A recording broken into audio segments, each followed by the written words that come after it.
ever wondered why we're here? It's one of life's great mysteries, isn't it? Why are we here?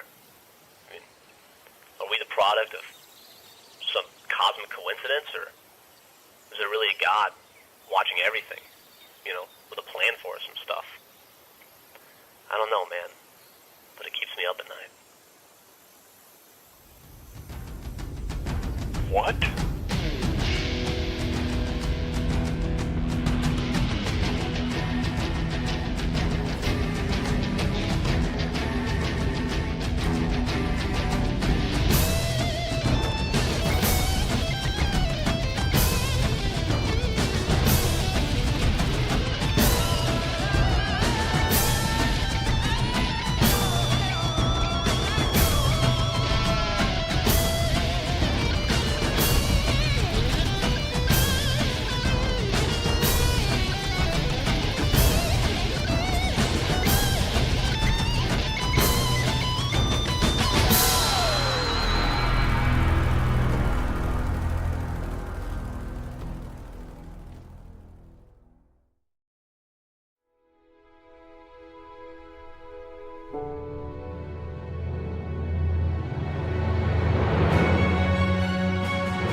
Folks need heroes, Chief, to give them hope. So smile, would you? Well, we still got something to smile about.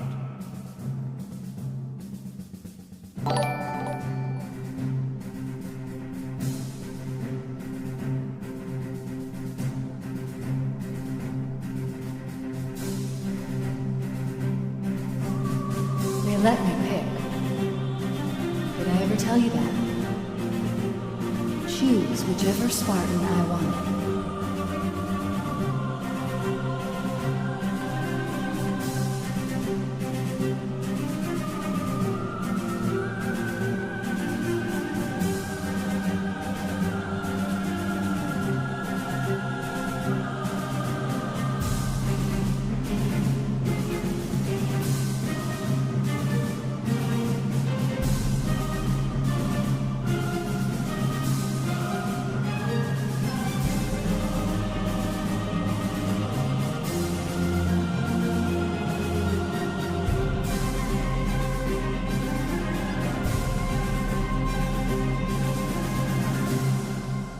much time was left? You don't want to know.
Enemy has the ball. Ball dropped.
Folks need heroes, Chief, to give them hope.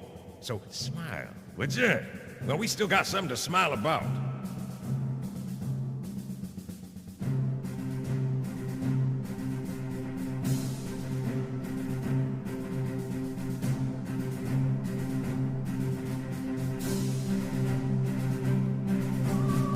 They let me pick. Did I ever tell you that? Choose whichever Spartan I wanted.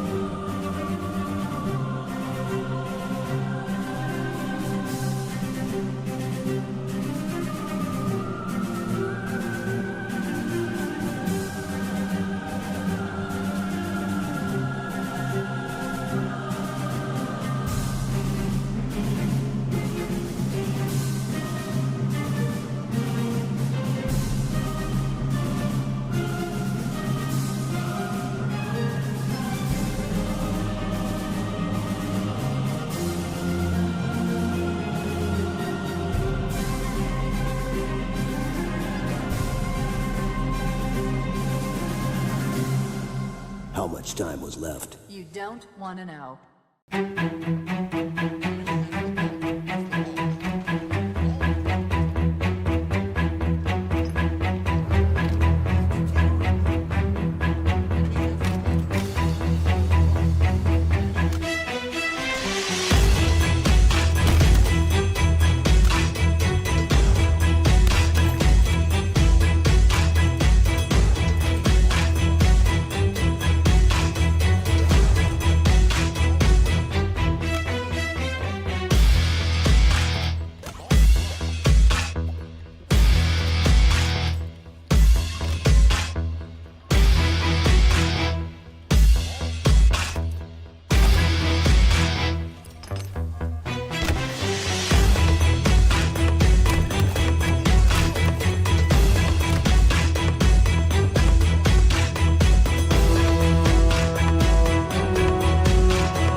Enemy has the ball.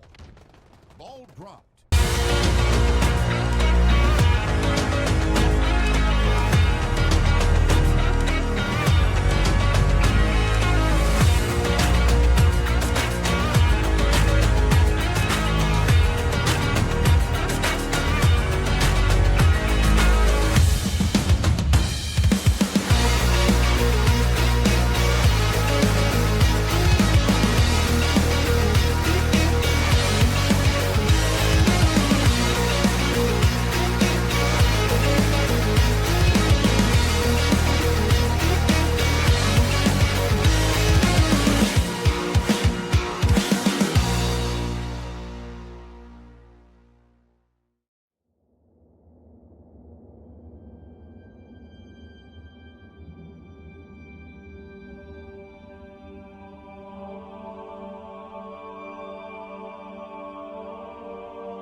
Welcome, welcome, welcome everybody to the Halo Fun Time Summer Tournament. So happy you all could be here to join us once again for this amazing collection of just community members and, you know, people who love the Halo space coming in and competing.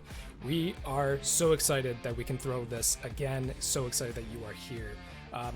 As always, I am Odds TV, your caster. You can see I am by myself in the void here. We had a bit of a caster mix-up, but that is okay. We are fixing it on the back end, so don't worry, you're not just stuck with me. So going into our first match here, we are already starting with the Hard Stuck versus the Cleveland Steamers.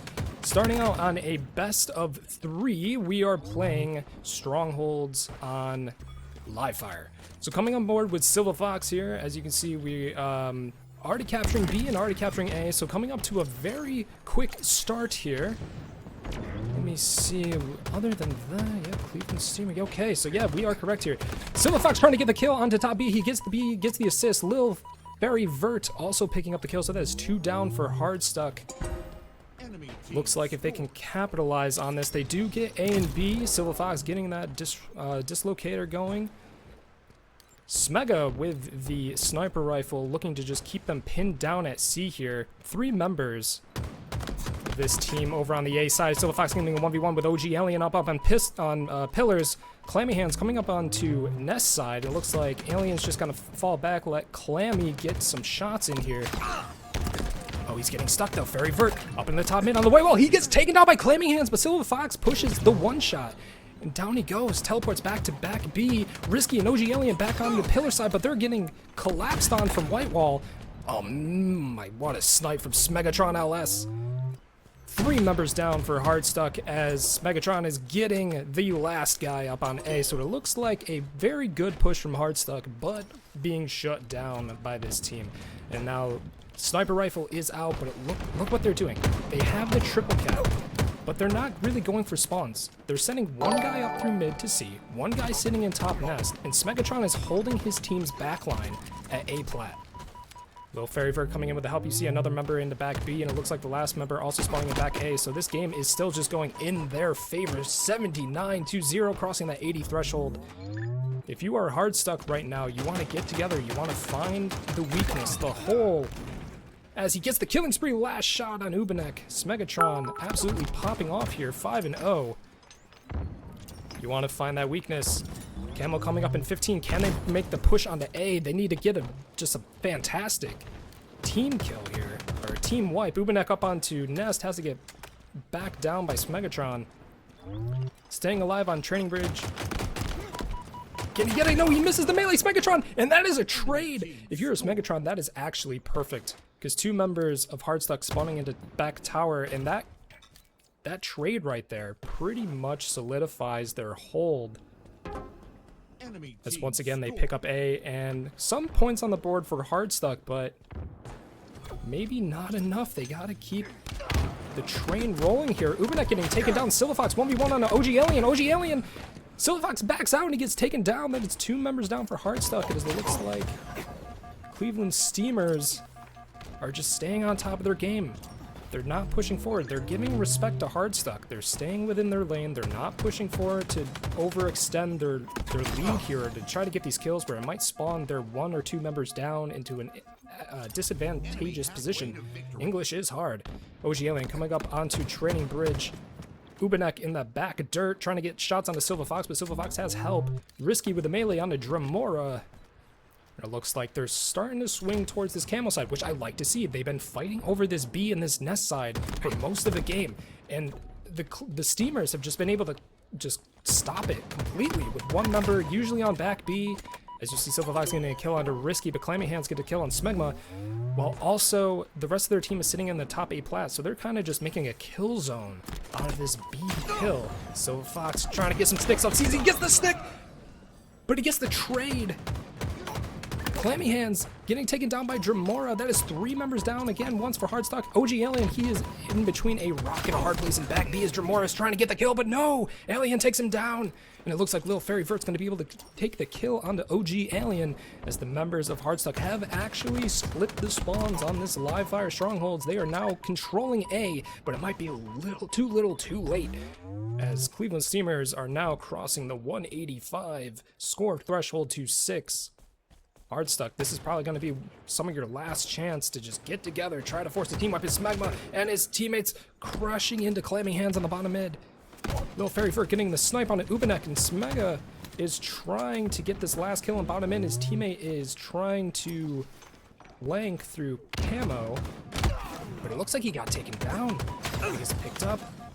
Clammy has help. Clammy's just gonna back out, let his teammate push him through onto bottom mid. He gets the kill. Very nice play by Ubanek trying to pick that up, and his teammate not also pushing in. So it's definitely advantageous here for Hardstuck, but can they capitalize on this? Risky looks alone. Actually, he's not alone. His whole team is in the C, but Little Ferdy Vert is just absolutely destroying them on the C plat. He had one by himself getting 2 kills. Clammy Hands trying to stay alive on the B. Dremora and Silva Fox looking towards this B side, and Hardstuck are now, they might be in a position if Clammy can beat this out. No, he can't. Silva taking down Clammy, but there's still one member inside the tube. He gets taken down from top A. OG Alien, Ubanek wins his fight. This is a chance for Hardstuck. They might be able to start getting some points on the board, and they're going for it. They're going for the triple cap. They're getting the last guy on an A, forcing the members of Cleveland Steamers to the backside of C as 2 members fly through top mid. Little Ferdy Vert going down, but Dremora getting a kill on a Clammy Hands 1v1 from Ubanek and Dremora. Dremora gets the kill as Smega looks to rotate towards the B side, getting his teammates help on the Risky. And just like that, you have 1 life left, Hardstuck. What are you gonna do with it? 2 members down, 235 to 22, getting sniped. Little Ferdy Vert, and it looks like Risky. Oh, no, there he goes. He's playing. All right. Well, I would think if you're Hardstuck at this point, you kind of just gotta, you're warming up. This is definitely a tough first match, but you gotta take this going forward saying, okay, what were we doing wrong? And if the one thing I would have to say is definitely towards the middle to latter half of the match, they started rotating in a different direction. They were pushing that training bridge and the B side maybe a little bit too much, and they were just getting just shut down from the guy holding back B and white wall on top A plat. So they started, you know, catching on to that. They started rotating through camo. They started sending 2 guys together at once instead of one person kind of being on one side and one person just getting the cross. They were actually staying together so they would ensure they were getting those shots. But absolutely fantastic match from both teams. But Cleveland Steamers coming out with the first win on live fire strongholds. Coming into our second match here, we have, let's see, what do we have here? Do I have the right bracket? Yes, Street Slayer. Sorry, I was looking at the wrong thing. Street Slayer. So, we saw that Hardstuck was starting to figure it out towards the latter half that they have to move together. They need to keep that mentality coming into Street Slayer.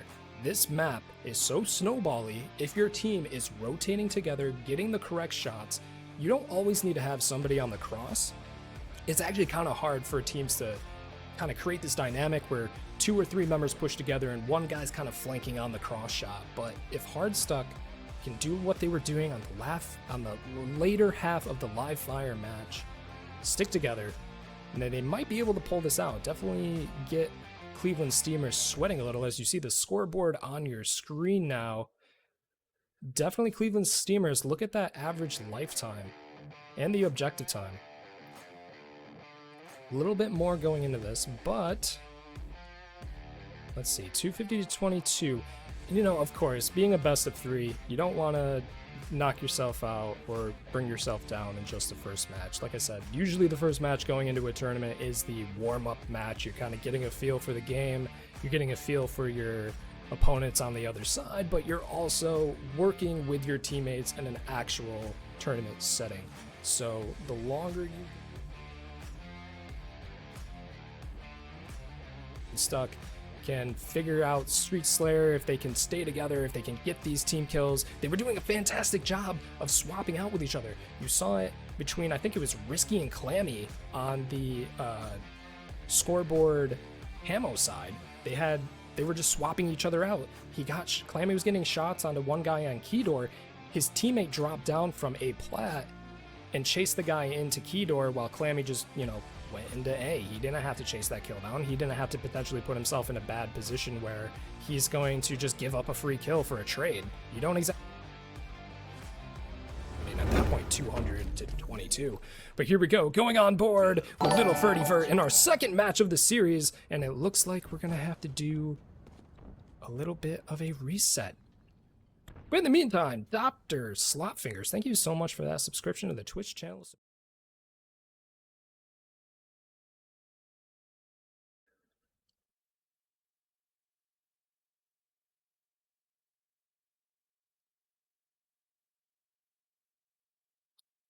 Alrighty, so it looks like we're just having a bit of technical difficulties going back into a reset here. Luckily, that starts at the beginning. Luckily, it was the start of the match and not the middle of the match, because then it gets, you gotta get admins involved, you got people doing their jobs, not just sitting back with a beer in their hands on this fantastic Saturday afternoon. But yeah, we are getting word that one player had the dreaded texture bug, and as we say it, wrap hands with the subscription to Halo Fun Time. Thank you so much, my friend. We appreciate you, as always.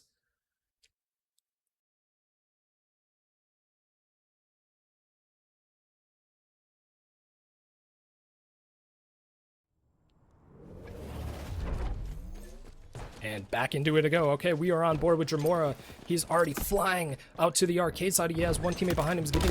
Gets the grenades on the OG Alien. What a fantastic grenade. Risky up on the commando side. Looks like Clammy's trying to rotate to help him. Silver Fox is on the B rail, but he's one shot. He's looking towards mid as Little Ferdy Vert is flying in already to that tram side. They are collapsing on this team on the driveway. Risky going down from Little Ferdy Vert. They're looking for the other guy.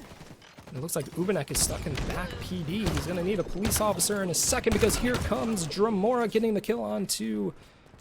Looks like Clammy Hands. OG Alien going down from Smega and Ubanek also going down to Smega. So that is a 3-man wipe down from Hardstuck.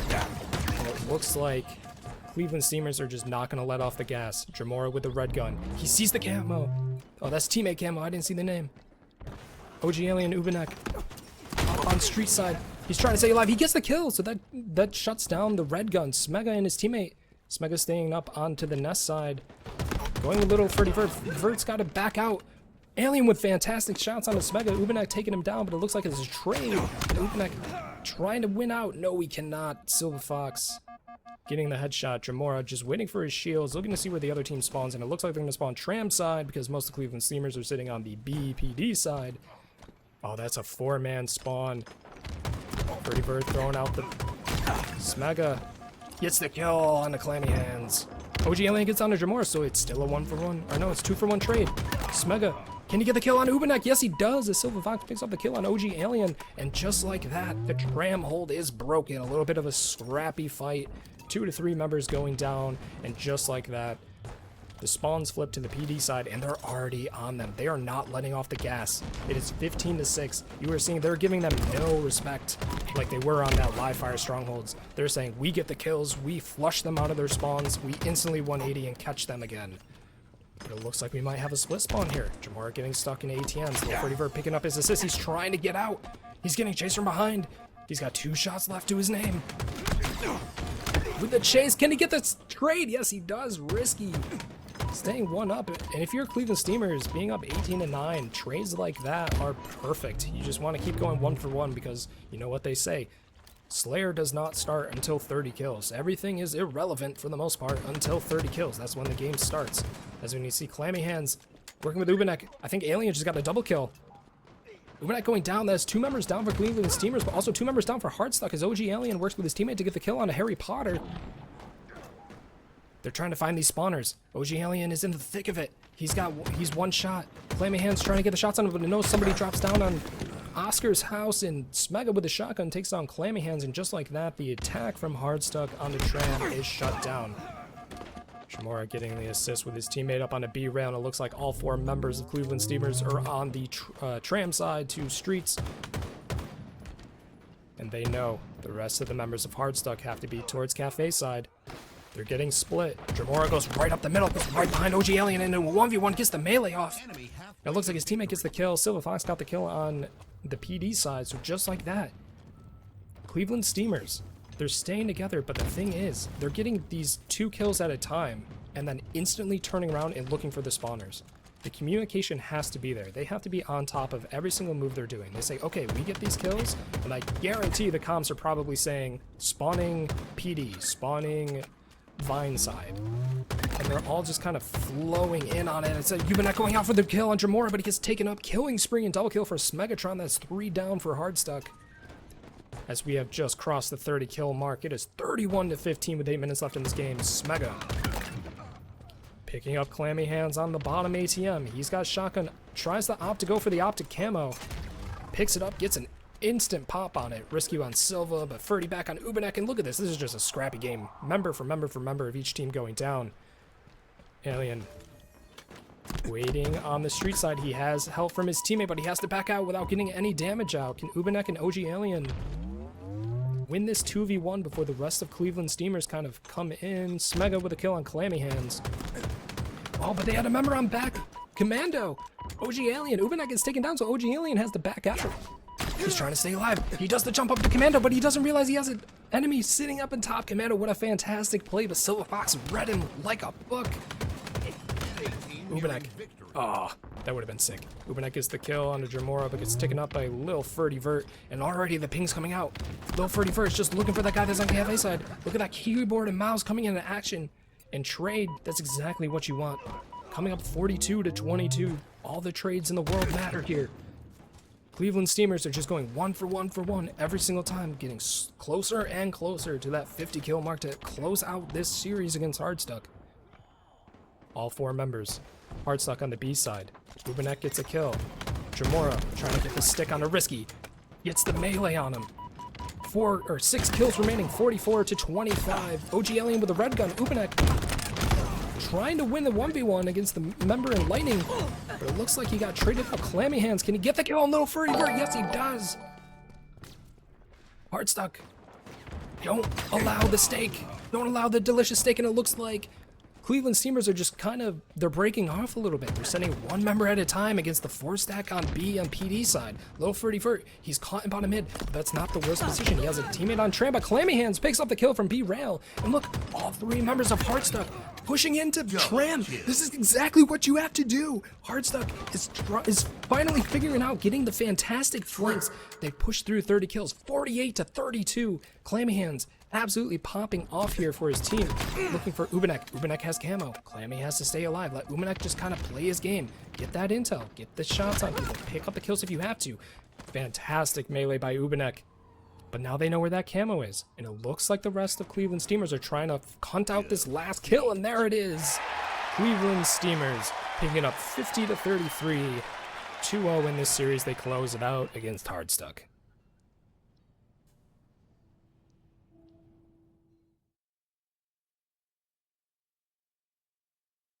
What a fantastic series for both teams in our first match in the Halo Fun Time Summer Series. Hardstuck started to do what I was alluding to in the beginning before the match started. They started moving together. They started moving as a wolf pack. They were isolating the single guy. But the thing about Cleveland Steamers is they didn't let off the gas pedal. The entire time, they would get a kill. They would get 2 kills. They would get 3 kills. And already, by the time that we flipped to another player on Cleveland Steamers, they were already running towards the other side of the map. They were saying, the moment you spawn, you have 0 breathing room. We're going to stay on top of you the entire time. And that just, time after time after time, is what gets you to that 50 kill mark before the other team. If you're not letting them set up, if you're not letting them get breathing room to where they can say, okay, we have spawners, our team is coming up. So we're doing a replay here, Smegatron side. As you can see, just making the cross. So you can see 1 person at a time kind of getting up in the face of 2 members, and then you just have 1 guy across the map for the free double kill. You know, 2 for 1, that's, you keep climbing up that scoreboard. That's how you get to 51st. But all right, with our first match completed here, I hope you guys had a great introduction game to the TCS Summer Series. We're going to go to break. I'm your caster, Oz TV, and I will talk to you in just a couple minutes.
why we're here? It's one of life's great mysteries, isn't it? Why are we here? I mean, are we the product of some cosmic coincidence, or is there really a God watching everything, you know, with a plan for us and stuff? I don't know, man, but it keeps me up at night. What?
Ladies and gentlemen, welcome back. After our first match here, I'm your caster Oz TV. Welcome back to the TCS Summer Series. And as you can see, look who I got next to me. I got Dr. Slapfingers. The check cleared. Couple $1 million out of the HFT bank here, but hey, we got him on. Slop, how you feeling? I'm pretty good. You know, it's heavy to carry around all that cash, but I'm offer only, and when the invite comes with the duffel bag, I'm ready to rock. So we've been promising it for a while. That's right. And I'm finally here. I'm here to talk about people getting killed a lot in Halo, and also hopefully getting those kills. In game. Of course. So coming back to our second match here, we have SWAT White versus Last Minute. And if you have been a fan of Halo Fun Time for a while, you might recognize that name. SWAT White was our runner-up second place of our last tournament. Anthrax, JC, Higgin, the Luffy, and Thumpy. So kind of the team to look at coming into this here, but we are still in the winner's quarters. So the maps you saw just before of our first match, you're going to be seeing it again. Live Fire Stronghold, Street Slayer, and Aquarius CTF. Repeat in case you wanted to see a little bit more action in that series. But like I said, coming into this, SWAT White is definitely the team to look for. Have a warm-up into this. We see coming on board with Thumpy. Just going to start it right off here. And I always love going for the sniper right away. Like, this is my favorite fight at the beginning of the match. And just determines so much of the early action. The strats around it too, like they've evolved over time with people doing the pillar jump or just going doing the G slide off the wall straight to it. As we get a kill from Thumpy onto Hello Hannah, and it looks like they're gonna opt to take B here, but already they're on to C. Ooh, perfect from Luffy. Can he get the other kill? No, he can't. He gets taken down. Noctis onto Luffy, and he's Anthrax getting chased down by Noctis. Yeah, it looks like SWAT White put a lot of stuff towards camo at that early push. After give up that B stronghold, but then they're recovering pretty well. The rotate's already coming in. Luffy looking to support his teammate on the screen sides. They're going to go back up, and it looks like, oh, we do have camo on Anthrax. 2 members go down for last minute. SWAT White looking to push through top mid here. Are they going to go for a triple cap? No, I think they're just going to keep the mid line of the map and just keep last minute on their heels, but it looks like somebody's in back A. Yeah, I think care pretty quickly. Just some bad spawn luck there too, but they're still pushing hard for A on last minute side. 2 members of them on C side, but 2 members of SWAT White are down. This looks like the push that last minute has to do. They have to get this kill, and a member comes in through big door, and just like that, 3 members are on A. SWAT White getting a run for the money, and it looks like we're gonna get a double cap here. What a snipe. But doesn't turn into a kill as Noctis plays his life. Yeah, it looks like, and then he pulls a snipe and just rips the head off of SWAT White right there, and now they're going to start moving around. But some nice recovery from SWAT White, just got 2 straight kills, and made sure that they stopped that push early. That was a 4-man wipe of last minute. As Luffy's just trying to go for the 1v1 on screens. Thumpy, I think, just had a little bit of an unfortunate accident, fell off the side of the map. Luffy getting aggressive in the top mid against Hannah. Hannah staying alive on that pillar, but gets taken down. And just like that, 2 members of last minute. Still trying to clean up the last guy on the cuts. Luffy gets taken down. Yeah, that was a great nade there from last minute. Got both of those guys top mid onto one-shots, and then they got cleaned up. And then now camera's pulled by Kino. Can you get this kill on Thumpy? Did they get stuck? Oh! They got stuck, and just like that, Kimo was already out of the match. 2 members of last minute go down. All members of last minute go down. The last spawner onto the scoreboard side, and Higgin is already looking to maybe capitalize on that. Says, nope, I'm going to go out through the cut side. And we have 3 members of last minute up, all 4 members up on the A side. And the clock is ticking. SWAT White now has sniper, 120 to 50. Nice. Nice snipe, and you see the rest of his team was in the top mid. They were already kind of supporting him there. Higgin missing the no-scope. Yeah, and I think in Strongholds too, obviously SWAT White's doing a great job locking down B and C, but when you can get them spawned in that back A window with those 2 zones, it just becomes so much easier to control the map, and that's kind of what we're looking at here. Yeah, just keep them. You don't gotta cross the 50-yard line unless you're getting super aggressive to keep them off spawns. Just, hold this setup. You have 2 zones. Oh, what a quick scope from Noctis as Luffy takes down Gunna here. And that's 1 for 1 down. Noctis missing the shot on the Thumpy. Thumpy. Is he gonna stay out? He has help from Anthrax. 2 members down as they're gonna go for the 2v1. Oh! It is just a scrappy matchup. He gets the kill. What an absolute bloodbath over here on the training side. Luffy. Yeah, and last minute's just been stuck in that A spawn for so much of this mid game, and if you can control bottom mid, you can kind of really know exactly where they're gonna push, and that A plat push is so dangerous when they have tower control. So it's just been tough for last minute to get out of that. It's going to be interesting to see. Do they leverage that bottom mid a little bit more? Do they try to push out towards B? Because if you are last minute, you have to make that decision now. You are on, theoretically, your last minute. As I say that, they get the double cap. They're getting points. 204 to 10 now, but Hannah getting taken down. Kino getting taken down. And just like that, I think C is going to go back into the hands of SWAT White. Yeah, and that's been, it looks like this game, that's been the difference, is no holds at all from last minute. So they'll get a round of kills, but immediately SWAT White get back and either trade or win some fights, and they're back right back where they're supposed to be. But here we go. Last minute has a little bit of a run here. And they're playing for camo. Bumpy going for camo, but does he have help? Seeing member going through rat tunnel. I think he got that camo off, so camo is burned, but he gets taken down as well. 3 members of last minute go down as Noctis is 1v1ing on the big door side, and it looks like all of last minute spawned up on A. They have to make the push here. SWAT White gets control of B. There's 2 members onto the big wall, but Thumpy winning that fight. Kino kind of backing out, letting their teammate die there. It's unfortunate, but still up, looking for the wrong guy. Oh, Anthrax, can he get the 2? Nice No, Kino win. goes down. Nice, yeah. And now they get to push out into B a little bit, but if this fight, and this fight's gonna be a big one.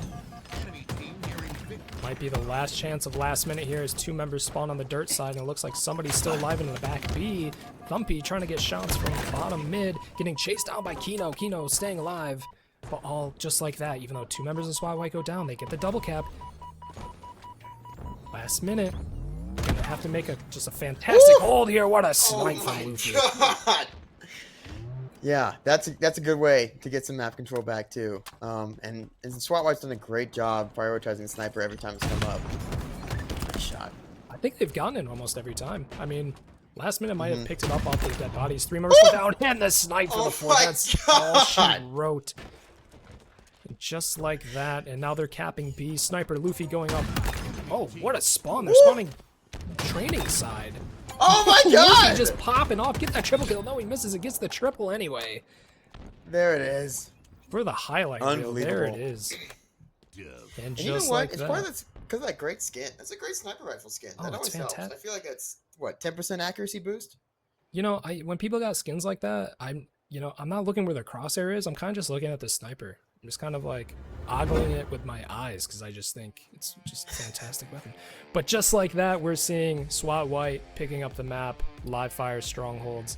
They last minute had a little bit of life in them, especially towards the end. They were down like 180 to 5 at a point, but they did claw it back even though they only got about to 40 points. They were showing a little bit of life there at the end. And I think they got to take that momentum. And they got to talk about this game. And I said this in the last series. Your first match in a tournament, or even the second match, you're still warming up. You're still getting into that competitive mindset, that tournament mindset. Okay, my shot needs to be on, my movement needs to be good, my decision making needs to be better. Plus, the 3 other guys on your roster, they got to do the same exact thing. They got to, get in the groove of things. And I think we start seeing that towards the latter half of the match, where the team that might be on the back foot, they start to show life. They start to say, okay, this is what we got to do. So they got to take that idea, they got to take that momentum and bring it into the max match to stay alive in this series.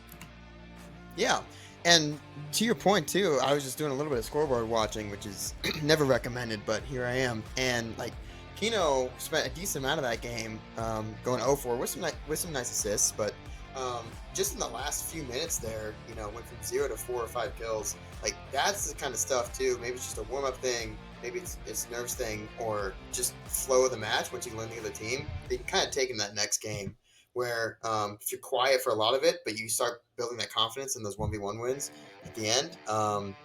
With Slayer, it's all pivs, right? It's all 1v1s. There's no objectives. So hopefully some of that can get carried into this next game.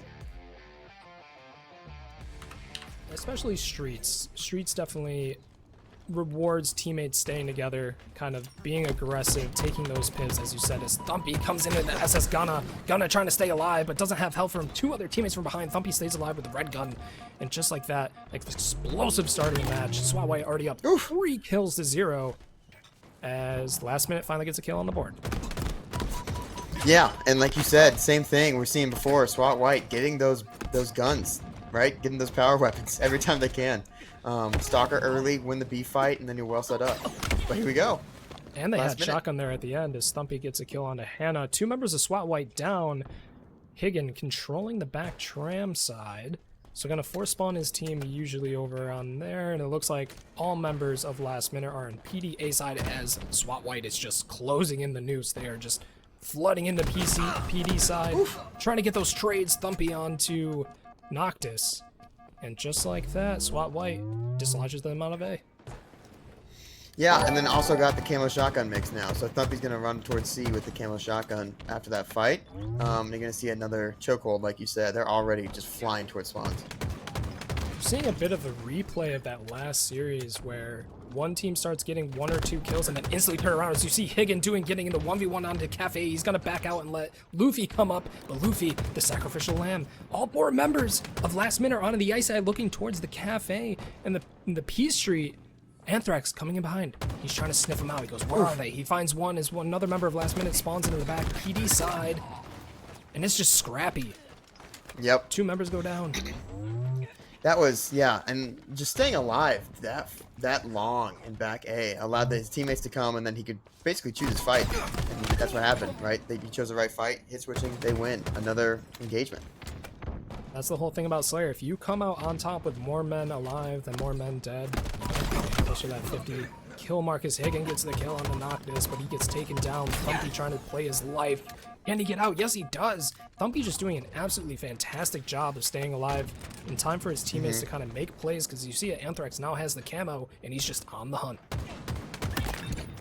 Yep, picks up an easy kill right there for the killing spree, and then gets dropped by SS Gunna, but all 4 members of Last Minute were looking at that camo, and SWAT White still came away with that. And it's those little moments, especially in Slayer, that like will just turn the tide. And if you win enough of those, you win. You know, so huge win by SWAT White again. It's good for them to shut down that camo early. You don't want him, especially on streets. It's so easy to just get in and out of these angles to where you might get into a fight, get a couple shots on the camo, but camo could just dip and be gone. Luffy getting flanked by Gunna. Nice getting play. That double kill in the lightning. He sees Anthrax. Can he get the triple? He's in the 1v1. He gets it! He wins the 1v1 for the triple kill. Fantastic play, and already he's looking to help his teammate. Gunna Yeah, doing an great. absolutely fantastic job here. Great flank by him on that fight there, and then as you saw, everyone spawned up at once for SWAT White and went up driveway, and his teammates weren't there again. So it's kind of like you said, indication of last game as well. SWAT White is just flying as a team, and after a great play from SS Gunna, it wasn't the same thing on Last Minute side. But the difference we are seeing now is it is only a 6-kill game. SWAT White is only up 25 to Last Minute's 19, make that 26-19. So this game is still close. This could still go anybody's direction because we're just seeing such a scrappy 1-to-1 kill as Luffy gets a double kill killing spree, showing why he's just such a menace on the map, and 3 members taking down Kino as it looks like SWAT White has control of tram side. Yeah, and that was a classic teammates steal the triple right there. Which, you know, you'll take the win. You'll take the W, but you wanted that triple. SWAT White now crossing the 30-minute mark as Thumpy picks up camo, and it looks like he's going towards B side. I think he got the call out. He heard somebody on Get the that! Oh, stairs. Oh, what a fantastic melee trade, getting that camo out. Camo has not been that big of a menace on this map. Great job by both teams to kind of just shut down when the other team picks it up. That's honestly making the difference, keeping this game so close. It is now a 10-kill game. And like you said, on streets, once you get it out of bottom mid, it's real hard to track camo. So both teams doing a really good job of calming that out and getting them, if it's not right when they get the camo in the next engagement. Gunna with a double kill, staying alive. Kino stuck in ATM. Kino gets taken down by Anthrax's grenade. SS Gunna just trying to react to pings. He's kind of on the forefront here, but he's just staying alive, bobbing and weaving in ATMs. But there goes Caster's Curse. He is dead. Thumpy and Anthrax pushing up through this cafe side, but there's 3 members. That might have just been a chokehold for SWAT White, but somehow Higgins stays alive as Thumpy comes in through hologram, and already they're on the hunt. 40 kills, 10-kill game, or 10 kills until the end of the game here. They're down 12 kills. Thumpy getting stuck down on Laundry. Gunna just playing his life. Oh my god, what a play from Gunna. Turning around, getting the last shot he needed when they were both no shields. And that shotgun's still down bottom mid after Thumpy dropped it. So I don't know if either team's going to be able to pull that out, but it should still be down by tires. Ooh, gonna get taken down. Yeah, I don't know if any team's gonna be able to get that shotgun because that's just the kill zone right now. It looks like the fight is towards Tram and B side. Higgins goes down, but there's one guy left in red room. He gets taken out Noctis, Luffy on a Noctis, and just like that, SWAT White needs 5 kills to close out this series. The noose is tightening. Luffy with the red gun pushing in. He's going up into heaven, misses the jump, but Anthrax gets the double kill, and they see the last guy on the cafe. 3 kills left for SWAT White. Yeah, and same. They are just hunting right now. Last minute basically has to move around the map, and Here it is. those spots getting called. There it is. Fantastic game, but last minute, you can't count them out. They showed some life here. They were keeping, what, like a 5 to 6 kill game pretty much all the way up until about 30, 35 kills. So, like I said, they definitely took that momentum from the end of the live fire game into the streets. Fantastic plays by both teams, especially with, like you said, the red gun, the shotgun utilization, plus every time one team got camo, I think by average, they only got, what, like 1 or 2 kills before getting taken down? So camo was shut down almost the entire time, which means the teams were on top of it. They weren't just letting it go. They were keeping eyes on it and shutting them down. So fantastic plays by both teams, and what a wonderful series. Yeah, and Street Slayer is so much less snowballing now because they swapped out Rockstar camo for this latest round in HCS, and I feel like what you just mentioned, camo is so skill-based or comms-based of how effective that is. With a rocket, you can bet on at least two or 4 kills from that push. With camo, if you shut it down, it's not the same guarantee. So really good back and forth for most of that game between the two teams. Big differences to me, SWAT White is just flying at spawns and really trying to turn one engagement win into 3 or 4 with how fast they can get there. Which makes me think if SWAT White and Cleveland Steamers kind of come to a head here at some point in the tournament, I wonder what that kind of play style is, because we're seeing from both of those teams now that they were just playing super aggressive, especially on Slayer, just being up in your face, not allowing you to spawn. As we now go over to the scoreboard, look at that KDA on Thumpy and Anthrax, Yeah. fantastic. But also, I mean, SS Gunna was just holding it down for his team. 15 kills, he had the 3.0 KDA. The average lifetime, even though it was theoretically the lowest on his team, I think between the average lifetime to kill ratio, he was just pulling out double kills left and right. He was just doing absolute phenomenal work for his team with that 66% accuracy, 4,100 damage. But of course, looking towards the other team, look at that damage dealt across the board. Just almost 4K across 3 people. Yep. What a fan. Yeah, they played that exactly how they had to. Yeah, and just looking at this is the classic main Slayer stat line, I think, from Thumpy here. He had all the power weapons, so you hope the damage dealt is the highest in the lobby, but it is by a pretty good margin, and that's what you want to see, right? He's utilizing the power weapons in Slayer, and the difference between damage dealt and damage taken, that's what you want from a main Slayer. Is he's winning fights and he's not dying at the end of them. So just like that, that's our second series. We're still heating up here. We got plenty of Halo left to go coming out of that. I mean, we haven't seen a Game 3 yet. I hope we do in one of these next series, because like I said, plenty of Halo left, so you never know. There could be upsets. There could be teams just coming out of the woodwork with these Game 3s, and I hope we do see that, especially at CTF. But so far, from what you've seen, Slop, I mean, I know we've only seen 4 teams so far, but how do you think the vibes are going? Well, with HFT, vibes are never a question. Never. At the very least, everyone's having a Halo fun time at this event. Nailed it. I think fun is mandatory, right? Yeah. Well, it's not not even having mandatory. It is required. It is innate. Yeah, we will absolutely be pursuing class action lawsuits against those who aren't having fun. So just keep an eye out for those if you're getting to post. But vibes are incredible. Teams are amazing as always. I guess selfishly, I'm hoping after that first series, Team Hardstuck at least gets to the next round. I need to see more clammy hands. He's part of the family. Need to see more clammy hands indeed. He needs to be on that spotlight. Get that man the sniper rifle, and he'll just start pulling kill-taculars. I'm making sure Clammy Hands has Clammy Hands hearing this. I want him to get hyped up and get in his own head to absolutely blow out the competition here.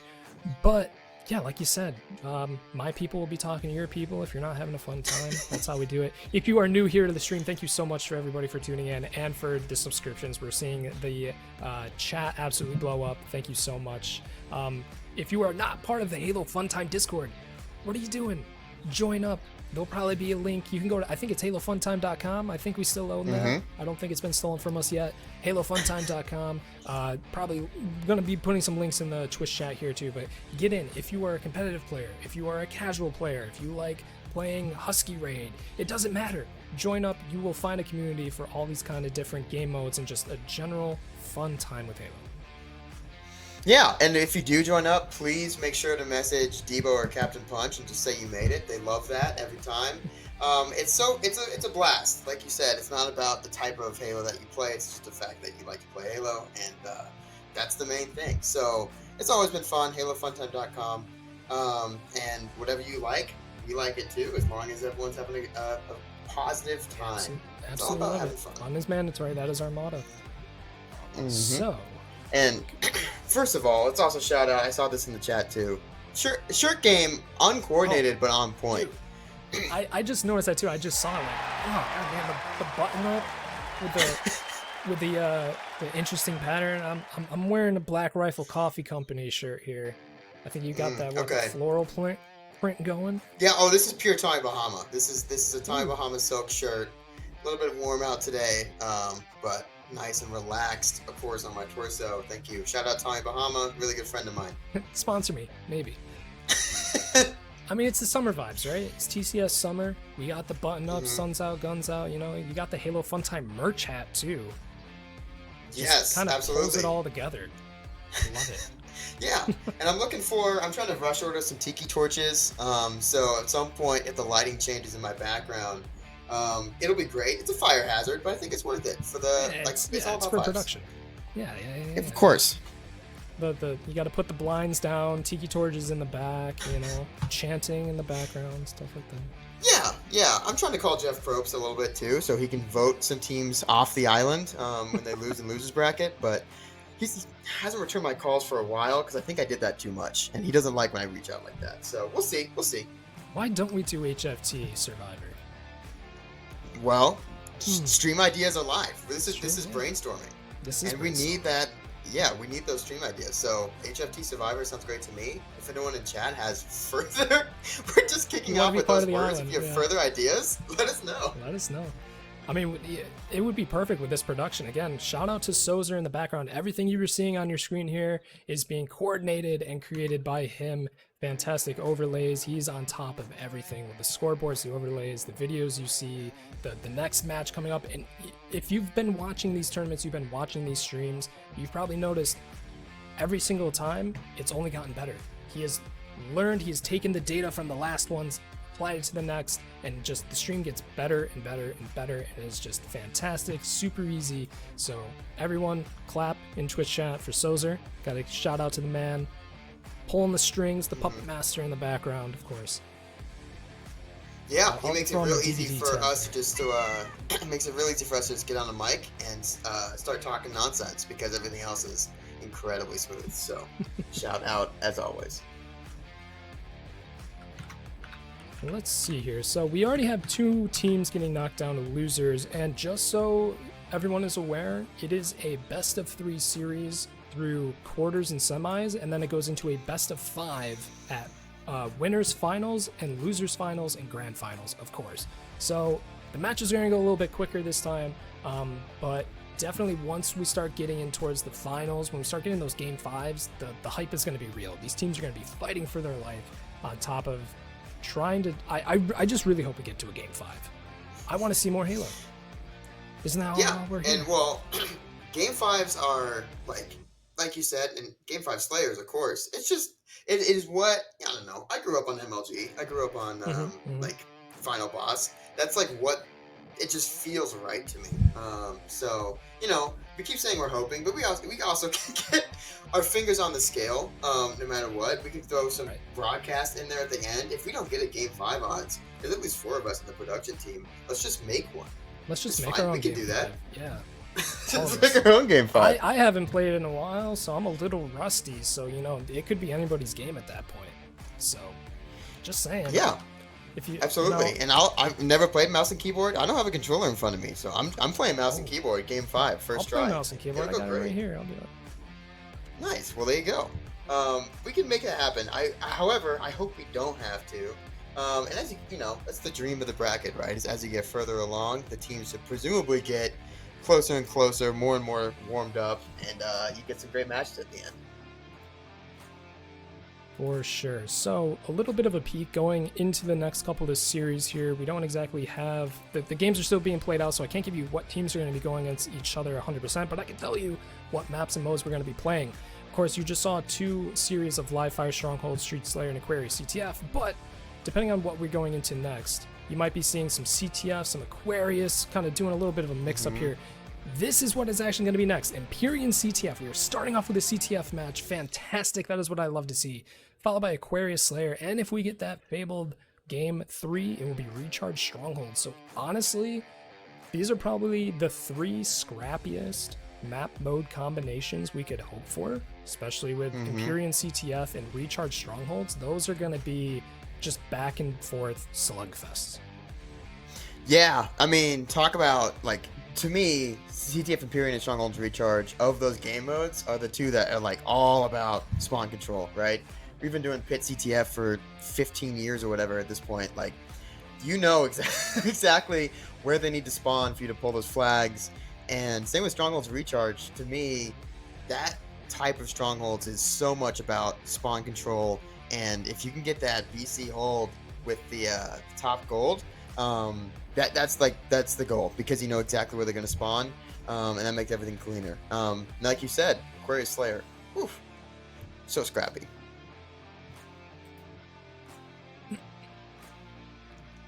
So before we get into that exciting series, I got a little bit of an update here too.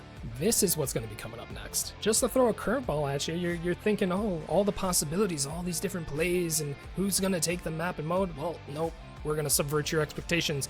Solitude King of the Hill is going to be next, followed by Recharge Slayer, and then if we get, once again, that fabled 3rd match, Forbidden CTF. I guess I'm just gonna ask outright, odds. How do you feel about Forbidden CTF? I love CTF on that map because I think there's just so many different ways. But how do you feel about that? How do you win those games? So I think there is, and this might seem obvious, but there is a huge difference between when this map first came out versus when we're playing nowadays. I mean, it actually comes down to the team, I feel, because most of the time teams will grab the flag and they might run it up main ramp to try to go to their sniper hut. But then there's also the teams that take it straight across towards diving board to go through the rat tunnel, the sewers.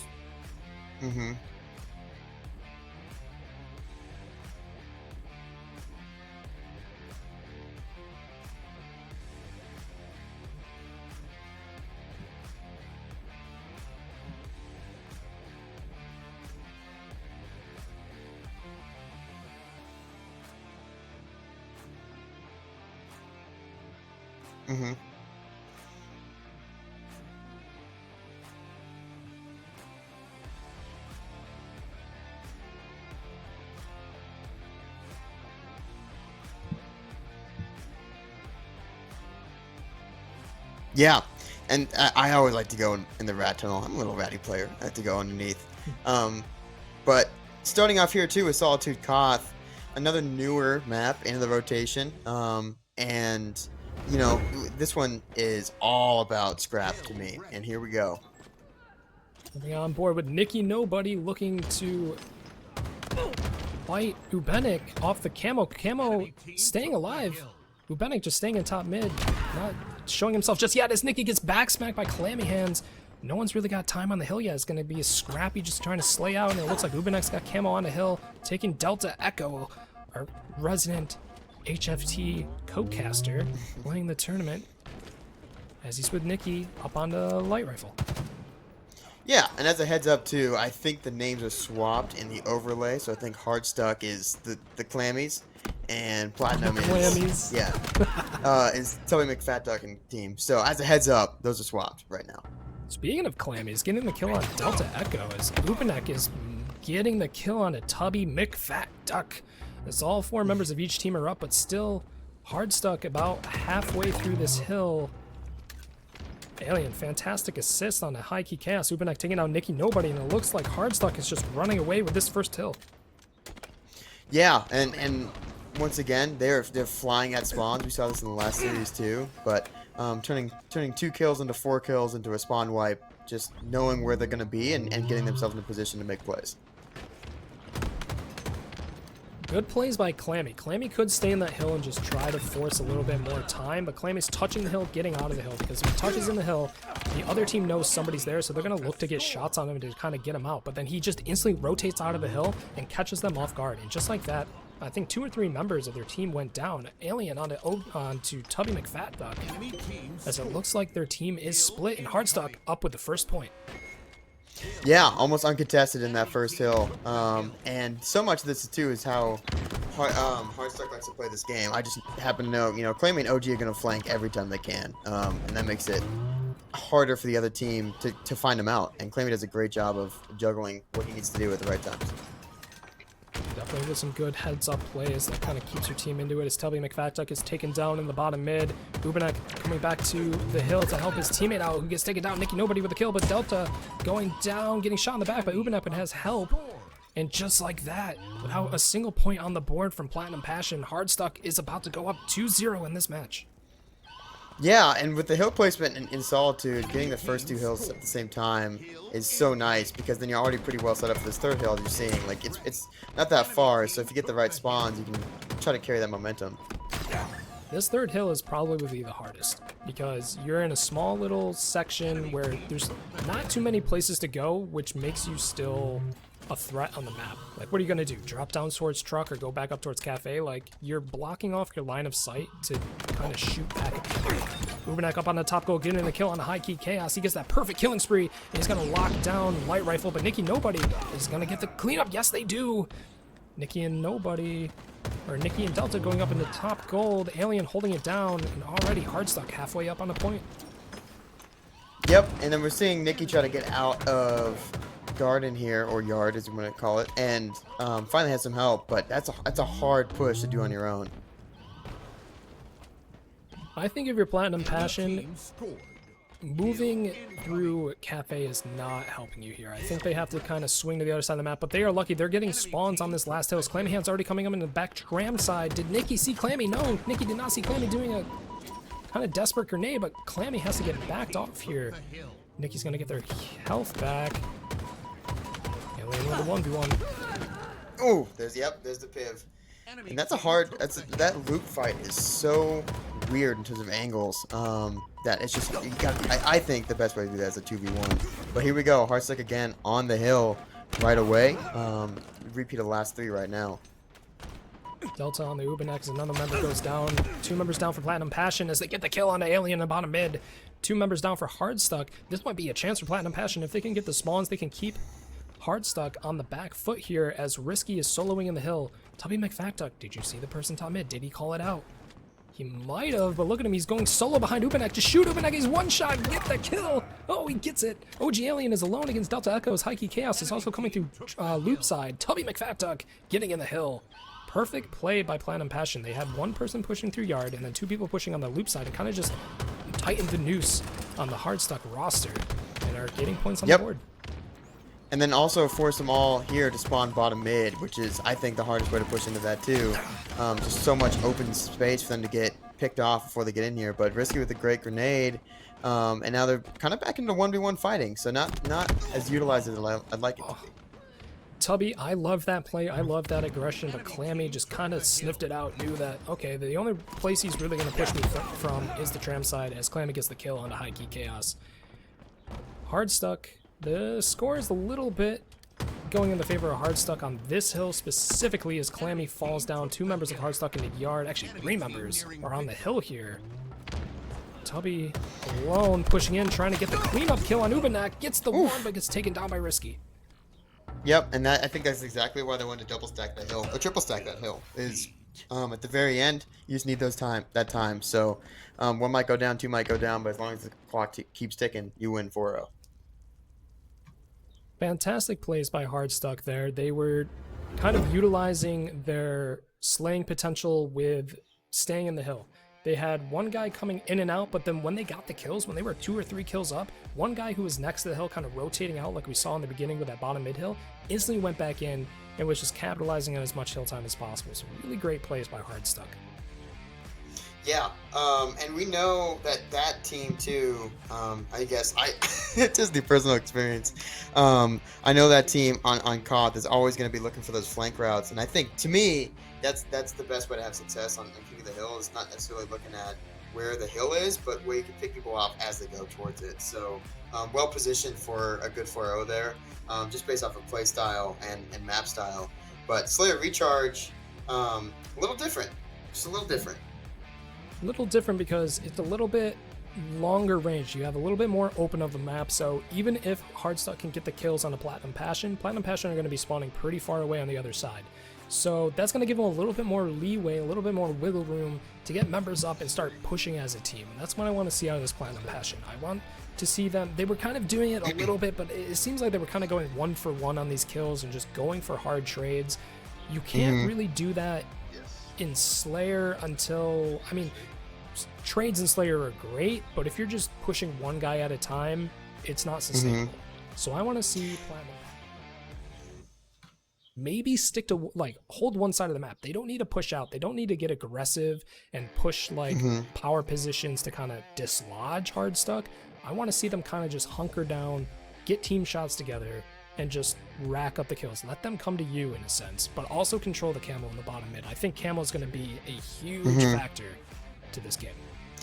Well, it allows for some of those longer streaks of kills, right, that you're talking about, where, you know, if you can get camo and shock together too, with the way that Recharge is, there's just a lot of movement you have to go from fight to fight. So yeah, once you get that camo and a power position, if you can, really allows for those streaks to happen of camo, shock, gets a first engagement, move on to the next one. Yeah, Recharge, I personally think this is the best map in Halo Infinite for a few different game modes. And Slayer, and I think Slayer is one of them. It's just so dynamic of a playground, and it feels like classic Halo to me. Because it being a asymmetrical map, but it has so elevator. You theoretically 3 levels going up on one side of the map. So coming on board here with Risky, oh, they sent 3 members of Hardstuck going right for that camo. They already got it. It doesn't even look like Platinum Passion has been pushed out of A side yet. So Hardstuck going for a super aggressive play.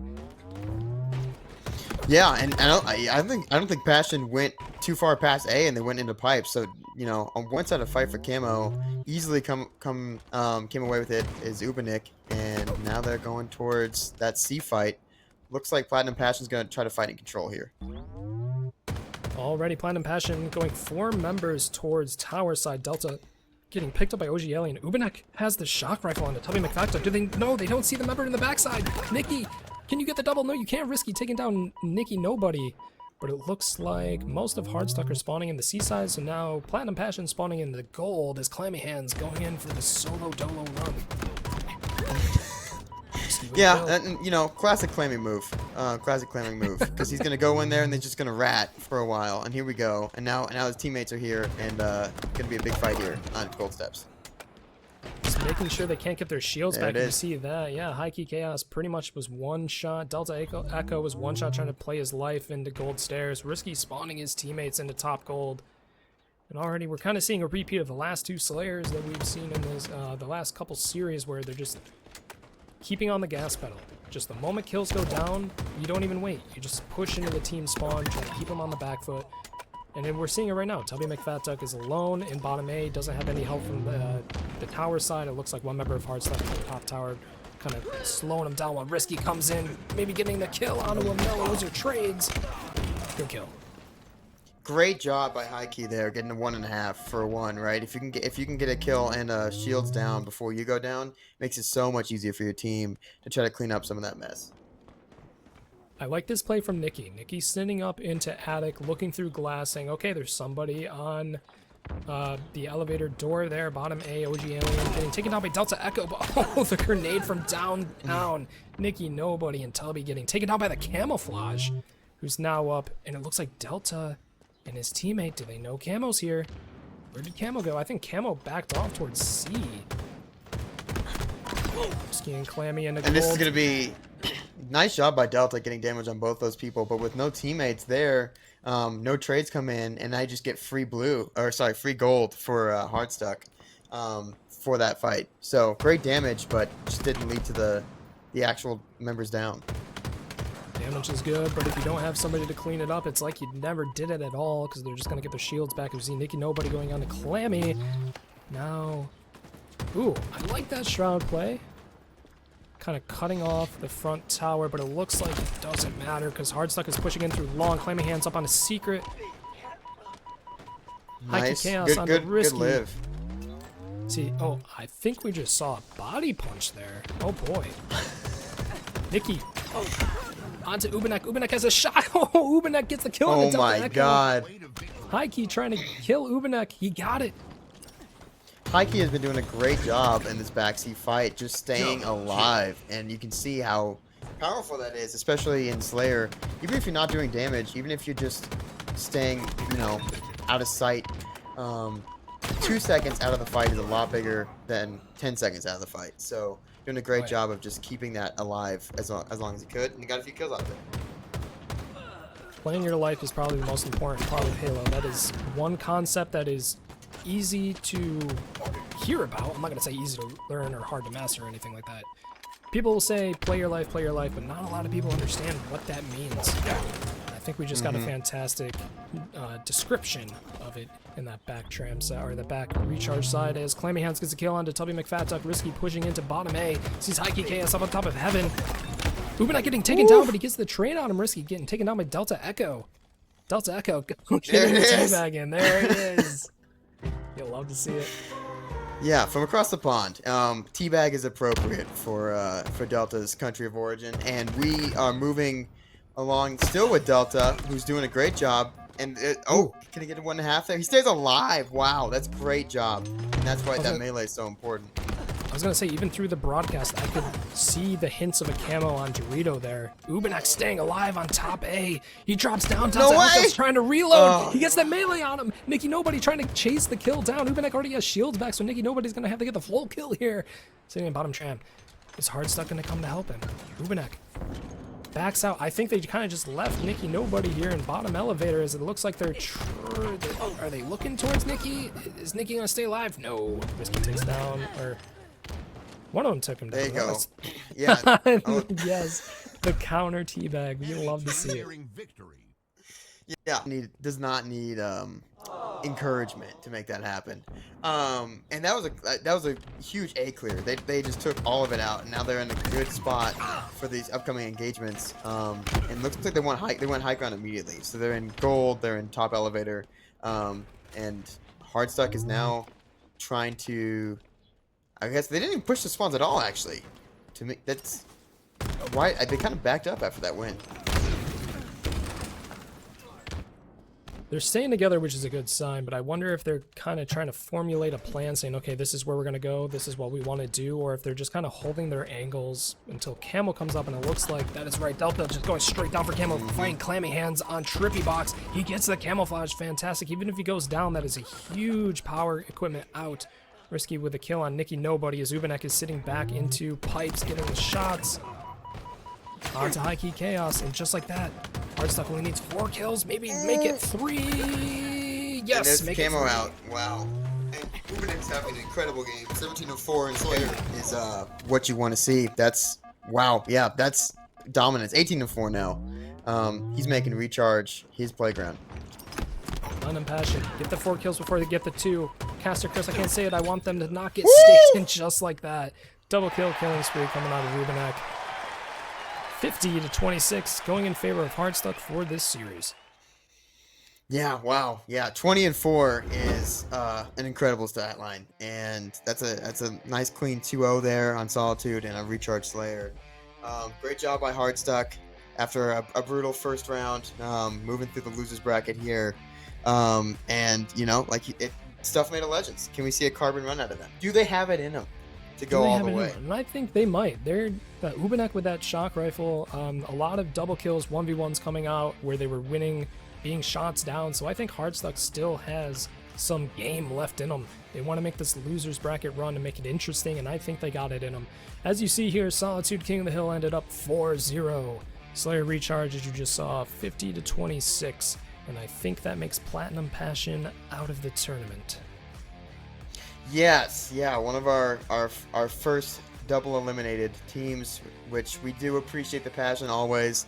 Delta, a legend, and we all know Heike Chaos and Tubby McFatduck as well, deep in HFT lore.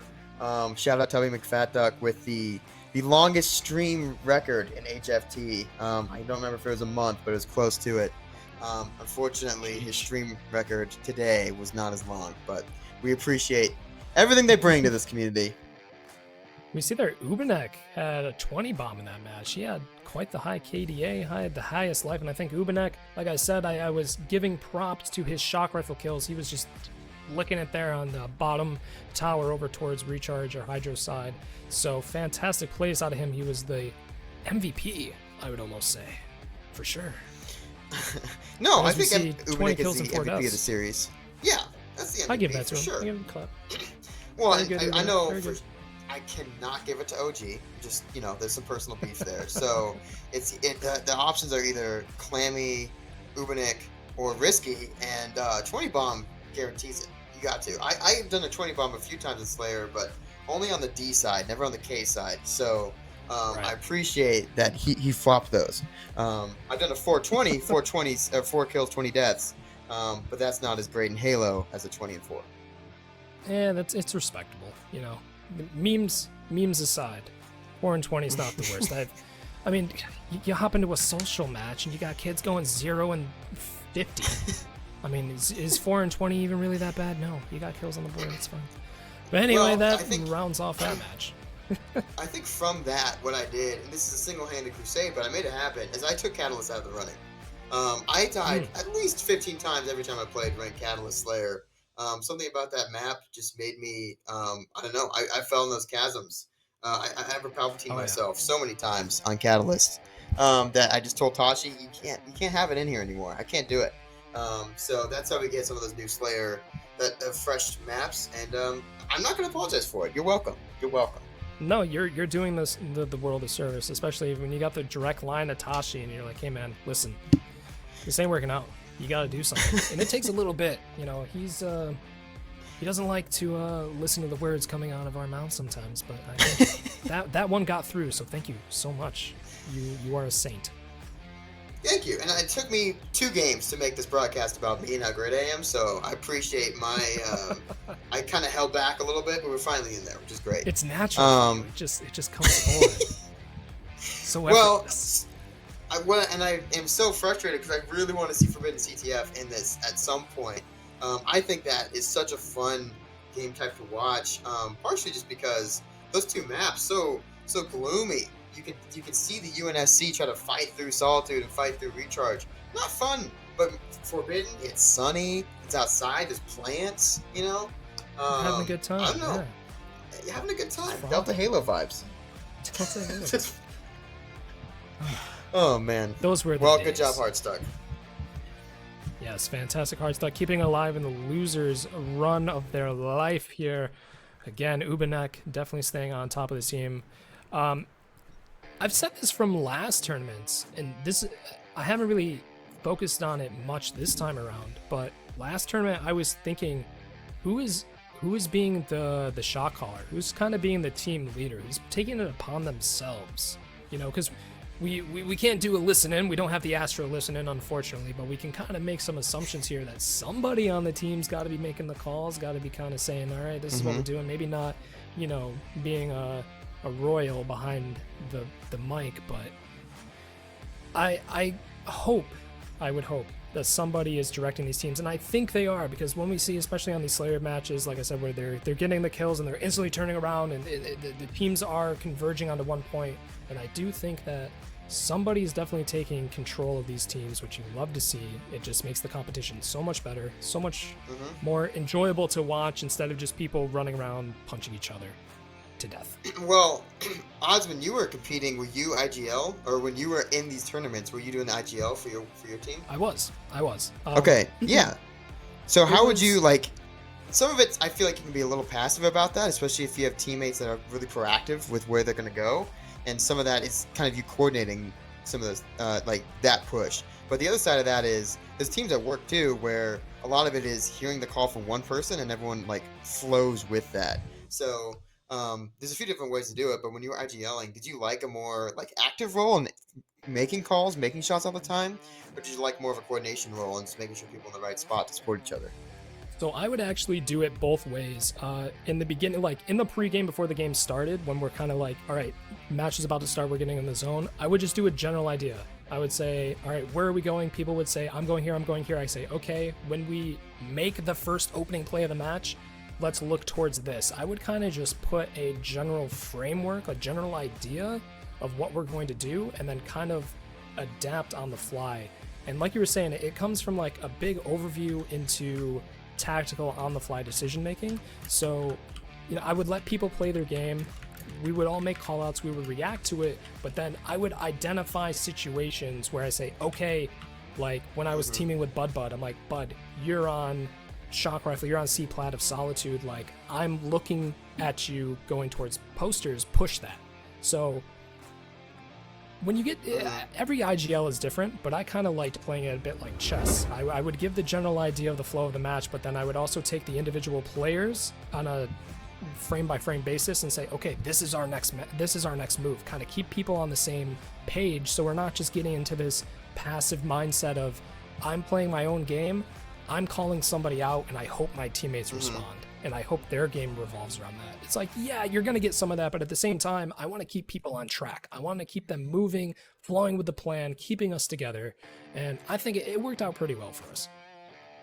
Yeah, and both of those are better than my version of that, which is basically just yelling if someone got a double kill or a sweet snipe. So, I'm vibes first and vibes only, really. Oh, yeah. As an You got to IGL. hype the boys up. You got to gas them up, of course. Awesome. As Yeah. we're seeing So we're our looking. next series. Yeah, take it away. Yeah, and this is what we talked about before, right? When we were before that cruel bait and switch. Last time we were looking at CTF, Empyrean, Slayer, Aquarius, Strongholds, Recharge. We've been seeing CTF on the pit for 15 years, and this is pretty much the same as it has been in Halo 3, which is where so many of these competitors today started playing their first real taste of Comp Halo. And that's the thing about it. When we play on these old maps, people don't like having old competitive maps come back. Well, not everybody, but some people, they're like, oh, another Pit remake, why? The thing is, Pit flows so well. And the thing is, like you said, the strategies stay the same, but how the game plays kind of alters how you approach those strategies. And we're still seeing the same kind of plays of push your team towards one part of the map, keep the enemy spawning maybe on sniper side, and then pull flag long. It's really, you want to just corral them into a corner, pull flag, keep shots up, and then fall back with the flag. Because CTF, Empyrean, on Pit here, you can get behind enemy lines very easy. You can slip through as we go on here with Hoodler getting taken down by Gorefiend. And already having Rockets getting the kill on Snipe, and Gorefiend getting down on the Hyvant though. Drunken Veal with the sniper. Can he get the kill? No, he can't. Gorefiend picking him up. Yeah, and that was a classic pit start of 3 different fights at 3 different times, and if you can win 2 out of those 3, you're going to end up with power weapons, and we see that here with Gorpin Rocket, Baystar ending Sniper, up with Sniper and Holy OS. Shield. Oh yeah. Yep. That is a force to be reckoned with. Drunken is not looking where he needs to as Gorefiend gets the rockets onto the back. BR1, but Drunken gets the melee onto Gorefiend. Gold Star. And again, let's highlight here. Gold Star's team is our reigning PCS champions, as you see Gold Star getting the snipe. Can he get the kill on a Drunken? No, he can't, but Drunken taking him down. Fantastic play. EPGP's and Drunken on this Needle Pit side. And it looks like they're fighting back. Yeah, this is. I think to me, this is when I get stressed when I'm defending. Is if I'm being spawned on Mauler, what used to be Mauler in Pit. That is a real hard area to push out of. So this obviously Corp and Batestar just took over sniper side of the map, and then they can kind of pull. And once you start clearing out that Mauler side, here you go. Here's that classic long haul flag. Fantastic run by Gold Star BR. He is uncontested, no damage down on his shields as he's just running through, but I think he got the call out. He's hearing, yeah, he heard the call out from coming. EPGB is coming through green as he turns around and gets that kill. Perfect heads up play from him. Gorfiend on the Hoodler, and it looks like we get our first cap of the match. Yep, and that was like picturesque Pit flag run. You clear out sniper side, you force him to go spawn on Mauler side, pull, you clear out Mauler side, and as they're spawning on the other thing, they flip-flop, you get the long haul push, easy peasy. And here we go again. Already, they're getting another pull. Gold Star into that green side. 3 members of Coping Activator down, so that is the perfect time for this team to run the flag. And it looks like Hoodler gets taken down. EBGP spawning in the S1 side. And just like that, an easy second cap going in. Yeah, and this is that vice grip that Pit CTF is kind of known for. Is if you can keep getting the spawns flipped the way you need them to, I mean, it's snowballs. It is a snowbally map. We've seen this a lot too in Slayer Pit and HCS.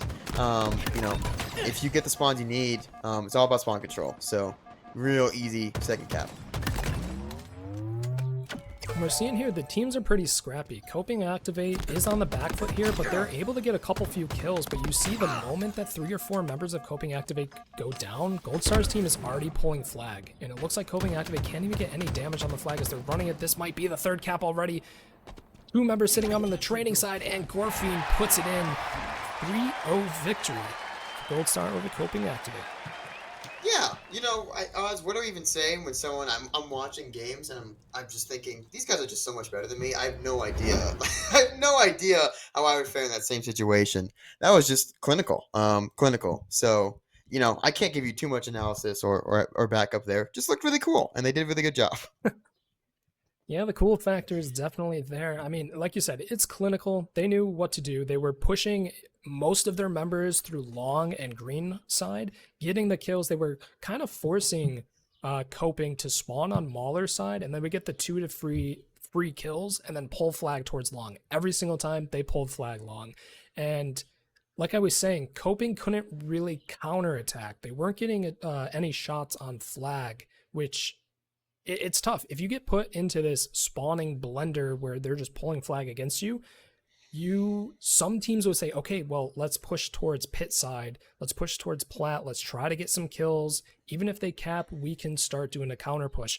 Or what most people like to do, if you spawn sniper, you just run through runway. You try to get on the other side of the map to kind of break off kind of the setup. You want to get behind their lines, get shots on people you can. So like I said, even if they get the cap on you, Pit is very counterattack focused. But if you don't have the momentum where you can't get these 1 or 2 kills to break out of your spawn, that's what's going to happen. You're just going to get the flag run on you through long every single time, and it's just going to be a quick 3-0.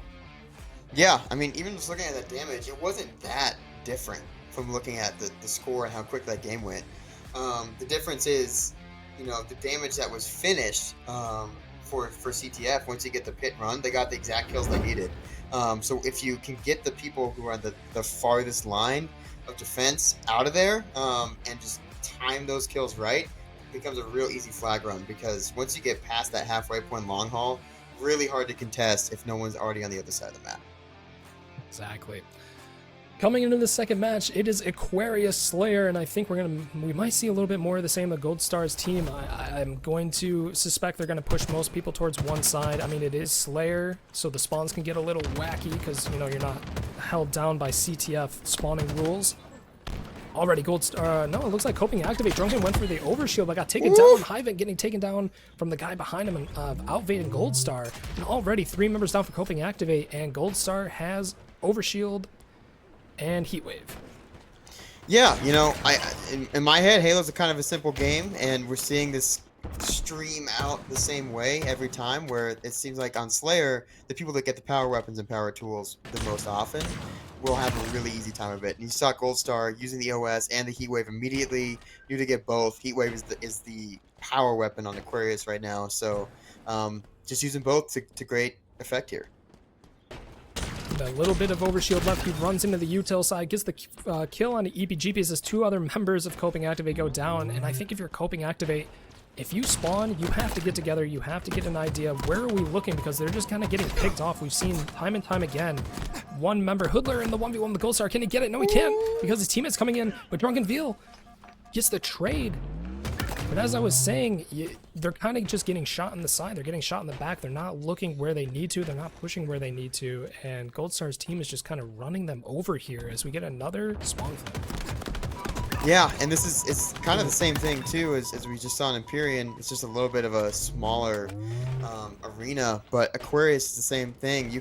There is not a lot stopping you from flying at spawns in this map, so you can keep the ball rolling for quite a while until Coping can flip the script on 1 or 2 fights and try to get back into it. As we're seeing with the Gold Star here, he's just staying alive. Wow. Going up with a killing frenzy. He was just sitting Oh in my back God. planters and just letting. You saw 3 members of his team come through bottom util and table side. So he was just staying alive, saying, "All right, I got 2 or 3 guys just shooting at me. Like, just fly in on him." And you just saw assist after assist after assist. And then he comes up onto top P Street and gets the killing frenzy. Yeah, again, like you said for the CTF, it is just clinical Slayer right now. Yeah, we saw Coping win a huge fight there in blue util, which helped get them a little bit of map here. So we're seeing them slow down the momentum a little bit, but same thing. Gold Star BR gets the OS, and finally we see Gorp and Vadestar win a little bit more of those 1v1s, and might be right back to where we were. Hoping getting a couple kills on the board, but I think, yeah, they're just getting stuck in this back planter side as they have one person getting, 2 people back from the base and then 1 person in P1, and just like that, they clear one side of the map. They already have Heatwave in the possession. Outvade is up on the top P Street. He's just looking for the back blue base spawns. They know they're back there. Yeah. Drunken gets a kill. EPGP's with a kill on Outvade. Fantastic play, and it just looks like that Gold Star goes 3 down. Double kill. Ooh, Huge live right there with the Heatwave to get 2 out of that. But yeah, that was a great job by Coping to sweep him out. And EPGP with a nice double kill when you had no shields. Huge. Outvade staying alive, opting to push with his teammate. Oh, pushes him with just no shield left. A little bit before that recharge. Gold Star getting shot in the back. Opts to drop down towards the blue planter side. Spawning the rest of his team on blue base. Gorfian gets a kill on Hoodler. OS is coming up in 20 seconds. It looks like Gold Star is just trying to control this top P Street, trying to just listen to his teammates, and they're flying into this last guy on util. Yeah, and odds, I'm leaning on you because I've never been good enough to fly at spawns this fast. But if you're Gorpin Vadestar right now, like, what's the call? Are you calling predictive spawns and they're just running at them, or is it kind of just take your fights? I think it's a little bit of both. You're seeing them run at spawns, but they're also, we saw with Gold Star and Outvade, they're kind of just looking around to get eyes on people, and then they react. So they're playing fast, and they're kind of predicting spawns, but you see they're kind of playing reactionary Halo here, which works in this scenario because they're just, their foot is on the gas. Outvade trying to get a kill on Hoodler. Hoodler gets the kill on Outvade. Can he Hoodler's stay having alive? a No, great he life can't. right there. That was a good fight, and that reversal was crazy. Way to stay alive on that P2 side, that P side, which is so open. It's so open on that side. It's hard. So I think one of Coping's problems right now is they're getting shots on the Gold Star's team, but when they get shots back, they kind of back out to get out of the 1v1, but then they expose themselves to a different angle. That's the problem with Aquarius, especially if you're on these upper angles. Like, you have to kind of hug a wall. You can't stay out in the open, because if you get called out in top P Street, there's like 17 different spots on the map that you're just going to get shot from, and we see that again and again. And just like that, coming down 50 to 22, Gold Star BR's team 2-0 over Coping Activate. Yeah, Outvade and Gold Star with that Ogre 1, Ogre 2 stat line. Both 16 kills, and I think 10 deaths at most between them. So you add that up, and that's 32 and 10 together. Hard to beat that in Slayer. That's it. That's what you want, right? From your two main Slayers. Gold Star was holding forward that whole match and so confident in his pivs. He was holding forward and getting these shots, but you saw, especially when he was taking damage back himself, he wasn't trying to challenge the 1v1. He stayed alive in back planners or in top P Street. He stayed alive and just let his team flow and come in and get these kills. As we see the scoreboard now, 3 members going double digits, 2 members on top with 16 kills a piece, and look at that average lifetime, 1:10. Yeah, Absolutely wow. insane.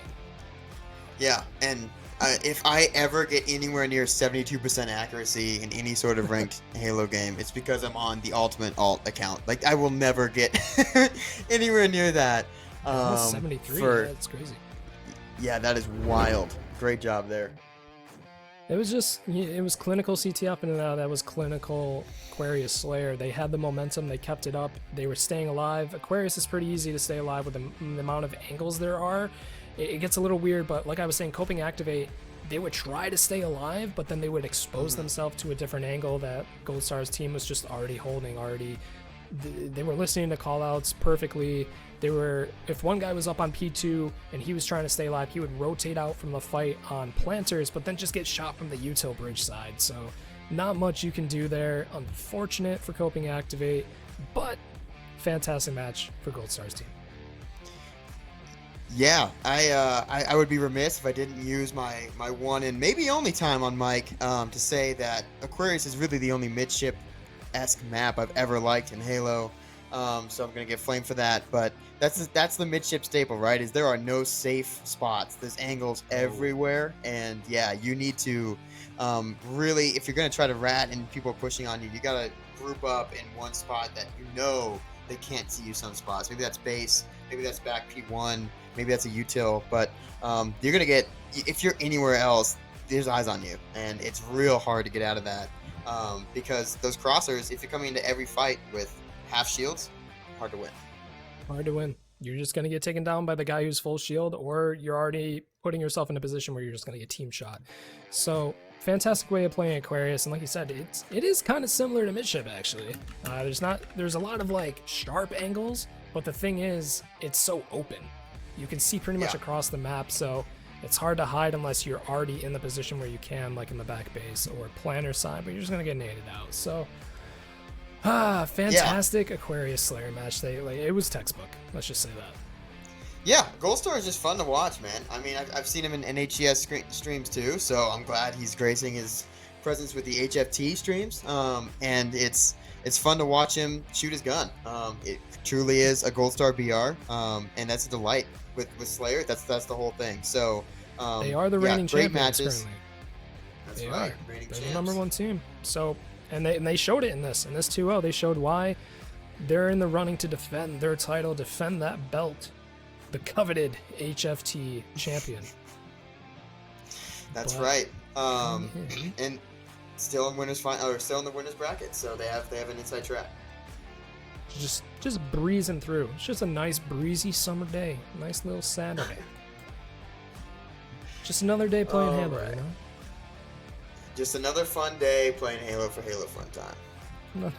fun Halo fun time. Something like that. I don't know if you can tell, but it's like it's a good time for break, at least for me. My first time, rate and review, shout out. But yeah, I think we're about ready to take a little bit of a lunchtime siesta. And thank you so much for having us, and thanks for casting with me, Odds. Yeah, no, thank you, Slop. Fantastic work. Always happy to have you gracing us with your presence here on the stream. Yeah, lunchtime siesta. I think I got Chipotle on the way. Oh, think about it. Might have to dig into that a little bit, but we're gonna throw it over on to break. Give it a little bit of a second here to set up the next match. Keep it right here at Halo Fun Time. So happy you all could be here. I hope you are having a wonderful day watching Halo, being with us, and we'll talk to you again in just a little bit. Keep it sloppy.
Folks need heroes, Chief, to give them hope. So smile, would you? Well, we still got something to smile about.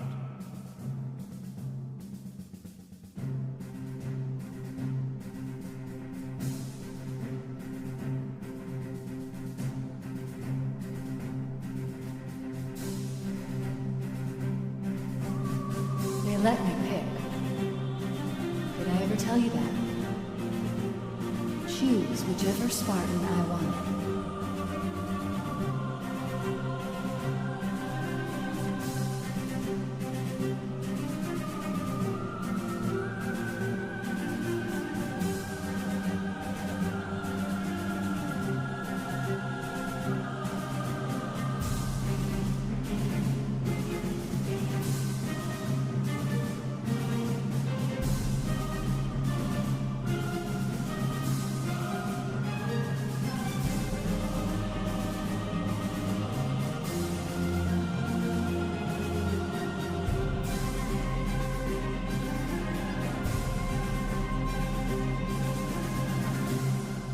How much time was left? You don't want to know.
And we are back. Thank you so much.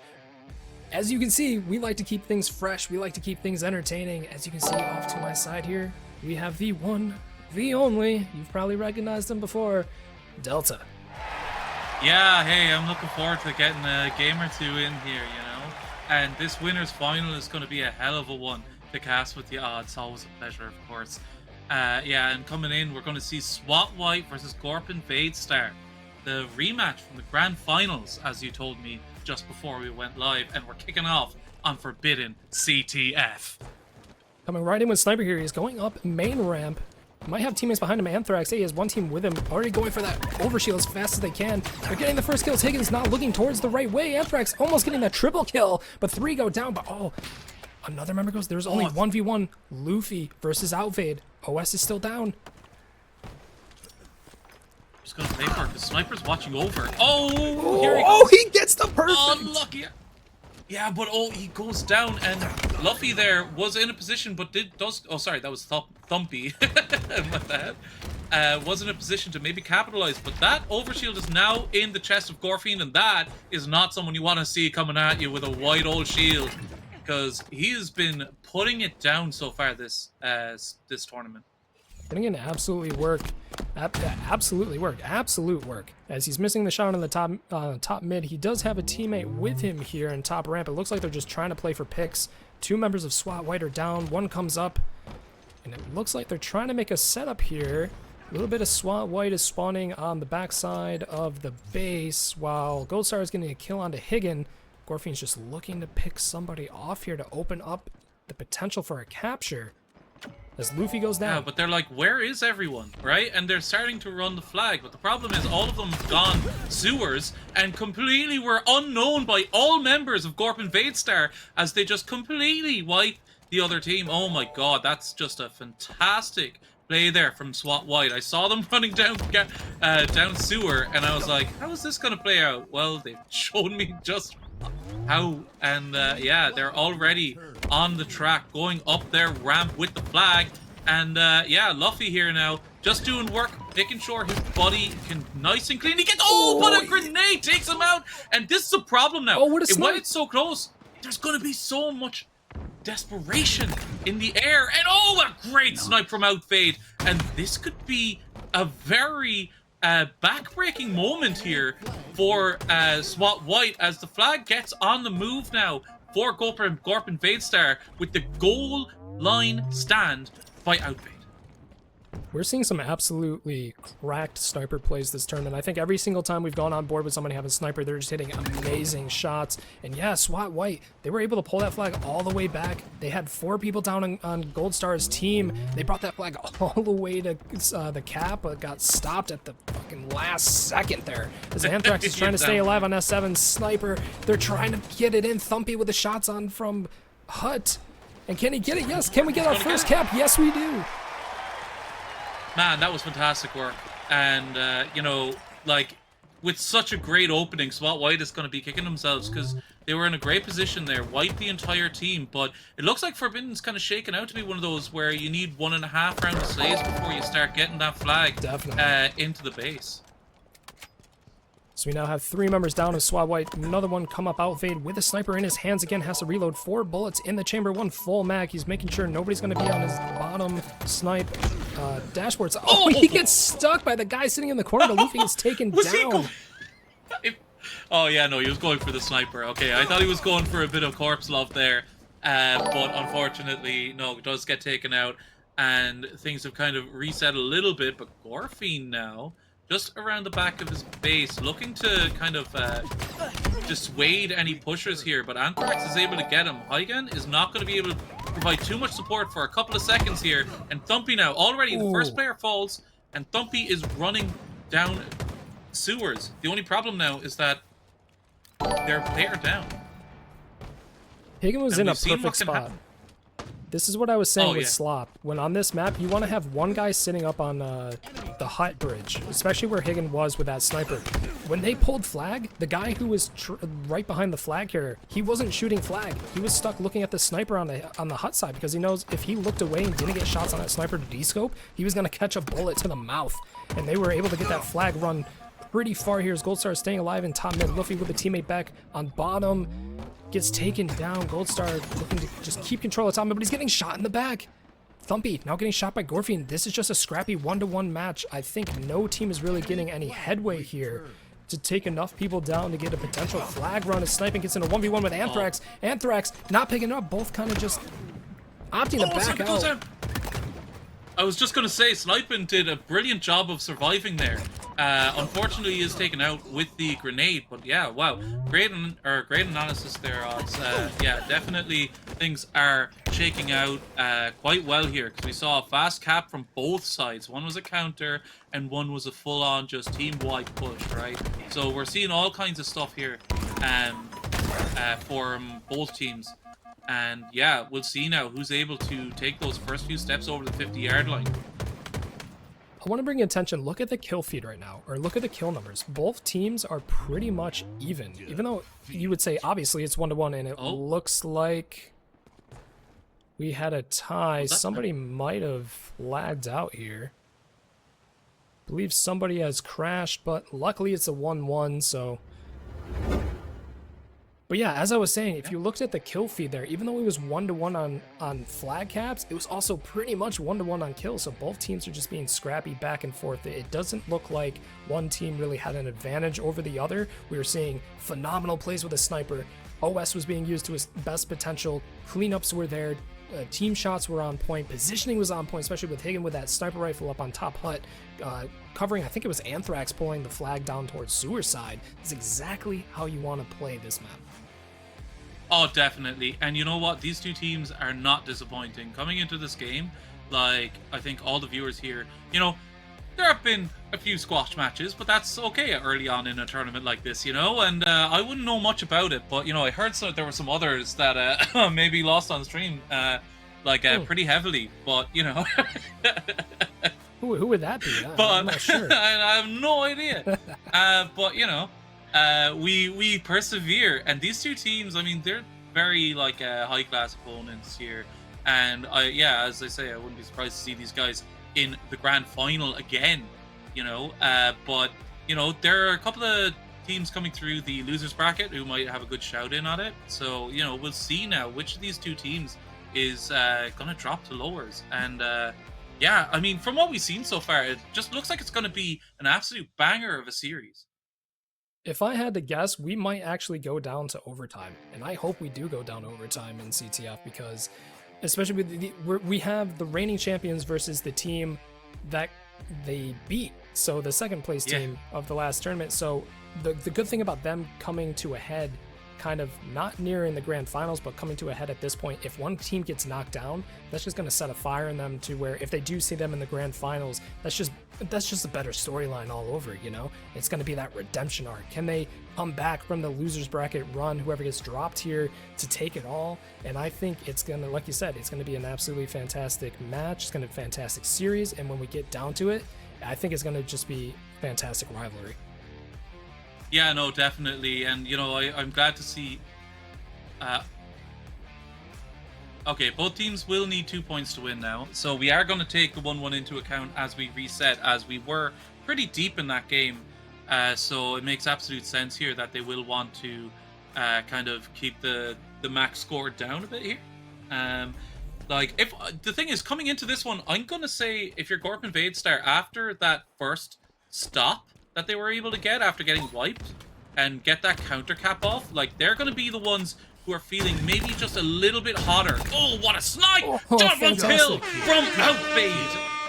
And it looks like OS went offside the map here, and I was going to highlight that, you know, both these teams are evenly matched, but we're doing a brand new opening with this reset. Another snipe from Outfade. Can he get Thumpy? No, he misses the shot, but he's going to opt to back out. He's coming back towards their diving board side, gets the kill on Higgin. Anthrax, he's going to be able to get the kill on Outfade. I don't think, oh, he might. Killing spree already from Outfade, as we already have one cap up for Goldstar's team. Outfade is absolutely nuts with this thing in his hands. We have seen some, oh my god, some clips. I mean, I can't even get a word in. This guy is just absolutely putting banger after banger in here. Off the rip here. So yeah, absolutely fantastic stuff here. Still, I said this before and I'll say it again. We have seen absolutely nothing but the best sniper plays coming out of each and every series. Every single time we go on board with a guy holding sniper, he is just hitting absolute blains on people across the map.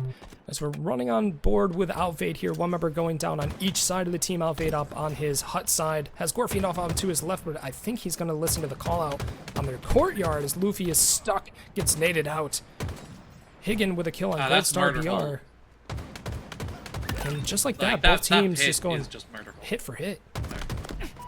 Yeah, no, they're swinging back and forth here. You know, advantage Scorpion at the moment, obviously 1-0 up. And in a pretty comfortable position positionally. Like, so it's going to take something big here from SWAT White, and they're going to need to maybe play a little bit defensively here for a moment to get that opportunity to get a pick or two on the board and then push out. Overshield is up, sniping, trying to get his shields back. You know, Stumpy has got two of his teammates behind him. Looks like Stumpy gets it, but nobody gets backsmacked. Did he get it off? I don't know. Yes, he did. Sniping got it off. He put it into his chest, as you like to say. Getting aggressive up on that flat cap. 3 members down, 4 members down for SWAT White, and it looks like this is going to be a pull. Yeah, absolutely. You know, Gorpin here playing, you know, chess here. You know, rather than checkers. Oh yeah, we'll go 1-1. That's fine. Now they have the flag on the move here and could very well find themselves in a position to win this one rather quickly after the reset. Outvade with a perfect flank from the main ramp. He's just turkey shooting 2 members of SWAT White on the other side of the map, and just like that, that ends it 2-0. Gorpen Vade Star starting off this best of 5 series strong with a 3-1? 3-1 cap after the reset. Yeah, absolutely. They really just came out the gates a lot stronger after the reset. You know, I mean, they had a very good start in the first one. You know, and it took a while for SWAT White to kind of recover. And what they did was they just went for a kind of a mass flank down around Sewer. But this time they weren't afforded that luxury. Like Outvade just like wiped the enemy team. Like, I'm surprised we didn't see an extermination medal pop up at some stage, because he was just popping heads. 10-2 I think at the end, if I'm correct. And like, yeah, that just really set the tone. Like, that first killing spree, those opening 6 kills that Outvade got, I think brought that series home for them. Definitely just blew the opening right out there for them to take control of the map, get that early flag run, that early flag cap. And it did get a little bit scrappy, but I think they were just kind of staying on top of their team shots. They had one guy kind of on the other side of the map. We saw it near the end there where Outvade was just getting free turkey shoots across the map, getting free kills. And we go to the scoreboard here. Obviously, the numbers aren't too high because we had a reset, but what sticks out to me, look at that, 10-2, 7-4 with pretty high accuracy, good damage numbers across the board. Yeah, definitely showed up here. Although Thumpy with a 68% accuracy, give me that any fucking if I got Monster. Over 40 today, I would be surprised. But yeah, we what's called, as we come into this Street Slayer, what are you thinking these two teams are going to come out and do? Like, I mean, we do often see like this game kind of either be like breakneck or just slow as molasses. So how do you think these two teams are going to approach this? I think this is going to be a little bit slower. I have a feeling with how they were playing against that, or playing around that overshield on that Forbidden match, they might bait out Camo a little bit more. You definitely see these kind of like more, these teams that take a more methodical approach to approaching camouflage. They kind of jiggle peek it, they bait it out, they get the kills, and then one guy just absolutely goes for it at the last second and gets it. As we see with Gorfin trying to stay alive on B side here, Anthrax getting taken down in Red Room, but he gets taken down by Higgin, already 1-1. We have a shotgun going in as Gorfin gets the backsmack on Higgin, and Camo is coming up. Some people are getting a good kill there down onto Harry Potter, as it's known here in HFT, under the stairs. And just now, just trying to play their life and dissuade a Camo push, but unfortunately, they're wise to it. He was the only player up for his team, and Camo has gone into the chest of, I believe it is Gorfy. Bumpy played his life here perfectly. He knew he was one of the last guys up. He had the tram spawn. He knew he was going to be able to force people either tram or B side.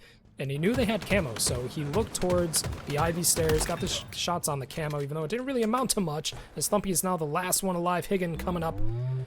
And again, this game is pretty close. 10-6, camo is down, so it just looks like how these teams are going to be able to approach this new spawn with SWAT White spawning up on PD. Yeah, they're not really getting much time to spawn together here. Our SWAT White, they are kind of getting rolled a little bit. Valiant that they have 10 kills on the board here. Great job. But I've got to say, in that last fight, Goldstar, like, great target prioritization. He knew what angles those two players were open to and allowed his teammate to pick up the low shield player while he finished or got himself a nice perfect kill onto the second player. Trades coming out from both teams. 2 people down for Goldprint, Vadestar, SWAT White. 1 person down as we're on board with Luffy here with Thumpy in the bottom ATM. It looks like they're responding to callouts. 2 members of Goldstar. He's out alone. Luffy putting a shot into Thumpy. There's 3 members of SWAT White just pushing through with Higgin on the PD side. So already they have swapped the map. Camo is coming up. Camo should be up now. Yes, at 10 minutes, Camo is up. Anthrax gets taken down. Luffy with shotgun getting kills, trying to stay alive. He saw that guy on bottom B stairs as Thumpy gets the kill on Gorefiend, and he got Camo.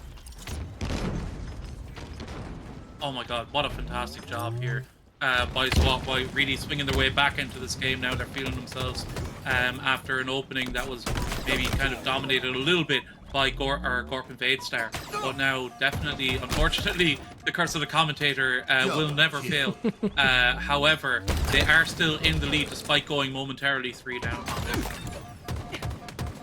SWAT White up 3 kills, maybe make it 4. Yes, Thumpy has help from Luffy and Higgin as Anthrax is staying alive. The 2 members of Gorp and Vadestar on this ATM side. Another one spawning up onto the Ivy stairs is sniping, trying to take a 1v1 against Thumpy, but gets taken out by Gorefiend. And just like that, it is a 4-kill game. This game is still extremely close, make that a 3-kill game. And as we say, Slayer doesn't actually start until 30 kills. So the game can just swing any way once you get to that 30-kill mark. Yeah, definitely. And, you know, I've got to say here, like, when it comes to a team, when your back is up against the wall, sometimes all it can take is for 4 of you to die pretty close to each other and spawn up together and get a nice, like, kind of roll going, getting all your guns pointed in the same direction and picking up a nice 1 or 2k to get yourselves out of spawn and established on the map. And I think that's just what we saw there. Exactly. SWAT White is doing everything they can correctly here as 3 members go down, but Thumpy with the commando getting a double kill. Even though 3 members of his team are down, he's just picking up the kills, making sure that no kills go in the favor of Gorp and Vadestar to kind of bring this lead to a close. SWAT White up 5 kills, still make that 5. If they can just continue these trades, they're going to be in a good position as Camo's coming up in 5 seconds. Yeah, and Thumpy, I mean, is just planting his feet or flag in the ground and just saying this far and no further, right? I mean, like 15-6 here, just like pulling his team, kicking and screaming into the lead here. And Luffy as well can't go unsaid. 6 deaths is huge. You know, that's the kind of play that kind of goes unnoticed a lot of the time. And, you know, if you're able to play your life a lot longer, like, you know, you're going to be able to give your team just that advantage. You get that, get a couple of BRs pointed your direction while you just dance around, you know, and give your teammates a time to come in and clean up. Exactly. Look at this. Higgin and Anthrax on SWAT White both have 7 kills and 11 assists. That is 22 kills apiece from them they have assisted. As again, Thumpy is the last man alive on SWAT White. Scorpion Vadestar has now tied it up 41-41. Let's see, do they slow it down? As Gorefiend gets taken down on the B stairs, but Outvade gets the kill on a Thumpy. And Higgin is trying to clean up the kill. Outvade and his teammate Luffy coming in through lightning. Anthrax on top. Ivy. Outvade, I think, just took a team nade. But still, 43-43.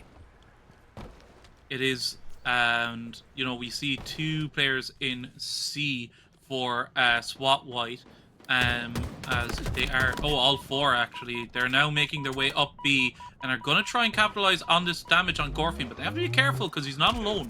And coming through music, if they're able to win that fight, which I think they... Oh, he got the stick! Oh, traded. Good job, 45-45. But now, the foot needs to go to the gas here, and that's a required kill from Goldstar to keep things level, as he was just like completely collapsed on from B-side. but Gorfie now finds himself isolated up on A, and with a player down at batteries, then or on Gen, sorry. Oh, 49 SWAT White now. is going on the offensive here. They had 3 members going into B Street and picking up the last final kills. You saw exactly as you said. They put their foot on the gas pedal. We saw when a member of Gorpin Vadestar died in bottom mid on the tree side. We saw 3 members lie towards that shotgun side. They said, okay, let's get together. Let's hunt down these last couple guys, because I think there were 2 dead on Gorpin Vadestar's team. And then they just pushed through Cafe. They had one member, I think it was Snipin, was caught out by himself on shotgun when we had the one member we were watching there was in back A. He wasn't able to get much help because he swung into a 3-man group on that on the P Street. So he was instantly taken out of the fight. Sniping got cleaned up, and then he turned and saw somehow 2 members of the team were coming through lightning.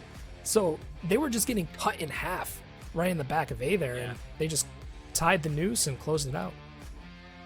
Yeah, and I mean, that's what you got to do when you have those situations. We saw it from SWAT White the first time around with some great kind of slays and great moments throughout the game. Like, a lot of the time, we're seeing Gorp and Vadestar maybe being in control, but the thing is that SWAT White know how, when they get the opportunity, they are able to push through. They are able to get themselves to they're able to capitalize on any advantage that they're given. And I've got to say, Thumpy, hats off to you. 20 and 10 in that game, just showed up the same way Outfade did in the previous game. Yeah, Thumpy being the main slayer, but let's also take recognition of Anthrax and Higgin, both coming in with 13 assists. Even though they had the lower kills on their team with 9 and 7, they were still coming out with 26 kills that they assisted with together, which I think that right there was just feeding kills to Thumpy. Thumpy was staying alive. There was probably 3 different times we saw Thumpy alone by himself, but the thing is, he was able to stay alive, get kills, and kind of, even though his team was going down, Thumpy was getting the kills to keep the kills even between both teams. So Goldstar's team wasn't able to capitalize on taking SWAT White down in terms of numbers, because Thumpy was just being an absolute menace and keeping it even. No, definitely. Like, living is, I mean, it's been said time and time again, but it doesn't make it any less true. Playing your life on Halo is the best thing you can do. It's just fact, right? I mean, and there's not really much else to say about it. We saw it there, and the value of that in that previous game, and how he was able to capitalize off the damage. It's game time.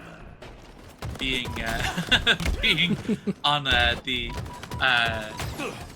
or by being on the kind of cross a lot of the time. But 4 dead already for Gorpin Vadestar, and it looks like a setup is on its way here for the side of SWAT White. It looks like Thumpy is the one with camo inside of Hydro there, as 3 members of Gorpin Vadestar are in the bottom tower. Thumpy is just looking for some easy kills. He doesn't know where they are. Anthrax goes down. Goldstar knows camo is somewhere, but he's getting shots on him. Can he win the fight? Yes, he can! Goldstar out BRs, or out DMRs Thumpy with that camo. Fantastic play, but in the meantime, this is Oddball. It's not Slayer anymore. Thumpy with the oddball, already up 30 points. Taking the 1v1 against Goldstar. He realized he was out of ammo, so he goes for the trade. Good trade by him, because SWAT White still has control of the oddball. Definitely, making the best out of a bad situation there. And it looks like it's going to be a long push here from Gorpin Vadestar. Goldstar, BR there, I mean, BR must stand for Battle Rifle, because definitely showing up with that weapon here on recharge. As 3 members again, SWAT White going down, Thumpy the last alive, and they had a fantastic rotation there as you saw them take it out of gold pipes into A side, because they saw all of his team was spawning there, but I think it was just a little bit too slow with that rotation, because ball got taken out from mid. As we throw a ball out towards mid with Goldstar taking the 1v2 on a bottom A. He gets the kill on Anthrax. Can he stay alive? Yes, he does, because he has a teammate watching him. A fantastic grenade to Outfade. Yes, he did have a teammate watching with Outfade. Getting that kill on Luffy. Goldstar absolutely playing his life. A fantastic play, as now he rotates it to back Hydra. Blue play. Absolutely, and yeah, that play just shows the level of game sense that you have with these players up at this level, and now able to just milk as much time as possible. Like another player might have been, a bit more jumpy off the back of that. May have been may have played that ball a bit quicker. But Gorfin with a back beautiful smack. Position. Can he get the kill on the Higgin? 1v1, yes he does. And all is forgiven. Ball tossed out, ball reset, and yeah, we're back here now. 47-32 in the favor of SWAT White, as we are 2v3 on the map in the favor of Gorpin. Oh, all for dead. I love seeing this. Gorpin Vadestar probably thought to themselves, we've had a pretty easy tournament so far, and then they come into this best of 5 and they go, wait a minute. Didn't we play these guys in the grand finals a couple months ago? And the next thing I know, it is a 1-1 game in this best of 5. And the score is even too. Opting to throw that ball out is 50-47 as Luffy gets a kill on Outve, but Goldstar takes the kill up on the Luffy. Anthrax trying to look for Goldstar, doesn't know where he's coming from. His Higgin and his other teammate come up, he gets the kill on the ball as his teammates are flying through. Yeah, and Thumpy goes down off the back of it. That was a fantastic play there from Goldstar BR. Like, he's completely killed that setup on his own, by getting that one kill and, blowing out that player's shields. And now it allows Gorfin to bring that ball up to Gold Pipes, get themselves back in the lead, and, oh wow, get a nice trade onto Thumpy. Thumpy getting that trade there to drop ball is fantastic, because now you see two members, Anthrax and Higgins. Higgins gets the ball, Anthrax goes to mid to help out his teammate, who then trades out with Goldstar. Anthrax getting taken down by the guys who are spawning on the A side, so now sniping. Having to take the 1v1 against Thumpy, gets taken down, and ball is getting rotated into long haul. Yeah, and electing to hold on to the ball there as they make the jump. It's fine. It gets them an extra couple of seconds, but the problem is you're just a little bit slower. You're a little bit further away from where you need to be. And now Gorfiend is just, left here with Camo, getting himself just a nice, easy kill and a double now as they look to control here over by C. They're going to try and run that blue pipes now and hide out back Hydro. And it looks like they'll be able to take themselves into the lead here at least. I think SWAT White in this whole last about minute and a half, I think they kind of lost sight of what they wanted to do. They had the ball in top goal, they go into long haul with it, and then they kept trying to rotate it maybe towards Hydro. I feel like they didn't really have an idea of what they wanted to do with that ball, because Goldstar's team had Camo. So we see Gorfin controlling with sniping in this back Hydro. Higgin pushing up with the shock rifle, can he get any kills? He gets a grenade onto him. Higgin being taken down by Gorfin. Gorfin taken down on Thumpy, 2 dead. But he getting picked up, and that is 3 members down for SWAT White. Yeah, and now it's all about the spawns here. Who gets the better spawn? We have A spawns here for Gorpin Vadestar, and it looks like they might be in a position to be able to just cheek out those last few points as 2 go down on the side of SWAT White. And the ball is making its way, I believe, to Whirlpool or A. Yep, and that's, I think, going to be round 1 here, unless there's a Hail Mary of all Hail Marys. And they got the setup too. They had a guy on top A plat, top tower there when they're getting shots over towards gold while ball is being held on top elevator. They basically just had the control. They were saying, all right, just hold ball. We'll get the last 10 seconds. We'll win this round. So now going into this, it's going to be interesting.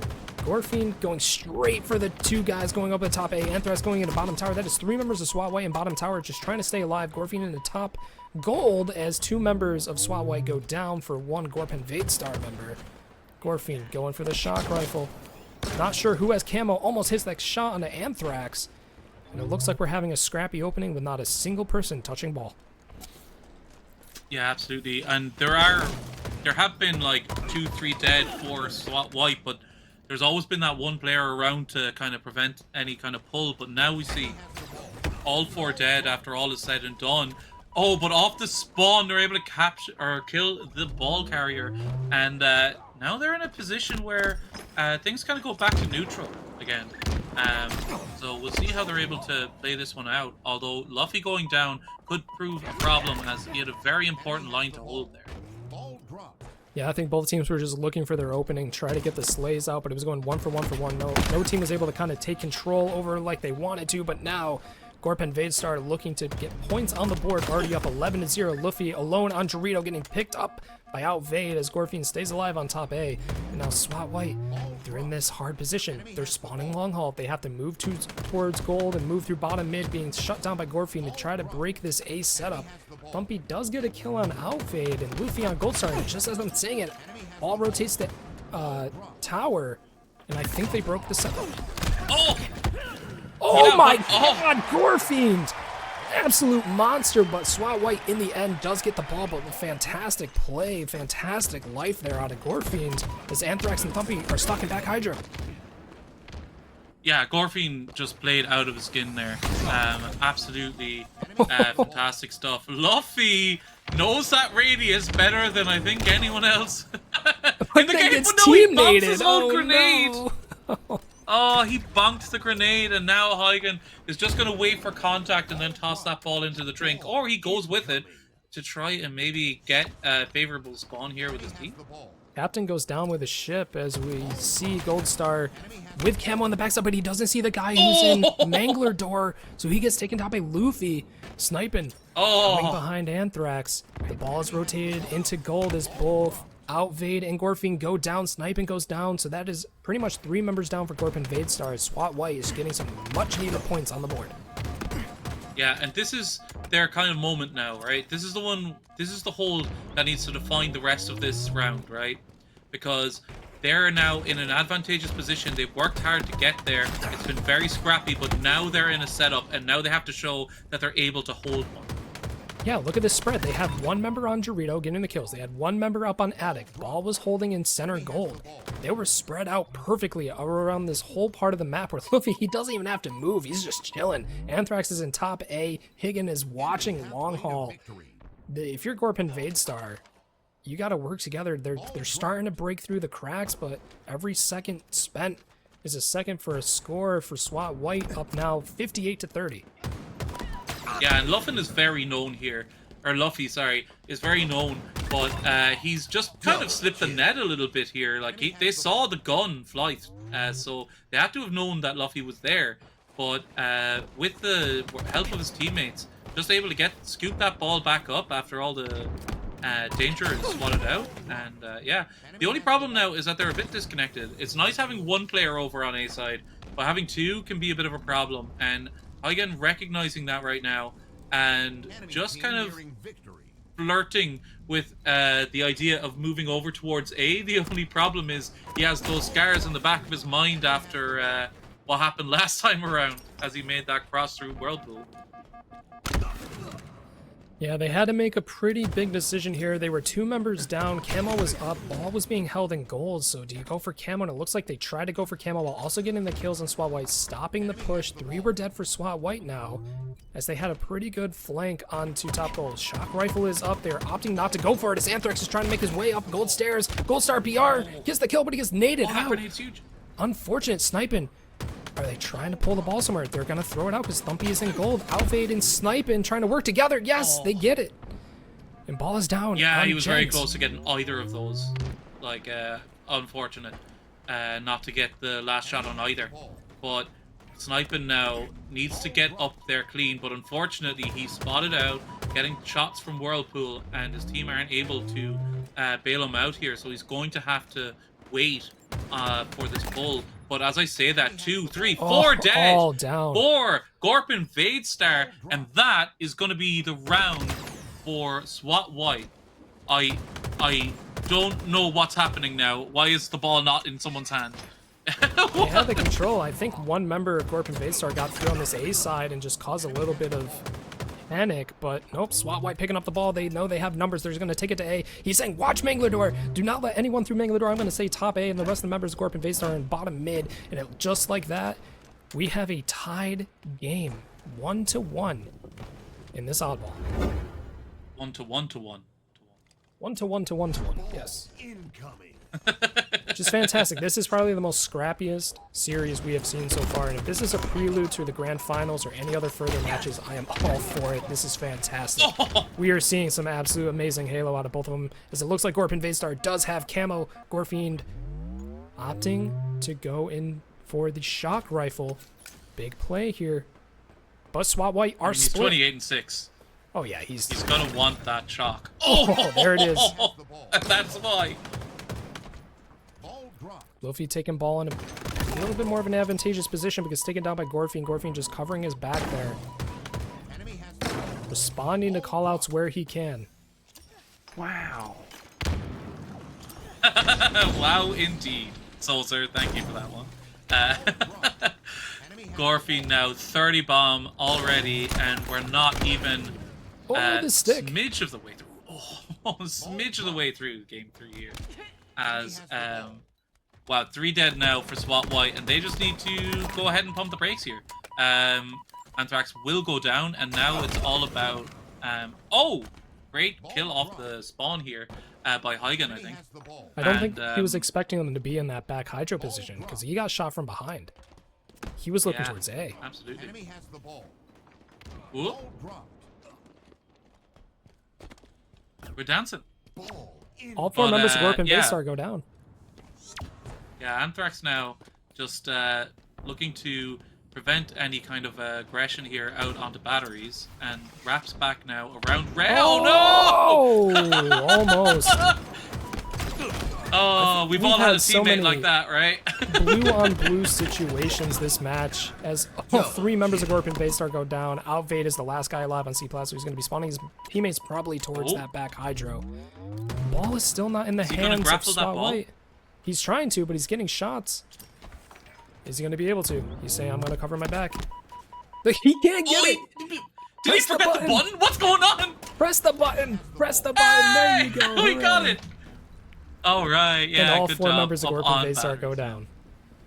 Yeah, that's fantastic. Maybe he was just baiting. Maybe he was baiting for his teammates. They knew that he, what's it called, that a setup was going to come in for SWAT White if he got the ball up. So Gorp and Baystar had to react and then allowed his teammates to just sweep the enemy team. Humpy being an absolute menace on top tower as Goldstar gets a kill on Anthrax, maybe opening the position a little bit because ball did have to get transferred over to tower as Outfade is 1v1ing Thumpy. Gorfine gets a kill on Higgins, so it looks like Gorp and Vadestar has the momentum here into tower. Yes, they do. Ball is thrown down into Mangler Pit, but Goldstar says, nope, give me that, and takes it right back to back hydro. Perfect setup, perfect play. Yeah, and Thumpy, wise to the tricks there, just decides to get out of A, take the long way around, because he was in a lot of trouble if he stayed anywhere near there, as we saw from that home dead. Goldstar almost with the out. 1v1 Higgin versus Sniper, and the last 2 alive here, but he takes a grenade. Higgin got an overkill, actually. Oh my, where did that come from? I did not see Higgin getting all these separate kills. He was just stringing them along. Oh, and here he is now again, just putting shots down. 18 assists on the board as well, gotta say. You know, like, a lot of fantastic team fighting going on here by SWAT White. It's definitely their forte. There are some heavy hitters on Gorp and Vadestar, but when it comes to team fights, it looks like SWAT White are more proficient in that area. So what are we looking at? 34 assists for Gorp and Vadestar? I mean, you can see the kills are a little bit disparaging. SWAT White definitely has more kills than Gorp and Vadestar, I would say, just because Snipin is sitting down with 10 kills. But Snipin does have 14 assists and 79 points on the board, so you can't count him out. Even though he might not be main slaying, he is definitely playing the objective for his team, and we see that time and time again as Thumpy and Higgin are in back hydro playing for their lives. Gorfine gets the snipe on the Luffy. Sniping just trying to play his life. He has help from Sneaky. Gorpin getting Higgin.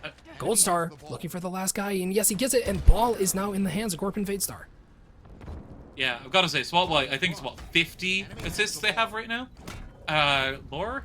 I'm not sure. Quick math, etc. and so forth. So, yeah, I think it's, what, like 56? 56 assists? That's nuts. That's insane. That's what you get out of these oddball games where both teams have a point on the board, and it is pretty even. I mean, it is 58 to 49, but that's really not that big of a disparity. Is that even a word? I don't know, but really well. Or Fiend with a shock rifle. He's trying to look for the top A spawners. He might see Higgin. Oh, he looks away at the long time. Gorfine Alfie gets taken down. Sniping throws the ball off the back hydro as it looks like most of SWAT White is trying to push through this tower side. And that was so much just beautiful, quiet pressure. Oh my god. Beautiful, quiet pressure there from SWAT White. And, you know, just able to get that ball thrown out when it did. I mean, that's huge for them here. As they're only, what, 15, 16, 17 points? 16 points? 17? It's behind? Yeah, it's not much. Let's just say it's not much. It's already, with the ball in SWAT White's possession, they are already closing that gap. They are 10 points down. That's really not that much. Especially, both teams probably have to have White clammy hands, as it were, here, as they're throwing the ball out to bottom mid.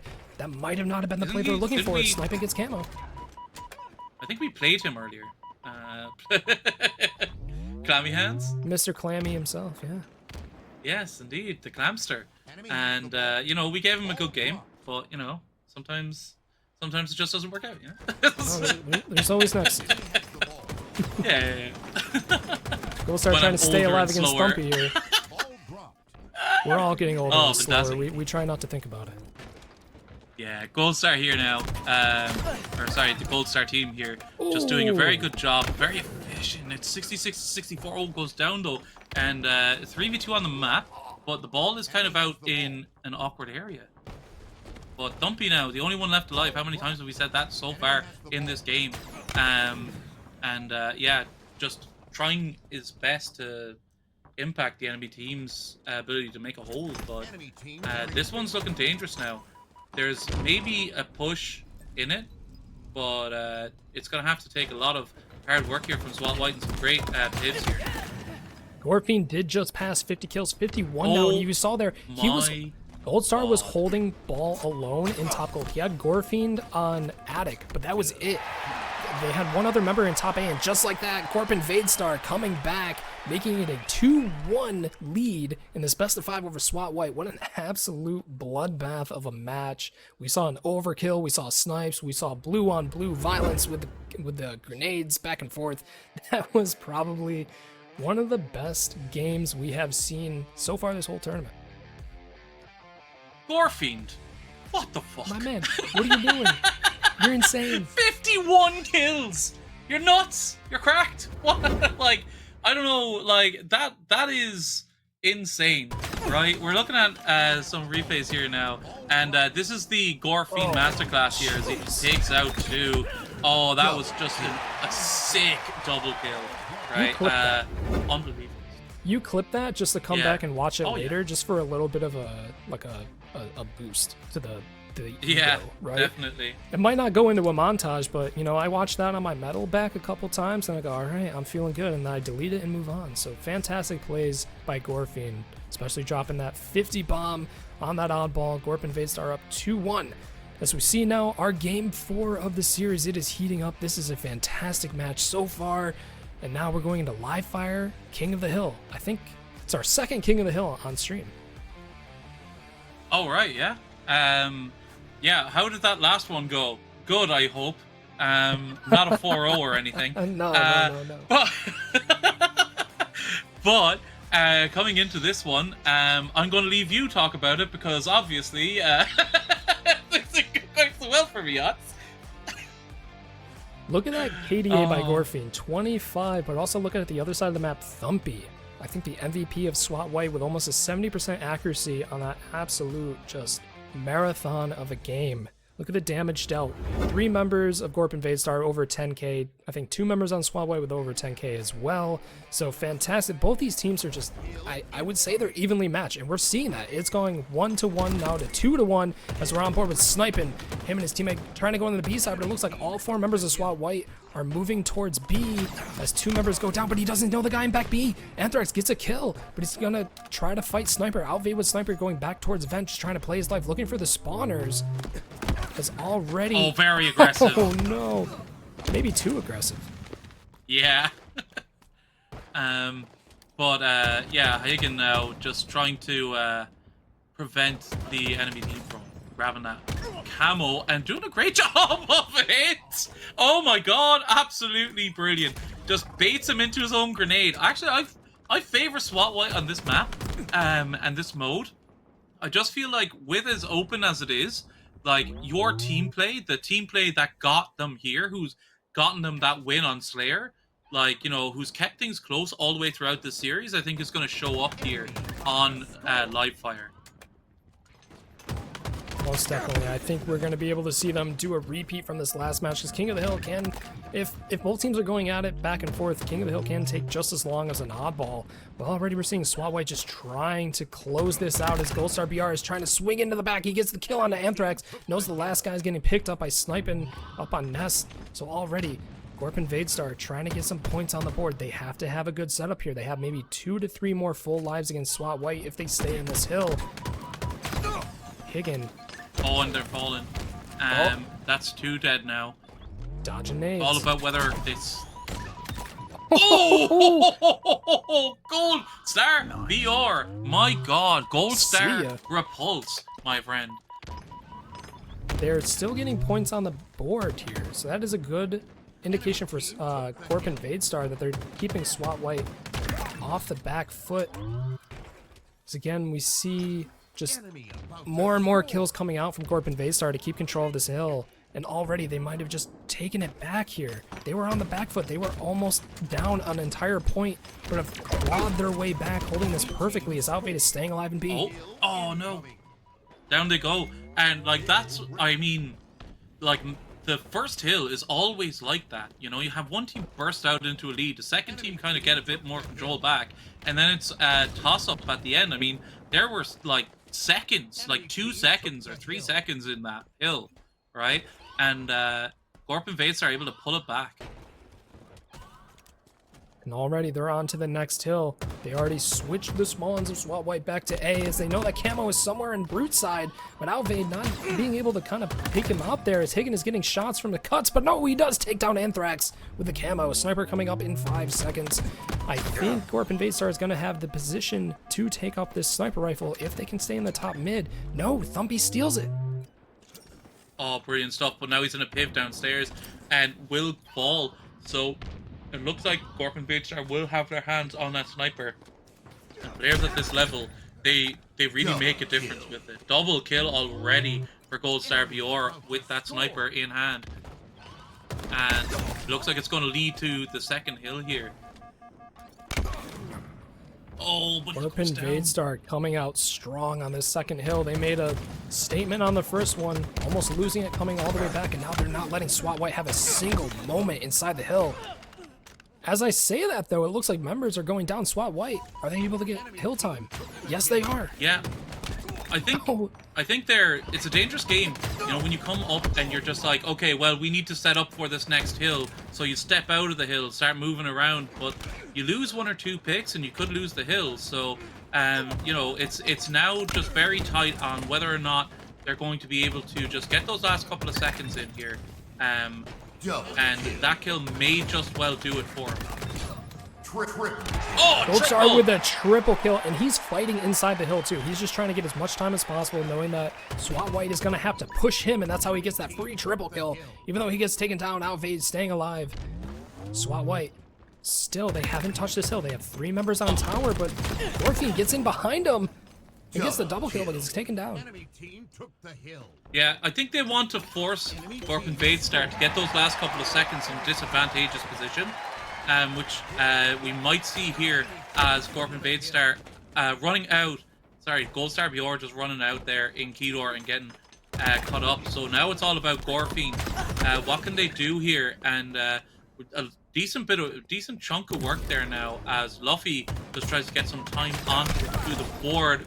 Goldstar BR, oh my god, gets the melee and gets out of dodge, but Pumpy there just in time to pick up the pieces and get that second kill. Great job. I think Gorfine looked from away Thumpy. there. He looked away thinking he got the kill, but it kind of cost him his life, even though his teammate got the pickup. Luffy helping his teammate in big door, and just like that, SWAT White, they have the position. They're spawning on the correct side. They can get time here. They just need to put people in the hill. 2 members of Gorp and Vadestar are down. Now they can just milk.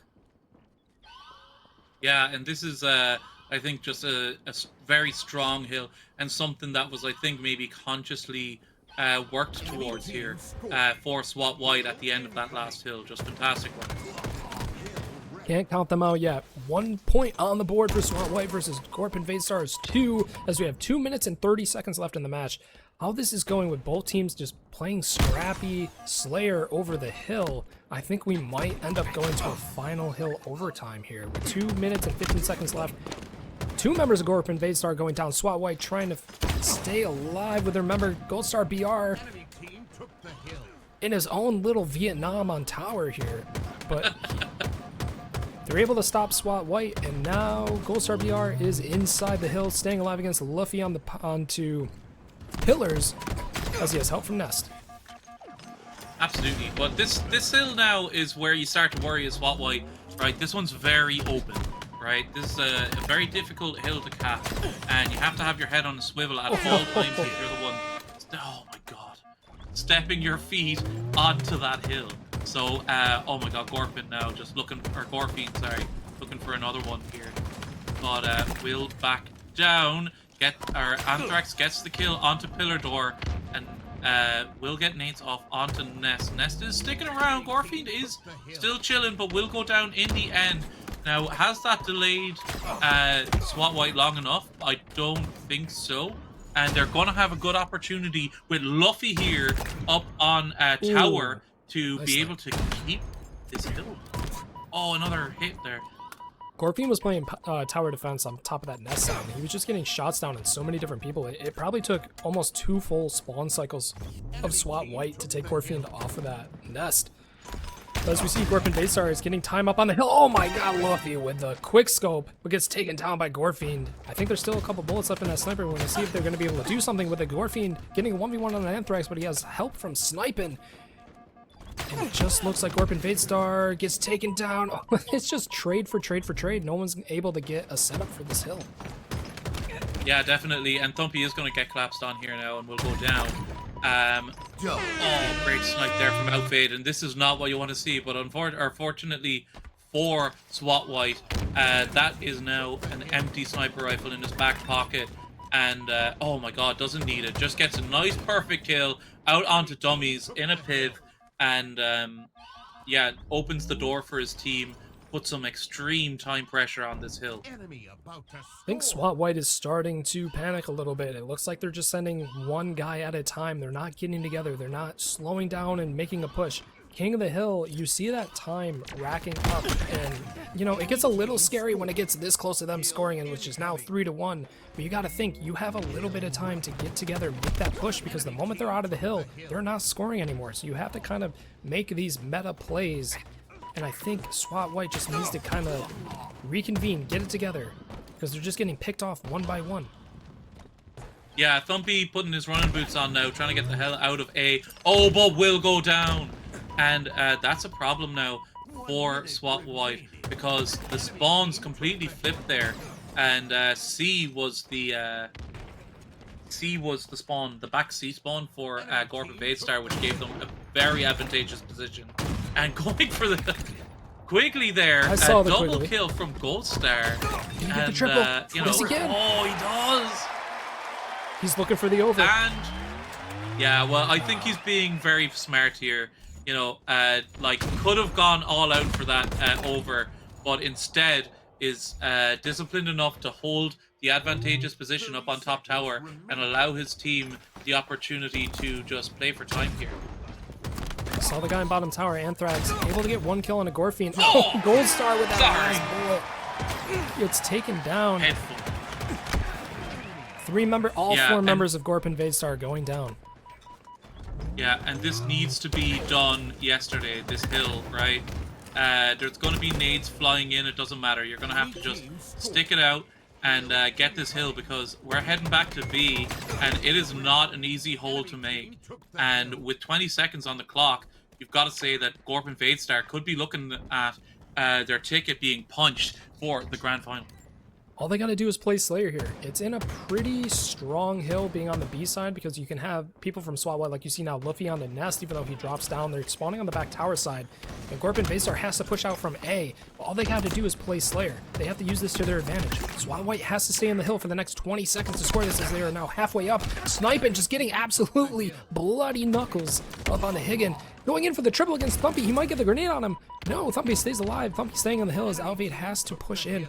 He has to contest this to make sure they don't get any more time in this hill. Well, yeah, unfortunately, you know, you don't want anybody's feet on this hill if you're the side of Gorp and Vadestar, which kind of, you know, played on the head of sniping there.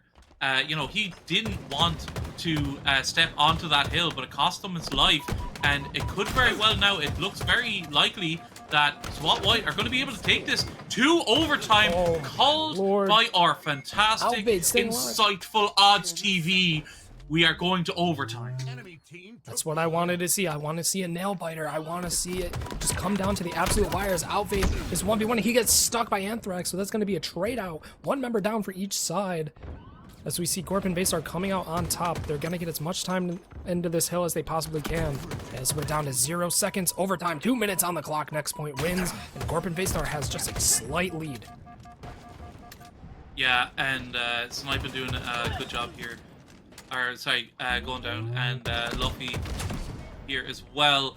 This is a very pivotal fight here between these guys. It's all about who gets top tower control, and it looks like Outfade might be king of the castle here, although being told to get out, the dirty rascal, as Thumpy lays a beautiful shot on them. As 3 members down for SWAT White, Sniper in the hand of Gorfine, he's gonna opt to go to the top tower here. They have to get members on this hill. They have to get as much time as possible for SWAT White. Gubs 4 up.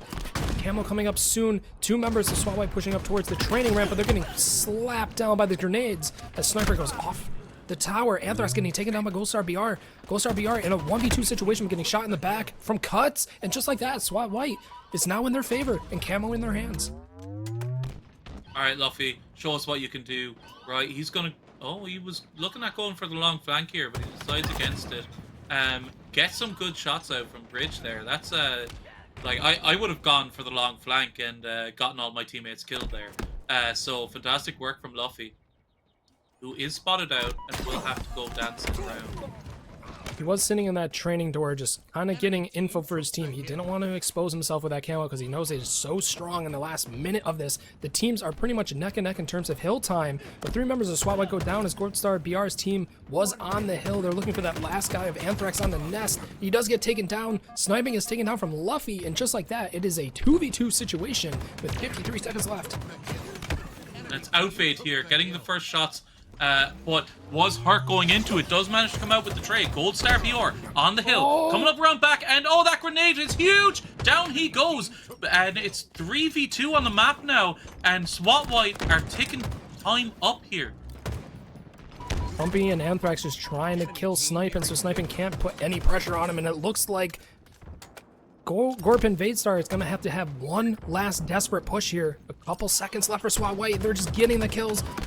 Gorfiend pushing the 1v1 on the training bridge, and he gets taken down, and just like that, SWAT White makes it 2-2. We get ourselves our first Game 5. Absolutely unbelievable stuff from both these squads here, and SWAT White really clutching up there in the end to give us a tasty Game 5. These teams are just so evenly matched. It's back and forth. It's one team gets a slight advantage, but it comes right back over to the other team, taking the advantage right back.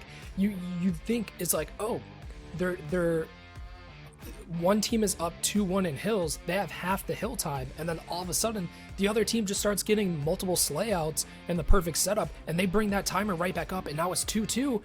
You can't, you think one team is going to take it off, they're going to get that momentum, they're going to keep the momentum, but the other team is breaking it every single time to bring it back. SWAT White 2-2 as we look in a that was replay. the near quickly there.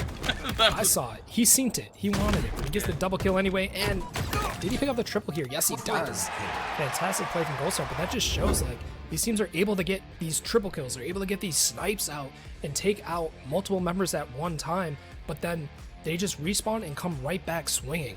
So, absolutely fantastic. Yeah, now this Solitude Slayer is gonna be a tasty one because I feel like this is like setups v aggro here, right? I feel like SWAT White are more of the team that will kind of like try and like trap spawns, and it's all about whether or not the aggression of Gorp and Vadestar, the brilliant individual talent that they have, like can prevent that kind of setup from occurring, right? And you know, I think I mean, I'm looking forward to it. I mean, it's been a fantastic watch, and I'm just absolutely thrilled I got the opportunity to cast it. And here we go as we follow Gorfiend getting shots down onto BR, onto posters, and yeah, picks up the first kill there for the assist. And Huygen now, and I believe it's Luffy or Thumpy just trying their best to live over on C. It is 4-2, and nobody has touched camo yet. It looks like Sniping is able to get that camo off two of members of SWAT White onto C, but they get the shock rifle. Sniping. Oh, this is he's in a beautiful dangerous position. He's Batman. He is up on the roof. He gets is a chisel yapping. Anthrax. Oh, he also has thrust. The thrust. He's gonna push Thumpy. Thumpy has no idea. He gets the kill, but that's now he's gonna get fantastic. caught out. He did the jump. Higgin gets the kill on him. So just like that, camo is taken down. Luffy getting almost cleaned up. Is Luffy gonna actually stay alive here? He Oh, does not. ankle shot, baby. Who needs 5 when you can do 8? Gold Star with a jiggle peek onto bottom pit here as Sniping goes to the top mid. Higgin looking for the guy with shock rifle up on S3. Just playing ring around the rosy. Oh, what an absolute amazing shot on the window. And already Oh we're seeing my Gorp God. and Vadestar with a 5-kill lead. Yeah, and this is what like players like Outfade, like Gorfiend, you know, can do for you. Goldstar, Bjorn, sniping as well, keeping it up, and yeah, 7 kills is stretching out a lead here in this early game. And SWAT White now are just hoping for a little bit of an opportunity to group back up. We can't count SWAT White out. Even though they're 8 kills down, we saw from these last games, just like Thumpy getting the kill on a snipe and McGorfian taking it right back, SWAT White, they can bring it back at any time. Both of these teams are not able to get momentum to just have this just continuous outslay against the other team. And we might start seeing that with SWAT White. They have to regroup a little bit. They're spawning on the other side of the map. Camo is up. Goldstar BR is coming behind Luffy, who doesn't know it's there. Luffy with the thrust. Going for the 1v1, almost takes a Goldstar BR. He had to kind of correct himself there. And it looks like one team did get camouflage, but maybe have gone down. I think that was Gorfiend. Oh no! Oh, great kill there SWAT from White Dip. has it. And Huygen just spotting everyone out here, just trying to get themselves into a useful position. One up on ledge, shots off on them. Another one now in blue goes down, but is traded out. And Anthrax now pushing hard into there. They don't know about the player on ledge. That is going to be the snake in the grass. Oh, and that dance! My God! Outfade staying alive. What an absolute maniac. Buying time for his team. That was probably play of the game so far, as we're getting close to 30 kills now. Thumpy going down 27-18. Not knowing Anthrax in the back. Cafe was kicking down by a grenade. And just like that, SWAT White, they're down by 7. It's starting to inch away for Gorp and Vadestar. I think they're just playing their lives a little bit better than SWAT White are. Yeah, absolutely, and getting some great kills in. But then again, I've learned not to give up on teams when they are down. We came back in our first game from 8 to 20 to win the Slayer. So you know anything can happen here. So I wouldn't get too worried about 10 kill lead now. It's more about when we get into the high 30s that you're going to start feeling the pressure here. Pressure will be on. They're slowly approaching it. Gorp and Vadestar at 33-25. Luffy's seeing the shock rifle there, but not going for it. Is Alfie going to be able to get the kill? No, he's not looking in the right position. Alfie goes down. Camo coming up in 1 second. It looks like Thumpy had to drop out for it. He's not going to be able to get it, but Luffy opting to take his spawn instead. Nope, Thumpy gets the camo. And now it's all SWAT White's game. Yeah, and underrated skill there from Luffy to get around a corner. You know, I always have trouble with that when I'm not looking. So yeah, fantastic job. And now, as we were saying, 33-31 the score. This game is back on. It was a 10 kill difference, now down to a 1 kill difference. That outslay they had in getting camo was just the saving grace they needed. It is now a tied game as Luffy is trying to stay alive, allowing his teammate to get the kill on the back lift here. And just like that, SWAT White is in the lead. Yeah, and I've got to say, the jiggle peeking here is unbelievable. You know, it's really done to an extremely high level. Something that I haven't seen in any of the games I've played myself in this tournament, but you know, just shows you the difference in skill between like some of the higher teams and the lower teams when we have this kind of makes a matchup. But as I was speaking, SWAT White now have taken the lead and maintain. Oh, it's 38-38, 39-38 trading out now. 1-1. And yeah, and we're heading into squeaky bum time now, odds. The fabled squeaky bum time. It's when things start to get a little bit tense. Some sounds you don't want to be making start coming out as both teams are trying to inch across the finish line here as SWAT White is now up 2 kills, 41-39. Shock Rifle coming up in 20. OS also coming up in 20. These are going to be pivotal. These are the last 2 power weapons and power equipment as 2 members of Gorp and Vase are getting taken down in Cafe. Other 2 members in the top snipe, so they're going to have Shock Rifle control. SWAT White has to be careful here. They're cleaning out Cafe's side, but they're getting shot in the back. They're allowing the sniper rifle to go into the hands of Gorp and Vaystar as Thumpy is trying to get a sneaky camo, and he gets it! Oh, that was perfect timing. Any slower and you would not have gotten that camo. Just perfect on the button stuff, because we saw the swing coming onto bridge, and he was able to pop that into their chest and, you know, really give themselves a chance here. And now the lead stretches to 6 kills, and now Gorp and Vade starts back against the wall, something that's maybe not all that familiar to them, as they are brought now down 1 life left for the side of Gorp and Vadestar, and this flank they're chasing him down. Goldstar BR is one shot and back lift. He's trying to stay alive. Oh, it's 44-49. Away. Goldstar, can he get out though? His teammates are spawning at back tram. They are split. If Goldstar is not careful here, he is still in back lift. He might be able to get taken down. Higgin is one shot, and they get the kill on Gorfine in bottom mid. And just like that, SWAT White with the upset over Goldstar, BR's team, Gorp and Vadestar. Just like that, these 2 absolute monsters of teams coming together at a head, but SWAT White just inching it out, 3-2.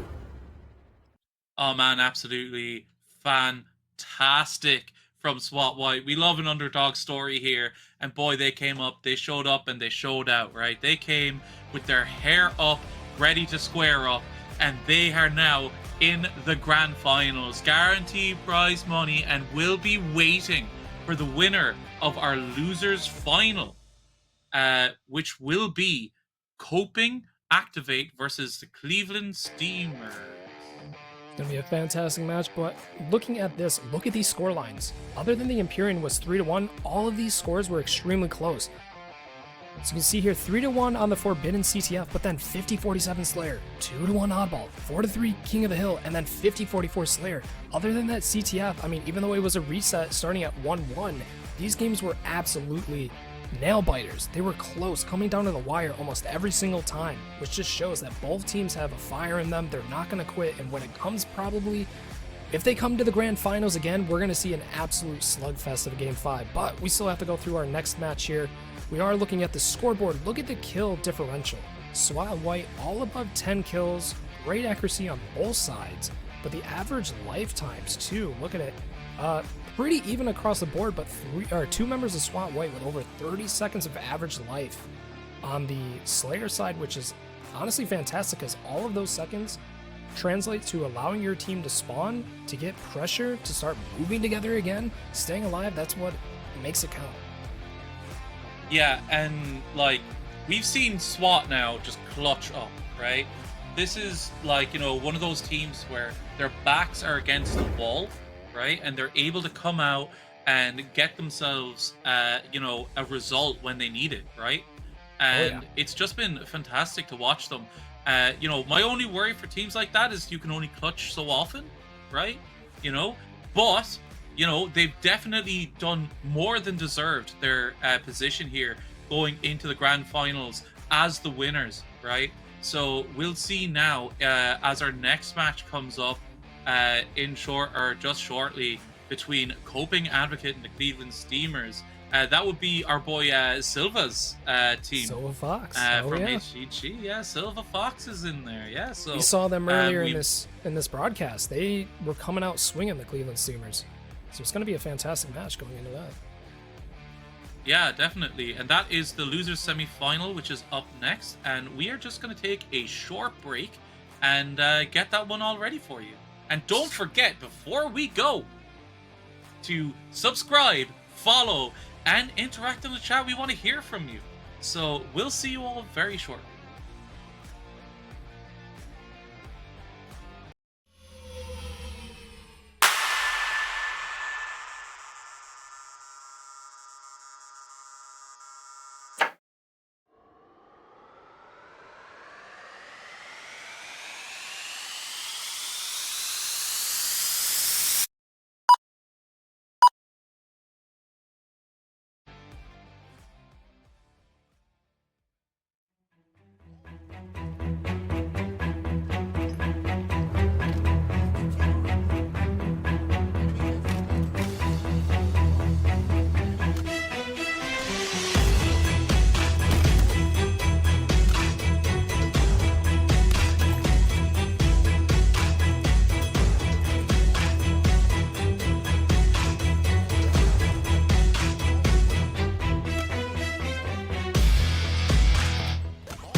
Enemy has the ball. Ball dropped.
ever wondered why we're here? It's one of life's great mysteries, isn't it? Why are we here? I mean, are we the product of some cosmic coincidence, or is there really a God watching everything, you know, with a plan for us and stuff? I don't know, man, but it keeps me up at night. What?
Hello, everybody, and welcome back as we enter the this losers semi-finals here, and we'll see who has the pleasure of coming up against Scorpion Vadestar in the losers final, right? So we have the Cleveland Steamers versus as it comes up here, Coping Activate. I for some reason the whole time I've been looking at it, I just keeps thinking advocate, like, you know, you're like an advocate that's coping with you, you know, like, you know. But We've yes, all been as there. we come in, sorry.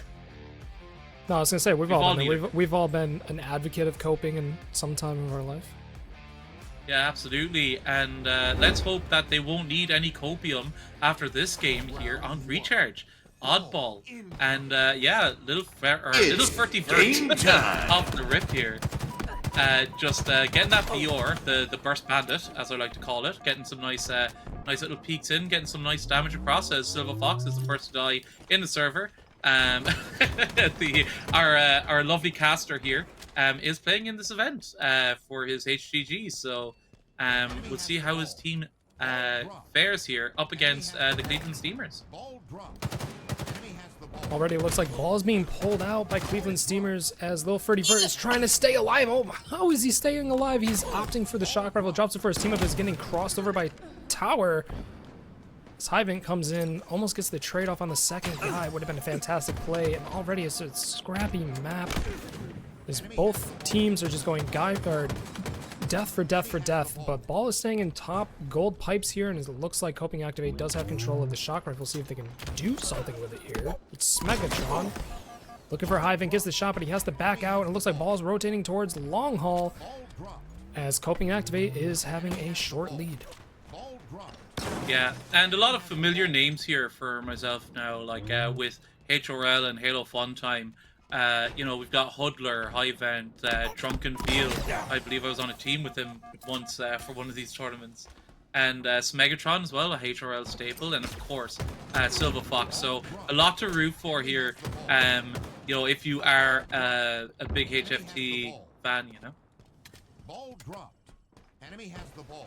Many names indeed have come across, and that just shows the tenacity of the HFT community and Halo in general, that you have these players who are just participating in these community run events. That is what keeps the community alive and running in these times. As EBGBs gets the 1v1 over to Jamora, and Silver Fox going down. That's 2 members down for coping activate, as Cleveland Steamers have the ball in the top gold pipes, inching their way back now 15-33.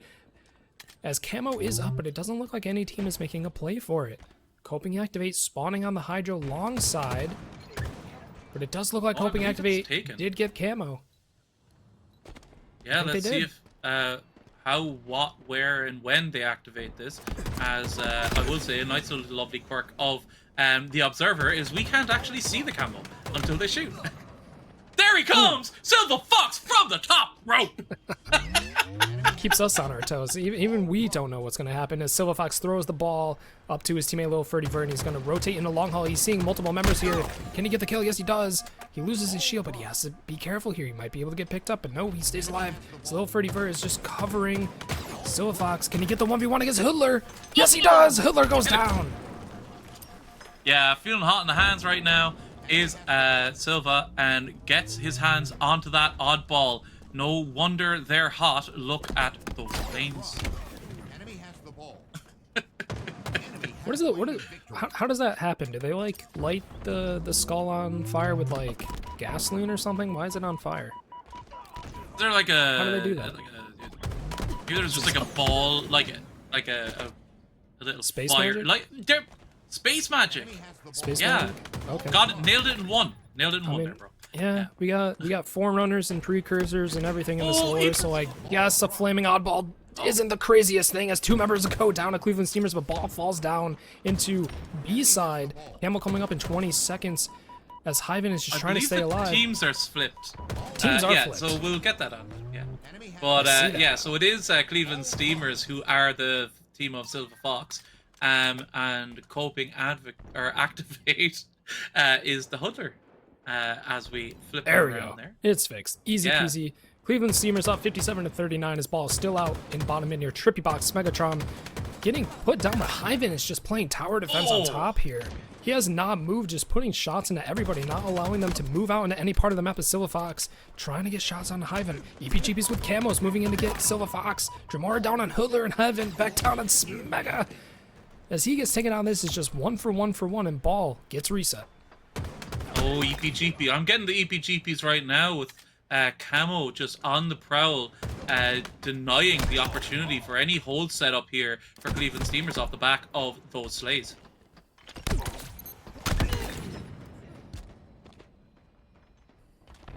And actually, beep, beep, beep, beep, beep, beep, beep, it looks like we are going to have a nice little what will we call this? A HFT listen-in. A Trailblazer Championship Series in listen-in, you know, with the team of Silver Fox. Take it away, Sozer. Name pending. Top class. What a nade. Look at gold. Gold sets. There's 3 coming in gold. There's 2 gold stairs. There's 1 top class. One's coming across. One's bottom right. One's coming back to mid bridge. One's on stack. Mingler. Nice. I'm getting a shot from my glass. One top gold now. Dropping batteries up. Gold, I got a blank melee. 2 dead. 3 dead. 3 dead. Get some time here. Go for it. More in I here. have grapple. Here. I'm flanking. That's good win. Where? Comms. This one I think. Look at that. I'm looking long. I don't have white What's he here. playing? On me long. He's going long. In gold stairs. In gold stairs. Two there. In gold stairs. Still. One coming glass. I got him one shot. Gold stairs. Gold stairs. One in She's glass. weak. Stay weak. Just keep soaking that time. Gold sets. Gold sets. On B-box. On B-box. B-box. B-box is really weak. Dang it, man. Throw that ball out. Throw that ball out too. Good shit. Good shit. Gold pipes. One shot. Nice. They're gonna be in gold behind you probably. Haven't never died. One mid-bridge. One bridge. That's your camo. That's your camo. B-box terrible, bro. Traded with Yeah, pipes. four down. I'm on your C-plat. I got camo. You can just run. They're gonna spawn A. Enemy has the ball. I'm nading your roll. Enemy team nearing victory. Spike scene. Somebody get Top time here. cross. Top. One's in whirl. One's top overhang. I got two in white. Two bottom white. One bottom white, absolutely. One drop main with it. I don't see anyone in gold pipes. I'm just checking whirl real quick. One's in whirl. Top white, absolutely. Whirl. Dead. I spawned A. Come on, boys, let's get this shit. Let's go. I pooped up. Yeah. All right, that was fantastic. Delighted we had the opportunity to have our first HFT listen in here. Oh, and a fantastic shot onto that remote dead. Rewarded with a kill is Tremora. And the vibes seem immaculate here for the side of the Stephen Cleavers. And the good thing about those comms too is they were calling out each other like, oh, you have one guy here, you have one guy here, which is great and all, but they were also saying, I'm nading your A, I'm nading your gold. They were calling out what they were watching, what they were doing to help their teammates, instead of just saying, oh, there's one guy, one shot over here. That is kind of the disparity between good comms and mediocre comms. If you're just calling out who's one shot where, like Smega one shot back Hydro, sure, but if you're saying, oh, I'm in your long haul watching your Dorito or whatever, that just makes all the difference. As we see Hyven getting the kill on Smega, Jamora alone with the ball in black-blue pipes, might not know the Hyven's there, but oh, he might win the win! Yeah, he wins it! And he's staying alive, but he's going to drop the ball off Hoodler! Just absolutely making just a joke out of Hoodler's attempt to kill him there, as EPGB is staying alive and bottom mid gets picked up, and 2 down for each team. That was fantastic because it allowed his team to set up for the ball reset by just taking as much time, taking the piss, just jumping around. Able to get that reversal is unbelievable. Unfortunately there, it's what, Dramora dying on the jump up there, but things could be going worse if it wasn't for Dramora's play there. It's a good attempt there by EPGBs with a dual nade push, but Hyvent just can't get out alive as Dramora takes the good kill down. Hoodler punching walls, maybe venting some frustration here. Game is still early as Drunken Veal gets the kill onto Dramora, is trying to stay alive with EPGBs in long haul. Ball is still down on A side, but it looks like Cleveland Steamers are able to pick it up momentarily. Silverfox fighting for his life on Needler Wall as Hyvent pushing across. It looks like Drunken Veal does has camo. EPGBs with a double. Yeah, fantastic work there from EPGBs. But oh wow, and wow, Dramora with a triple kill, and now looking for the over. Is he gonna go? Oh, could not have been closer. If the assist is picked up, he gets the. Yeah, but I mean the thing is, right? You know that can be a gentleman's overkill if your buddy picks it up for you. You know what I mean? They don't have a medal for gentlemen's overkills, but I guess participation trophy, I suppose. I do, in my heart. In your version of Halo. Oh, Silva has like absolutely just pulled one there by just ratting there near the door. Hyven now trying to soak up as much time as is possible, but is getting naded pretty heavily. Still alive, and Silverfox is not in a position to help. Able to pick up that kill and keep his life here. Smegatron is not guaranteed to get this kill. Does, and it's 2v2 on the map with the ball in the hands of Coping Activate. I was gonna say, Hyven, you're not gonna be able to go through any TSA checkpoints with the amount of shrapnel in your body you were taking from those grenades and those bullets, but he does eventually go down, so I guess he is taken off the no-flight list. So we're going on board with Dramora here, just looking for that last member of Hyven down in triple stack. But Hyven gets the 1v1 kill, but he gets taken up by his teammate. 2 members down for Cleveland Steamers, 1 up. Camo coming up in 20 seconds, but ball is being rotated back to back blue pipes. And it looks like Cleveland Steamers are just trying to increase their lead here. Even though 3 members of Coping Activate are on tower side, they were just allowing ball in back blue pipes for so long, which is kind of interesting. Silva going down. Yeah, Ivan here now. Just cleaning up Whirlpool here. Should be able to get it pretty easily, does. And now able to get himself in position to get the setup rolling. The ball is tossed up to him by his teammate, and the teammate will survive. I didn't quite see who it was, but this hold looking a little promising, but immediate pressure. Oh, Silva! I didn't see Silva. And that's fantastic work. Unfortunately, the fight on the other side kind of trades itself out. So, yes, that ball is currently dead, but EPGP in a position to get that ball and play it if he so desires. Which I think he desires very much right now, as he's getting pressure up. Oh! I don't think he meant to take that ball. Oh my god! But he got the kill anyway. Dremora has the ball now. Almost a stick there. No, he managed to live and is just on a mission here, Drunken Veal. You know, another HFT member. But I believe this is a HGG versus HGG Discord server matchup. So I think these teams, they're showing right here, right now, that neither team wants to give the other team the W. No, they want to stay in. This is for their tournament life here. Whoever loses this is knocked out of the tournament. Whoever wins progresses on to the losers finals to play against our reigning winners running champs here. Drunken Veal trying to push on the Silver Fox. The ball is down inside of A, but I think he's just trying to get an side. He's waiting for his team to come in. Dremora pushing it through top mid, but gets taken down. Drunken finally down as Hoodler just flies in, gets the melee, gets traded out by Silver Fox. Silva, the last remaining member, opts to rotate the ball out. Fantastic play. Now allowing Coping Activate to get a setup with the ball on A. He loses his life over it, but honestly might have just saved the match. Yeah, no, fantastic work there. And only 1 minute remaining in this like breakneck game here of Oddball. And 16 seconds the score difference, 16 points the difference. And with that ball going in there, this extra time pressure that they're putting on, right? They're trying to give themselves enough of a lead so that if they go down, if it's broken, they're going to be able to have that opportunity to come back, you know, and break a setup, right? And Dremora doing a lovely impression of a Sunday stroll out in the forest, you know? Just really soaking up every second of time that they can, as they're still holding on to the ball here. I believe this is now, what, 40 seconds almost? And no sign of stopping. 94 on the board, and Dremora decides to start moving, but he's moved to a position now where he should be able to live for the next few seconds, and that is it. 2-0 in the favor of Cleveland Steamers in this game one.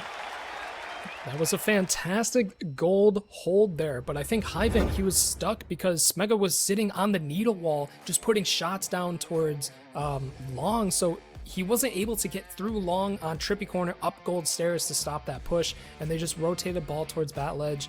Just absolutely textbook of what you got to do when you're holding ball, and that top goal is just staying alive, keeping your team spread out, making sure nobody can get through those little sneaky areas where they can get behind where the ball is and potentially disrupt the whole setup. But fantastic play by Cleveland Steamers, taking it out 2-0 to start this series. Yeah, and we definitely heard exactly how that played out, right? I mean, that lovely listening here provided to us by Sozer, you know, our wonderful producer, gave us an insight to the comms that we were hearing, and as you said, like as you put it very well, like they were extremely active in their call-outs. It wasn't just this guy absolute, this guy hurt, this guy you know, rotating around. There was intent, there was, you know, they laid out their intent, they laid out where the enemies were and what they wanted to do off the back of that. Comms make the game. Like I said, there's a difference between good comms and mediocre comms. Mediocre comms, you're just calling out what you see and hoping people react. The good comms, and this is what Slop asked me earlier when it comes to IGLing, it's the good comms of saying, this is where I'm looking at, this is what we're going to do next. It's kind of staying a step ahead to allow your teammates to kind of make decisions around what you're doing as well. Because if you're just saying, oh, this guy's one shot, well, your teammate might fly, he might not know that you're looking at him, he might not know that other people are there. So having these more precise, kind of like, not direct comms, but kind of overview comms definitely change the outcome of matches, and I definitely think we saw that there as we see the skill or the kill on the skill. I can't talk right now. Oh my lord. The skill feed, man. The skill feed. The skill feed here. Now the scoreboard as we're coming in to our second match on Streets here, starting with Smegatron helping his teammate up on the shotgun. Oh, he's taken down. Is he gonna get any kills? No. They take two of them down and preserve that shotgun as Hyvant is looking to rotate. Camo coming up. Yeah, and Smegatron has a very big job here as the only player left for the Cleveland Steamers. Just trying to be as annoying and ratty as possible. Just getting his, like, moving around in such a way that the team could not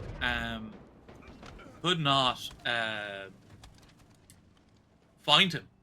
And as a result, able to get that camo for free. See two members of Coping Activate rotating out of A side, trying to opt to go towards Cafe. Silva Fox stuck down on bottom ATMs. He gets taken down with a grenade, but the rest of the team is kind of rotating in here. Smegatron is going to be on his last couple seconds of camo, running up against two guys. I don't think he knows the second guy was there. He gets the kill, but he's going to get picked up. No, he doesn't. He has help from Silva Fox coming in like a guardian angel from across the map. A beautiful guardian angel at that. Silva staying alive in arcade here, getting the 1v1. Hyven also staying alive. Silva wins the 1v1 with an absolute monster, but goes down to Drunken. To Drunken Veal. Drunken Veal, you know, a long-time player here, doing a great job, 3-2 off the rip here, and Hoodler putting damage down with his 3-3-3 scoreline. Leads them to that 3-kill lead now that they are having here, Coping Activate. Still pretty close. There's still plenty of game to go as Hoodler just gets absolutely annihilated around the corner. Silva Fox getting traded out as now two members of Coping Activate go down. They're trying to dislodge them out of the A side. And just like that, Smega had camo. I think he was able to pop it. Burned. But Dramora also getting pushed. So yeah, camo is down. Shotgun is also down. These power weapons and these power equipment are just getting taken out of the field. So it's going to come down to just raw talent with the DMR. As Hoodler, taking up in top A, knows these two members of Cleveland Steamers are stuck on the P side. They are split. The other two members are over towards street, or driveway. Smega goes down. Oh. Lil Ferdy. Can he stay alive waiting for his team? No, he can't. He goes down as well. Yeah, and that's some fantastic teamwork there. Knew he had the help on that 2v2. And, this could be a big ratty position here. Just behind him.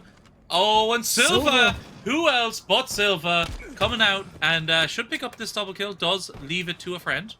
And 8-7 now the scoreline for himself as 23-22 now the score. 23 all, and it looks like Cleveland Steamers have closed up that 3-kill gap that was there for a large portion of the early game. We're not seeing a lot of team fights in terms of all four members are on one side of the map. We're seeing a lot of 2v2s. That's what I'm starting to notice here. It seems like two members are on one side of the map while two members are on the other side of the map, all having their own individual battles.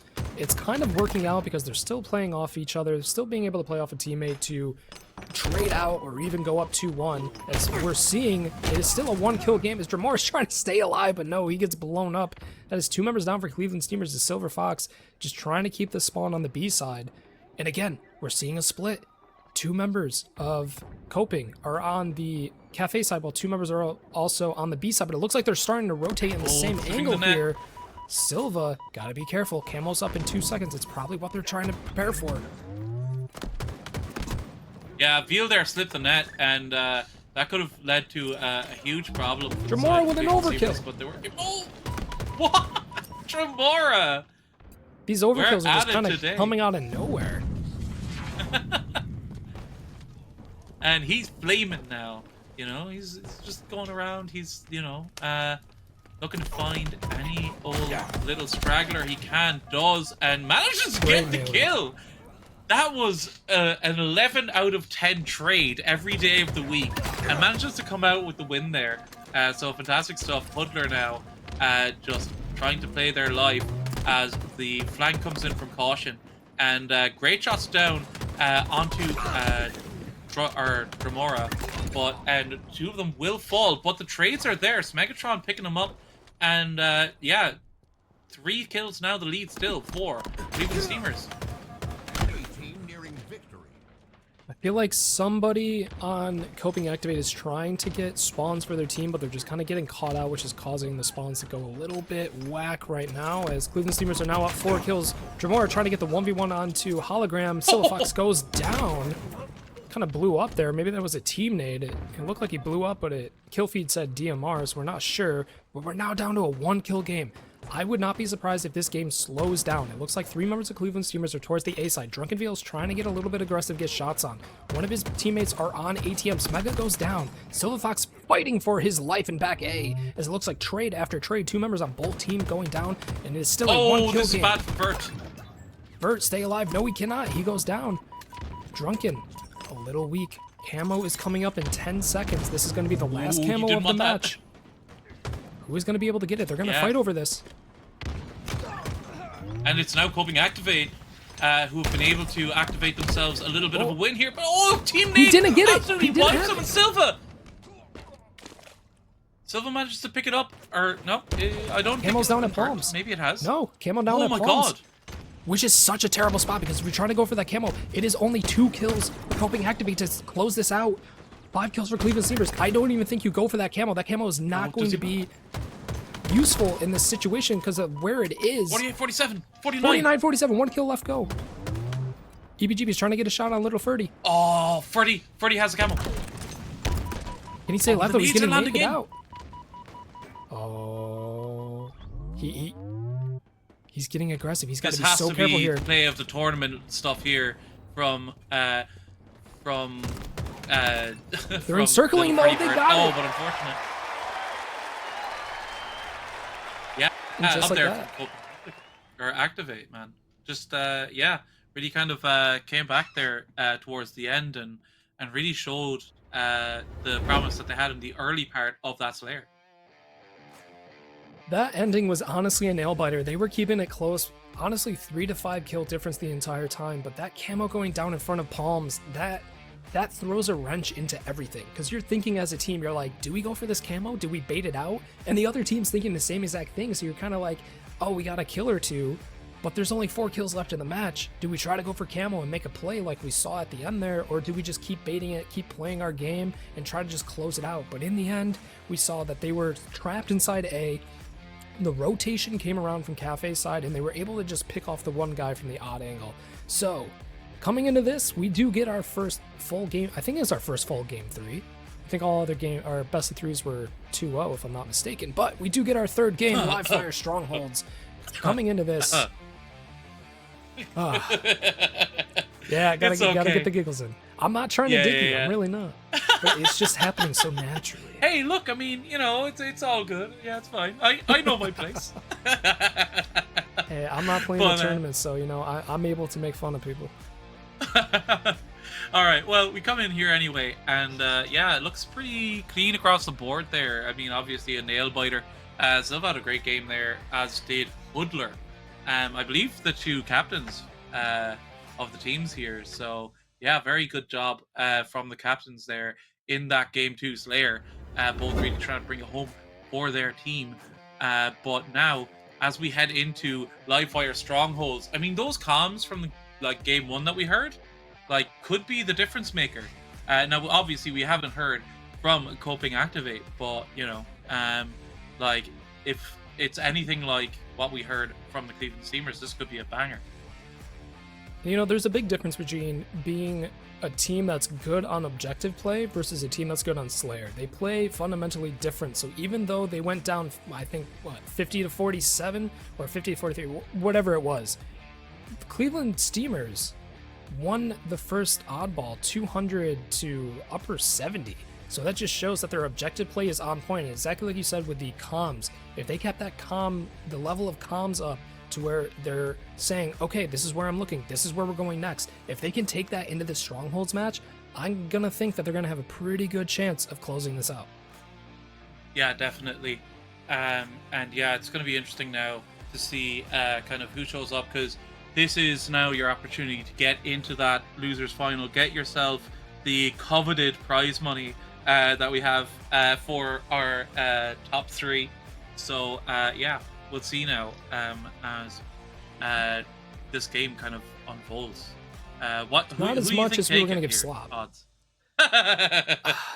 Yeah, all the money, like we said earlier, it was a couple $1 million check written to Slop to get him up and going for the casting. So other than that, no, I think Like I said, I think if Cleveland Steamers can keep that level of calm up, and it looks like they're a little bit more comfortable on the objective play, I hope that can translate well into the strongholds, but my money is going to go on Cleveland Steamers.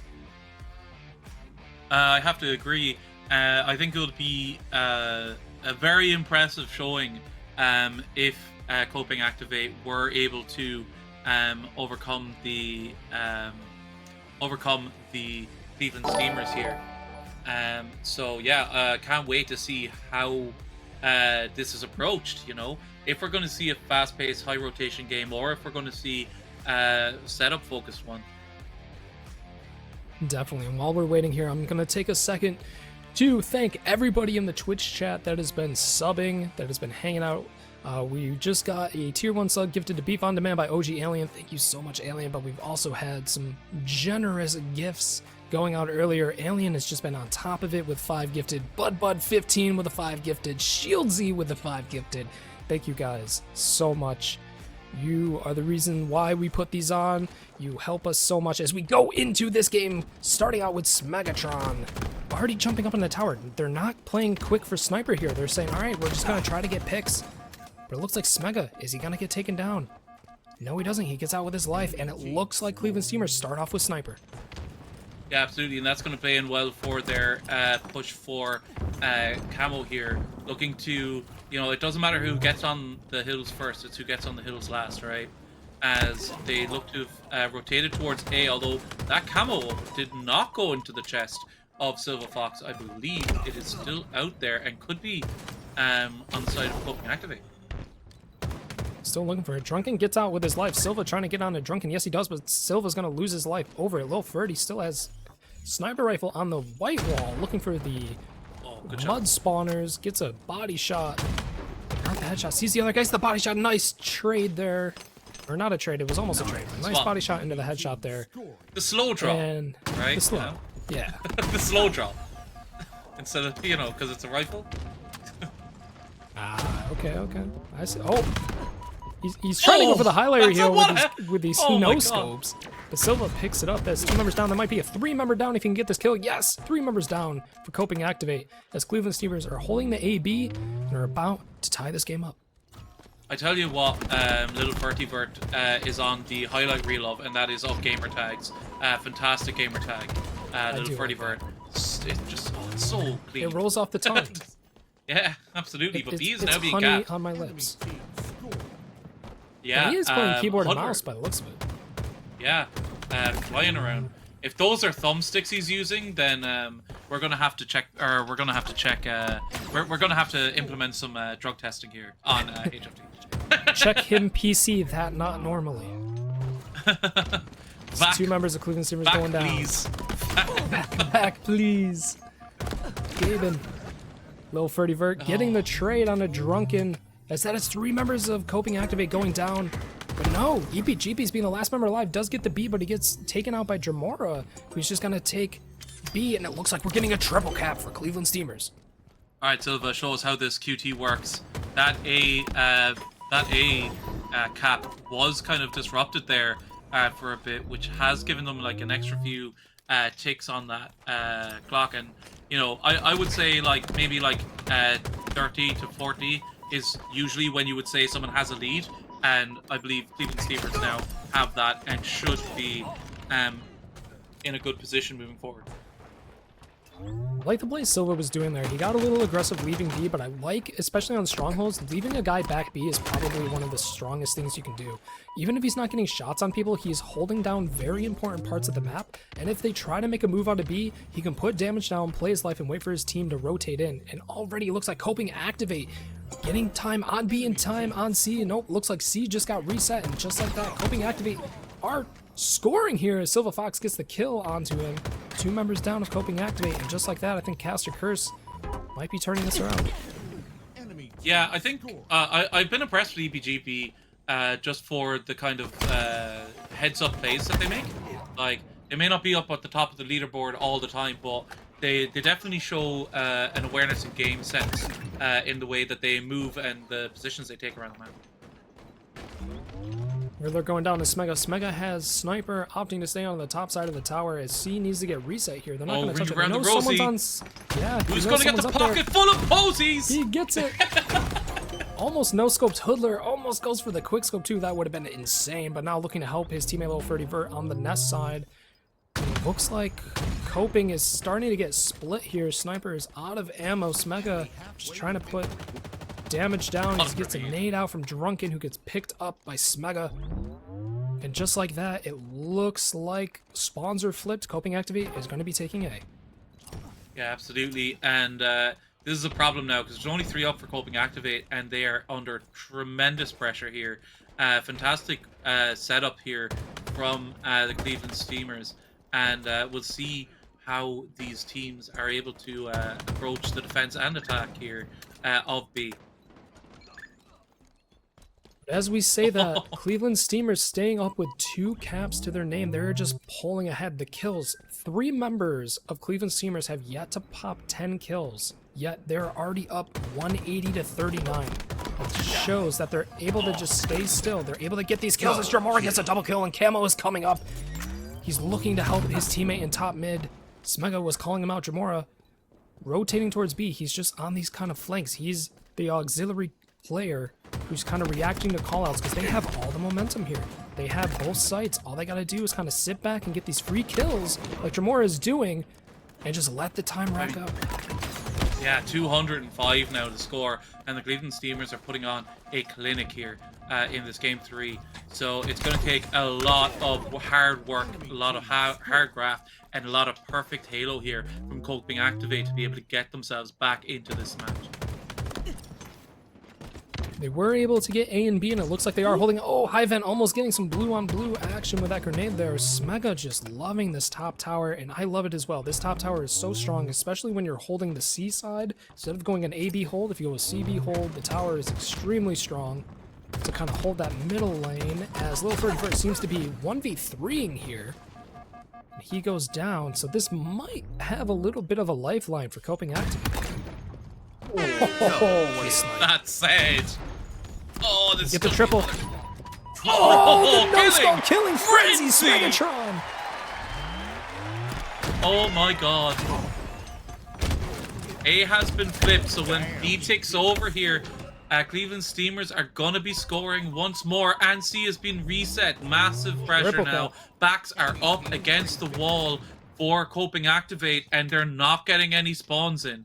Right, they're all getting picked up off spawn here, and Hoodler is going to go for C. It buys their team seconds, but they need minutes. 8 seconds. And this is their last lives. They need to get on. And I something don't think here. there's anyone in a position to get to B. And just like and that, that's it. Cleveland Steamers beating out Coping Activate 250 to 77 to end this series 2-1. Cleveland Steamers progress on. Yeah, fantastic display on that. Dominating display there for the side of Cleveland Steamers in that live fire game and in the recharge game. It looks like they're a very strong objective-based team here. And as we heard on the comms, like, proven to be very strong, you know? So coming up against Gorp and Vadestar, it's going to be difficult. I'm not going to lie, right? I mean, Spot White and Cleveland Steamers have, or sorry, the Gorp and Vadestar have been our grand finalists now 2 times in the last series, or in the last Trailblazer Championship series in spring. So we'll see now how these 2 teams match up odds. I think Cleveland Steamers, you have to be pretty hyped up. You're going forward, you're making that lower bracket run, and when you're going up against these teams, you know what's ahead. You know that you're going to have your toughest games, but you just closed it out against Coping Activate, which are a pretty solid team of themselves. And coming off those objective wins, you got to be riding that high going forward. You have to say, this is what we were doing fantastic. Keep the comms up. Our objective game is great. Our Slayer could use a little work. They can kind of tweak that a little bit, and I hope they kind of figure out what they're doing wrong with Slayers. That can be down to their positioning, their team pushes, staying alive. You know, they kind of have a bigger idea than us. You know. Yeah, I think in that one it was pretty close, but I think coming up against Corp and Vadestar, Slayers are going to be extremely difficult for them. With just like some of the firepower on that team is nuts. So you know it's gonna be I think coming into this losers final, I think it's going to be all about efficiency, right? 100%. You know they need to eke out every little advantage they're given.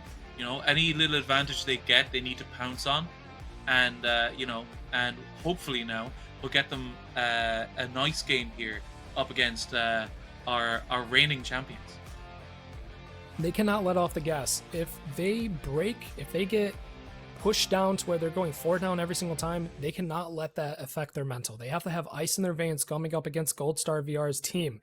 They know, like I said, they know who they're coming up against. They know what is going to be expected of them, and I hope that they can bring that into this match. And you know, I think it's going to be fantastic. If I had to say, and you know, I might be wrong here, I don't think they're going to get 3-0'd. I think they're going to be able to take a match off of Gold Star's team. I mean, this is a best of 5, right? So, I mean, sir. I definitely think they have the opportunity here to, you know, get themselves a map or 2 on the board. It's all now just about the clutch factor coming in to this losers final. So starting off here in this best of 5s, you can see we are starting off with Forbidden CTF, followed by Street Slayer, Recharge Oddball, Live Fire King of the Hill, and if we get to that coveted 5th game of the series, we will be ending it with Solitude Slayer.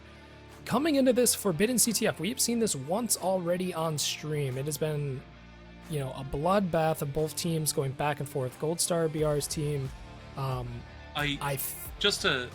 Just a quick update. I believe that may be the incorrect series. I think that's for the for the winners final. I believe it's Streets, Oddball, Solitude Slayer, yes.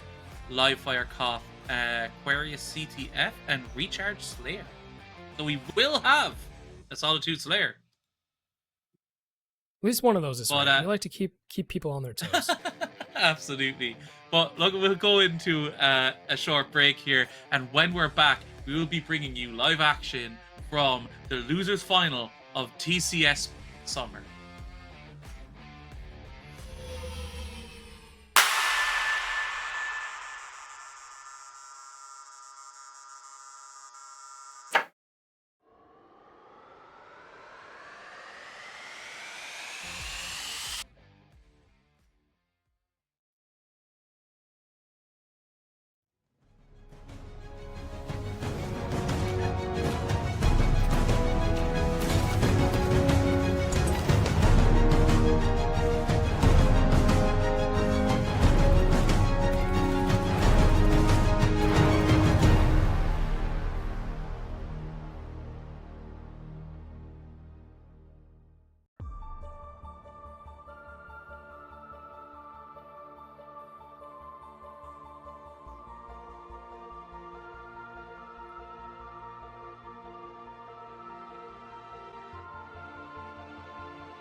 Hey, yeah?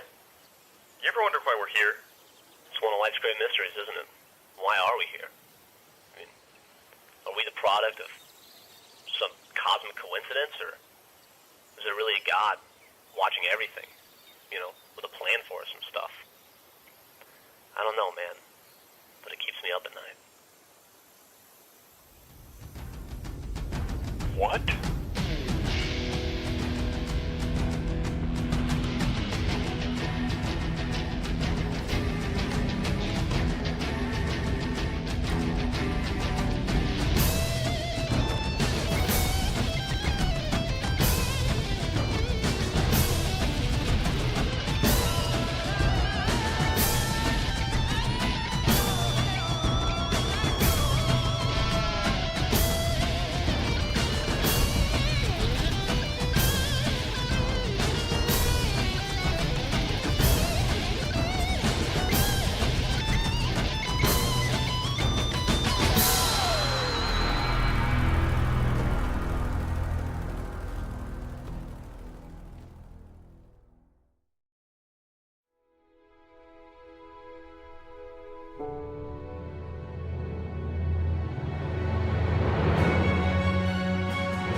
we're here. It's one of life's great mysteries, isn't it? Why are we here? I mean, are we the product of some cosmic coincidence, or is there really a God watching everything, you know, with a plan for us and stuff? I don't know, man, but it keeps me up at night. What?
Welcome back once again. It is the TCS Summer Tournament hosted by Halo Fun Time. I'm your caster OzTV here with Delta, and we are now on to our losers finals. We have Gorpin Vadestar, our reigning champions from the last tournament, fighting for their life in the losers final versus Cleveland Steamers, who just came off an impressive 2-1 win over Coping Activate.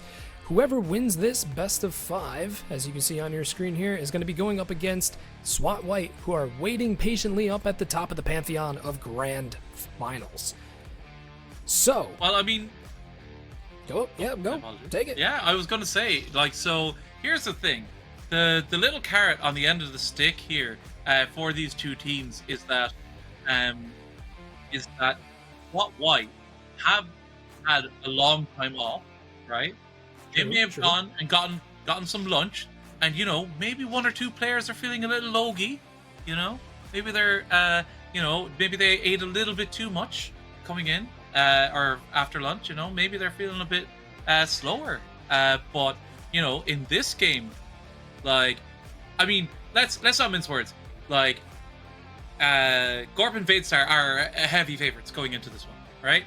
And I think that it all comes down now to efficiency, as we were saying before, and whether or not Cleveland Steamers can edge out those advantages when maybe you see, like, you know, Gorp and Vadestar players popping off, that you're still able to nip and tuck. You know, we're coming into this oddball game, you get those extra couple of seconds, you know, with your life before you toss the ball out. All those little small things could pay dividends here for the Cleveland Steamers, and of course their impressive comms that we were, again, thank you Sozer, able to hear in the previous matchup. So one thing I would say is Cleveland Steamers have to watch out for Gorp and Vadestar's aggressive plays. We've seen every single time they've been on stream, they have just been in your face, getting up into your spawns, not allowing you to breathe at all. And they have to kind of counter that. But we are starting off with Streets oddball. So if Gorp and Vadestar have the ball and are, say, holding it in back A, that actually kind of nullifies the play style, I would say, of what we've seen on a Gorp and Vadestar, where they're pushing across the map on every single kill. They can't exactly do that unless they, you know, have Cleveland Steamers on the absolute back foot, like just they're not allowed to spawn. But when you're playing oddball, you can't really do that, right? Because if you have the ball in back A and you're sending your team to tram side to slay out the other team, they're just going to spawn in PD. They're going to spawn B and just overwhelm the guy with the ball. Then all of a sudden, it's all up in the air. So I think Cleveland Steamers have a chance here just because the game mode is nullifying Gorp and Vadestar's playstyle. They just can't allow them to get too much momentum. They have to have the team shots. They have to have the team fights going into their favor to kind of break the setups that Gorp and Vadestar are going to bring to the table. Yeah, definitely. You know, you might want to dip away maybe a half second before you normally would in those gunfights, you know. So it's all about just making sure you have each other's back and try and eke out as many unfair fights as you can. Definitely. That's probably going to make or break him here. It's going to come down to these particular 1 to 2 kills that are going to kind of break open the setup of whatever team has the oddball wherever they're holding it.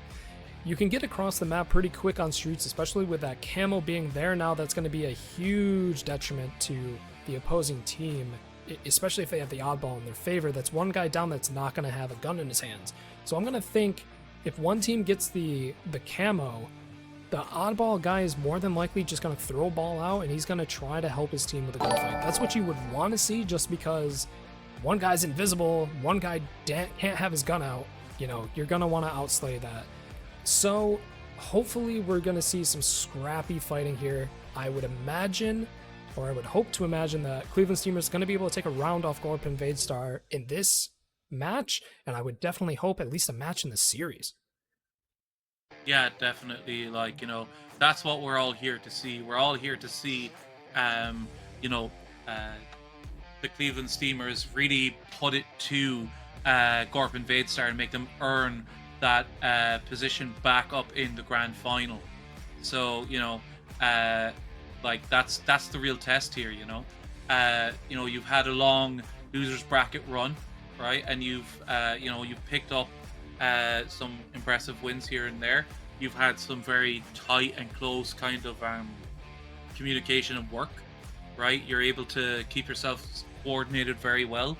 Now it's all about, you know, how can you do that when you have maybe half a second, 1 full second less in every engagement than you would have had before.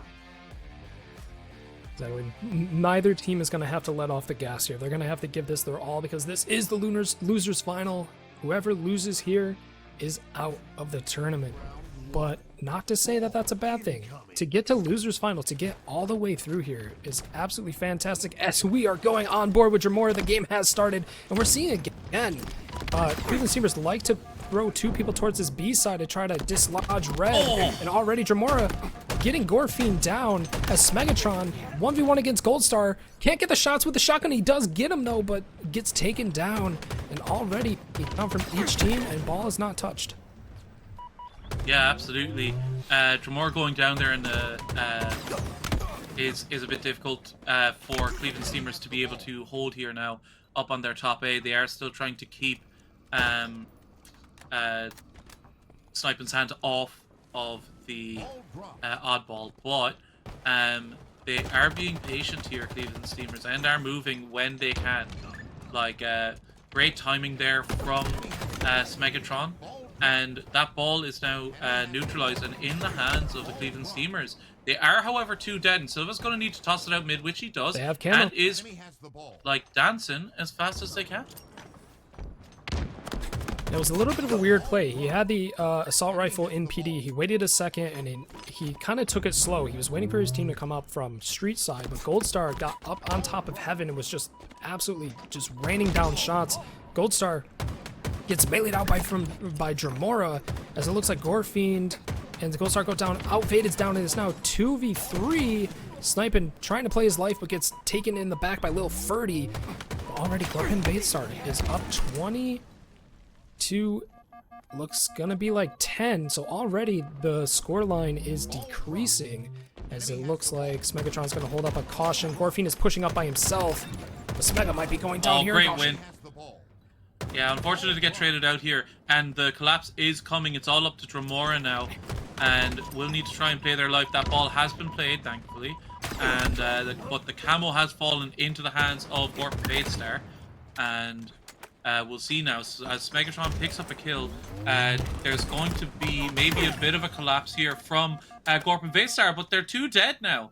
And with the camo in their favor, that's very surprising. Manages to even out the players on the server. And here, Goldstar BR just able to come out and, even things up for his team, get that ball reset, and allow his team the opportunity for a setup up at A. That was a fantastic play with camo, because ball was down in bottom mid. Goldstar BR had camo, but he had 2 members of his team down at one point, so he kind of just played it slow, got the picks of the people that were weak after the fights of his teammates being down, and they kind of just picked it up. They said, we're just gonna leave ball mid, and we're just gonna go for kills to kind of keep him on the back foot to get the most out of this camo, and it worked out for them. His ball is going into back A. Gorefiend just doing as much as he can from P Street on Smegatron, but goes down, and Smegatron also gets down from sniping, so it looks like we're going for one. Oh. Nade from Silva Fox from downfield. Ball gets thrown out, but they instantly pick it up. Can he win the 1v1? Silva, no! Loses the 1v1 to Goldstar BR. And he's so fast. He's already bottom A. Gets away with his life for a moment. Manages to eke out the killing spree before going down. And now 2v2 on the map, and it looks like Outfade now having the confidence to rotate that ball over to PD and wait for his team to spawn up around him. You look at the kill or the scoreboard here. The kills are relatively the same, but I think Gorpin Baitstar is just coming out ahead with 1 other guy or 2 people alive at the end of these team fights, where the ball is in their favor. The ball is always around where they're fighting, so they can pick it up. They are not wasting any second after these team fights. When they have a second available, they are picking the ball up and getting some time. But now, Cleveland Steamers, they have a little bit of leeway here. Silva Fox is in back PD. Smegatron goes down to Gorefiend, but Gorefiend's alone on Cafe's side. Silva rotating into Goldstar. And Goldstar takes ball right back into PD. Yeah, Dramora now. We saw that overkill, unfortunately, in the kill feed last time. But, definitely needs something to that effect here if they're going to break up this hold from Gorpin Baitstar, who are showing us that they are no slouches here on Oddball. Big lead coming out for Gorpin Baitstar, 82-28. Smegatron just trying to play his life, but gets hunted down by Gorefiend with a shotgun, sniping up on P Street, looking for the spawners of Lil Ferdy. Might be able to get a double kill. No, he puts both of them one shot, but he's just going to leave them there. Silva Fox trying to clean up the straggler. 1v1 from Silva and sniping. Silva wins the match, but Goldstar, he's just baiting time here. He just had like a 30-point run. Oh, 100%. And that's exactly it. They were just kind of stopping them in the 50-yard line. They were not allowing them to push out of Tram to get a good enough start on getting kills on this team, and he was just milking time in back of A. No, definitely. And, this is going to be interesting now to see how the Cleveland Steamers are able to come back from this one. So we're seeing a lot of skirmishing around here. Gorton Vadestar still with 4 up, Dramora and Silver Fox down for the side of the Team Steamers. But trade is picked up, so not quite parity, but enough damage dealt here. The only problem now is that they are locked in down at C, and it's going to be a hard fight to get themselves out of it. And with Red Gun cheating down by Harry Potter, just able to cut off those dragglers, as you were saying. And Goldstar Bior, despite being players down, still has the confidence to hold on to the ball, as their position is just so strong right now. Sniping as Camo, he's going for the caution side. He's going to have a back smack available here. Smagatron nading himself, but yeah, like you said, Goldstar BR with this ball and back A just has so much space being allowed to him by his team, and they're pushing out and making sure that Cleveland Steamers cannot push out of their spawn or push through the 50-yard line. But as I say that, Goldstar has to rotate ball out towards Cafe side as he's getting shot in the back. It looks like his teammates were going down in PD, and just like that, 3 go down for Gorpin Vadestar. Silver Fox opting to pick up the oddball, staying alive for Alve to go down as Dramora gets the kill. But how can they convert this? It is 52-7. It is so far gone. The amount of points that they have over them, they have to have at least 2 to 3 more full slays if they can keep up this momentum. Yeah, but the thing that's working in their favor here is that there's still 4.5 minutes left, right? You know, so they don't have to go about getting all this time at once, right? Sometimes they can just drop and slay a little earlier than you might if you are up against time pressure, right? But that ball now making its way back around towards A side. This could be a big hold here for Gorpin Vadestar. But 2 go down and 3 dead now for Gorpin Vadestar. Fantastic collapse there. It's 2v1 on the map, sniping the last one up in tires. Will back off down to B stairs, and Silva now just preparing themselves for this aggression up B. Oh, but he doesn't expect it to be so fast. Up into music already and goes down for his trouble, as Megatron is now taking a lot of pressure here from the side of Gorpin Vadestar. Unfortunately unable to pick up that kill with the assault rifle, and Silva now the only one left alive down at trees. That play out of sniping was perfect. He was the last guy alive with Cleveland Steamers having the ball on A. He was the last guy alive on Lightning. Instead of both of his teammates spawned on driveway and started coming up the B side. Sniping, he just backed off. He just went down towards mid. He went down B stairs to mid and went across towards Cafe side. Because knowing his 2 teammates were taking driveway up to B, he didn't need a 3-man it. He was gonna kind of play a trick on him, I guess you could say, and go around the other side to kind of break the setup. But still, Gorpin Vadestar only need 4 or 6 more points here. Coming down 97-98. This might already be the end of our oddball. And it is. Rapid oddball game there. Gorpin Vadestar showing that, no, we are prime athletes. We have not decided to celebrate early with a nice big, like, you know, bag of chips, you know? I mean, like, you know, like fries or whatever, steak fries. Whatever you know, you, yeah, I don't know. I'm trying to is. cater to the American audience here, you know? How am I doing? Right. No, but, I think it works. Yeah. But, you know, yeah, well. Cleveland Steamers were able to put up kills in that match. It wasn't a slouch. It might have been a blowout in terms of the oddball overall score, but the kill line, Cleveland Steamers were staying up there. They were showing that they can get these kills, but I think, as I said in the middle of the match, every single time a team fight happened, Gorpin Vadestar were coming out ahead because they had 1 or 2 guys that were staying alive, and the ball was staying in their favor. They were throwing the ball in the direction they need to throw it, so when the team fight was over, somebody just picked it right back up, and they got those couple extra points. Not to even mention the times that Goldstar was just standing still in the back of A and just letting his team just branch out of the map, just put so much pressure down so the other team can't push off of their spawn. They played that honestly perfectly. Definitely. And, you know, coming into this Solitudes game now, with a bit of Slayer on there. Oh, wait, what? Oh, that's points. My apologies. I thought Silva got 40 kills there for a second. I was questioning things, but yeah, 19 kills there and 9 for Goldstar Bior, team captain. You know, I'm putting in a captain's performance there with a KDA of 13. just unbelievable across the board with their accuracy as well. Like all of them, all around 60%. You know, This thing with accuracy, people stuff. think it might not matter. It doesn't matter, but like, that's efficiency. Oh, trust accuracy me, I know. Translates to efficiency. When you're shooting somebody, if you're shooting a 60, if you're shooting above half of your shots hitting, that means you are putting damage. Even if it doesn't come around to a kill, that's either stops the player from being able to make a play or a push, or it makes them damaged enough to where your team can come in and clean up and still control a part of the map that the guy was pushing. It like, accuracy translates to damage to winning the match, and we see that with their team. Pretty much all of them, almost pretty much all of them hitting 60%. So absolutely fantastic shots as we go into our next match in this losers final, Solitude on Slayer. Yeah, tasty one here now. We'll see.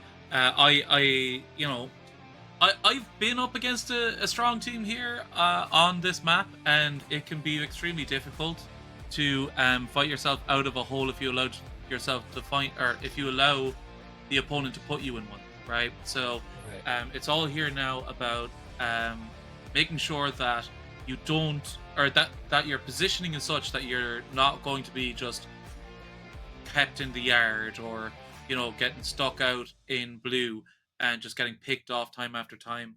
So yeah, it's all up now to that side of things.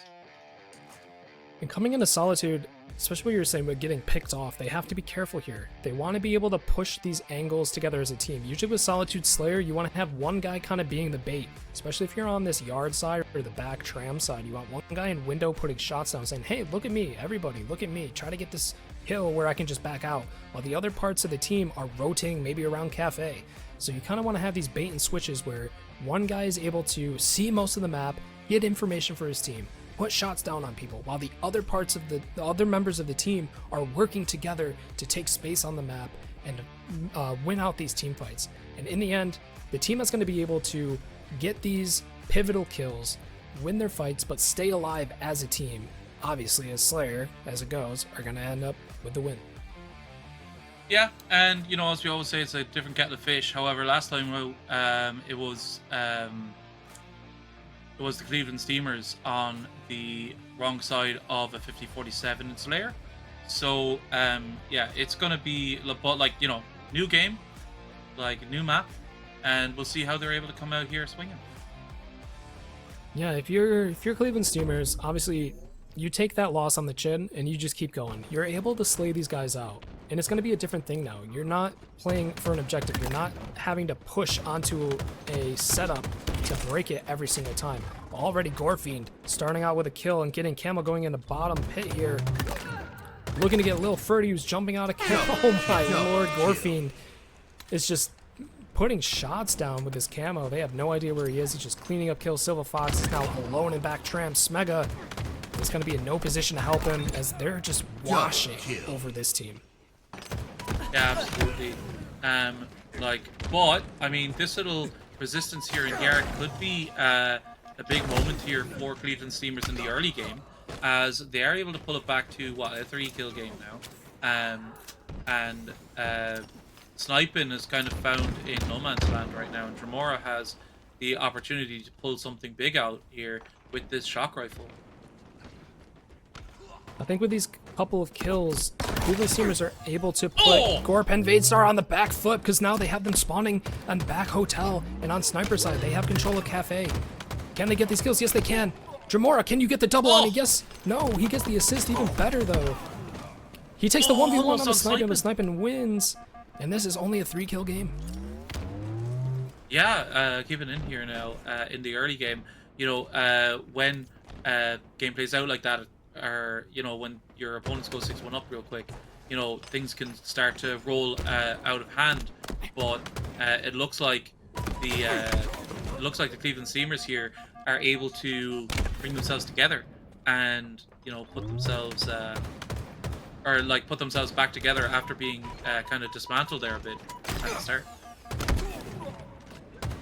So I'm watching this match unfold. It is actually it is pretty much coming down to how I was wanting these teams to go. As 4 go down for Cleveland Steamers, they have 1 or 2 people over on the C side, while the rest of the team is pushing out through Cafe. Most of these team fights have been going on in the Yard Cafe side, with somebody at least on ledge or window or in S2 putting shots down across map. Already we're seeing Cold Star BR with a killing spree, up 6 and 3 now on the board. 5 kill lead for Gorp and Vadestar. It is still anybody's game, but I definitely think Cleveland Steamers are still in this. Absolutely, and Gorp and Vadestar now with the pave up against Silva. Silva wisely backing off there and allowing little Furtivert to get in, but my god, Cold Star VR, like, take a bow for that movement. Just avoided all kinds of damage there. And got out with their life long enough for Sniping to come in and clean up the pieces. Cleveland Steamers on a little bit of a bad position here. They're all spawning in the bottom of the lift, heading over towards Cafe side. If you see 2 members of Gorp and Vadestar going into the bottom lift while the other member was on blue ramp, just kind of cleaning them up there. And the lead now. That was just an awful team fight if you're Cleveland Steamers. You were just getting wiped down to where now it is 31-18. What was a 5-kill game has now increased to over 10. As still, they're spawning bottom lift in hotel. This is not where you want to be. You want to break out of this as quick as you can. Yeah, and that's some fantastic positional play from Gorp and Vadestar, because you would have assumed with them pushing so aggressively towards C that the spawns would come around A, but they kind of left themselves like as a team in such a position that they were able to force those backlift spawns and just absolutely got lapsed on by Gorp and Vadestar. Looks like it's getting a little bit out of hand. Cleveland Steamers, little Furtivert is alone, but no, he has help from Smega. Smega gets taken down. They're just going 1 for 1, and that's not what you want with these trades. As OS is coming up, Silva Fox not able to stop Gorfiend from picking up that camo. That is going to be a pivotal camo that's going to take them into the 40 kill range. He doesn't see him in front of him. Silva Fox, turn your eyes on. He gets to the 1v1 to Gorfiend. Is he going to win this fight? No, he's going to have to back out, but he's in a back spot. He's 1 shot in bottom mid. His 3 members of Cleveland Steamers are trying to push around poster side. Silva from the top rope.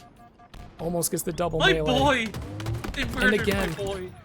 spawning them on back lift, the perfect out of Gorfiend. And just like that, we have crossed the 40 kill mark, 43-29. Cleveland Steamers are 3 down. Yeah, absolutely. And yeah, I mean, you know, it's a little closer than a washout, but like after that early game, Gorp and Vadestar really got ahead of steam coming into the mid game and really stretched their lead out now to a 16 kill one. And if it were to remain that way going into map 3, you know, we could see what's it called? Yeah, we could see a pretty quick game 3. So they didn't get staked, but if you're Cleveland Steamers, I would say at this point, you're thinking about next game. Obviously, you're on the back ropes. You don't want to get 3-0'd, but you didn't get staked in this Slayer match. Going in next is Live Fire King of the Hill, and we've seen some good Live Fire play out of Cleveland Steamers. I think that's probably one of their better maps yet. So, coming out of that Slayer, it didn't go in the way they wanted to. They had some good team fights, but I think the problem for Cleveland Steamers is they were getting trapped over and over and over again in that bottom lift, in that hotel side, so they were just put on the low end of the map into a corner where they really only had 2 ways out that were getting just absolutely lasered on from Gorp and Vadestar across the map. So yeah, that's a tough loss, but you got to keep the ice in your veins. Coming into this Live Fire King of the Hill, this is your chance, because King of the Hill, it takes a long time, and the game can swing either way. No, absolutely. And, you know, I like Live Fire. I like it as a game 3. I always find that it's, you know, when it's Last Chance Saloon, like, it can prove to be one of those kind of almost equalizing maps, you know? Like, you know, everyone knows this map like the back of their hand, right? So, you know, it, like, you can find some comfort in that. You can find something to hold on to where you couldn't maybe on Solitude. So, yeah, coming into it now, I just gotta say that, yeah, I think that Cleveland Steamers have an opportunity, you know, but Gorp and Vadestar have been just outstanding in this matchup so far. Looking at the scoreboard here, Gold Star BR on top, 17-9 with a 10.3 KDA, a max spree of almost a killing frenzy with 9. And the average lifetime, look at that, 25, 33, 20, and 39. Just showing that they were able to stay alive long enough to just win these team fights over and over and over again. That shows you that their team fight efficiency was a little bit higher than Cleveland Steamers. But now, looking at a replay here, as you see again, Gorefiend with it, making use of that camo, getting a double melee on the Silver Fox, and we hate to see it. We hate to see it. But here it is. They pushed 3 people across the poster side, while Gorefiend and another teammate were sitting Gold Ledge and Cafe. So that just forces 2 different spawns for Cleveland Steamers. They're either going to spawn bottom lift, which they did, or they're going to spawn back tram. So at first, they spawned the bottom lift until they just got absolutely collapsed on, and then the next round of slays, they were spawning backyard. But here we go, into our 3rd match. Cleveland Steamers have to win this match to stay alive. Gorefiend loses the fight to Dremora. What an absolute 1v1. Sniping, taking him down. And already, Gorp and Vadestar getting some points on the board. Yeah, Megatron here now putting shots down to dissuade a camo pull. But we'll have to move around here. There's one on top A. My apologies, our stream is just a little choppy at the moment.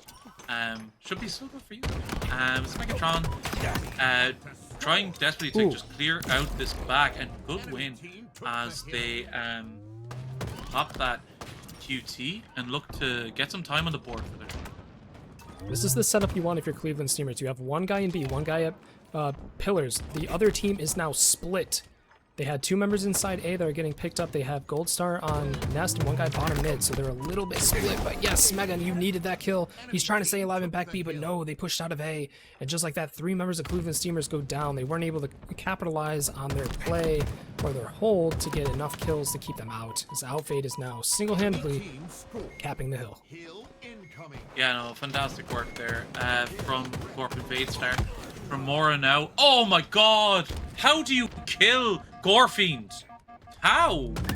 Like, that's just unbelievable. Like, how do you hit that strafe, bro? Teach me. With a little bit of luck and a little bit of skill. Dremora going down alone on pillar side. Smega getting sniped by Gold Star, who has sniper in B for some reason. Looking to probably catch off the spawners on back A, as already Gorp and Vadestar is approaching the halfway mark of this next point. As all members of Cleveland Steamers are up, looking to rotate through the camo side. As camo is up in 25 seconds, so they're looking to control this part of the map, but it might be a little too late. They're not getting the kills they need to get this hill under control. As Smega goes 1-1 against... He gets it. He gets the double kill, and now he has his team on his back.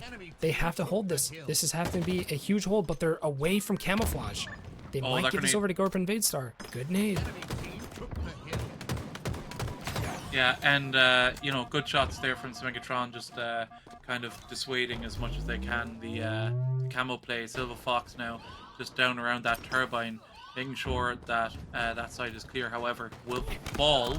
I don't like this now. There's only 2 up on C plat, and the collapse is coming in from Gorp and Vadestar, and they are just taking that time up and should be able to pick up hill 2 here now rather quickly.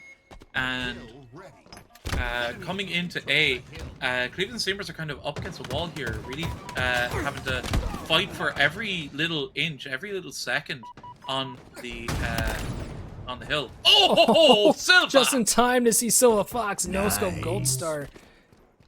As he's moving in with little Ferdy Vert. Oh, the QT back into back A here as Silva Fox gets the other kill. Nice, he is keeping this dream alive with his sniper rifle. Only a couple shots left of making sure that the enemy team can't push in. Where's Silva Fox help? Where did his team go? Brilliant. There they are. They pick it up. I guess one guy was sitting on window, one was sitting on top of A. Oh, I'd say he's probably calling to be rotated. Yeah, but it looks at the moment that he's just saying, look, I'm going to watch over turbine. You guys watch the mud spawns here. And that's kind of what's happening at the moment. However, 2 are dead already. And yeah, it's all now about Silva Fox pulling off a miracle to stop this push. But as I say, he goes down, and Gold Star now looking to take some time of their own up on this third hill.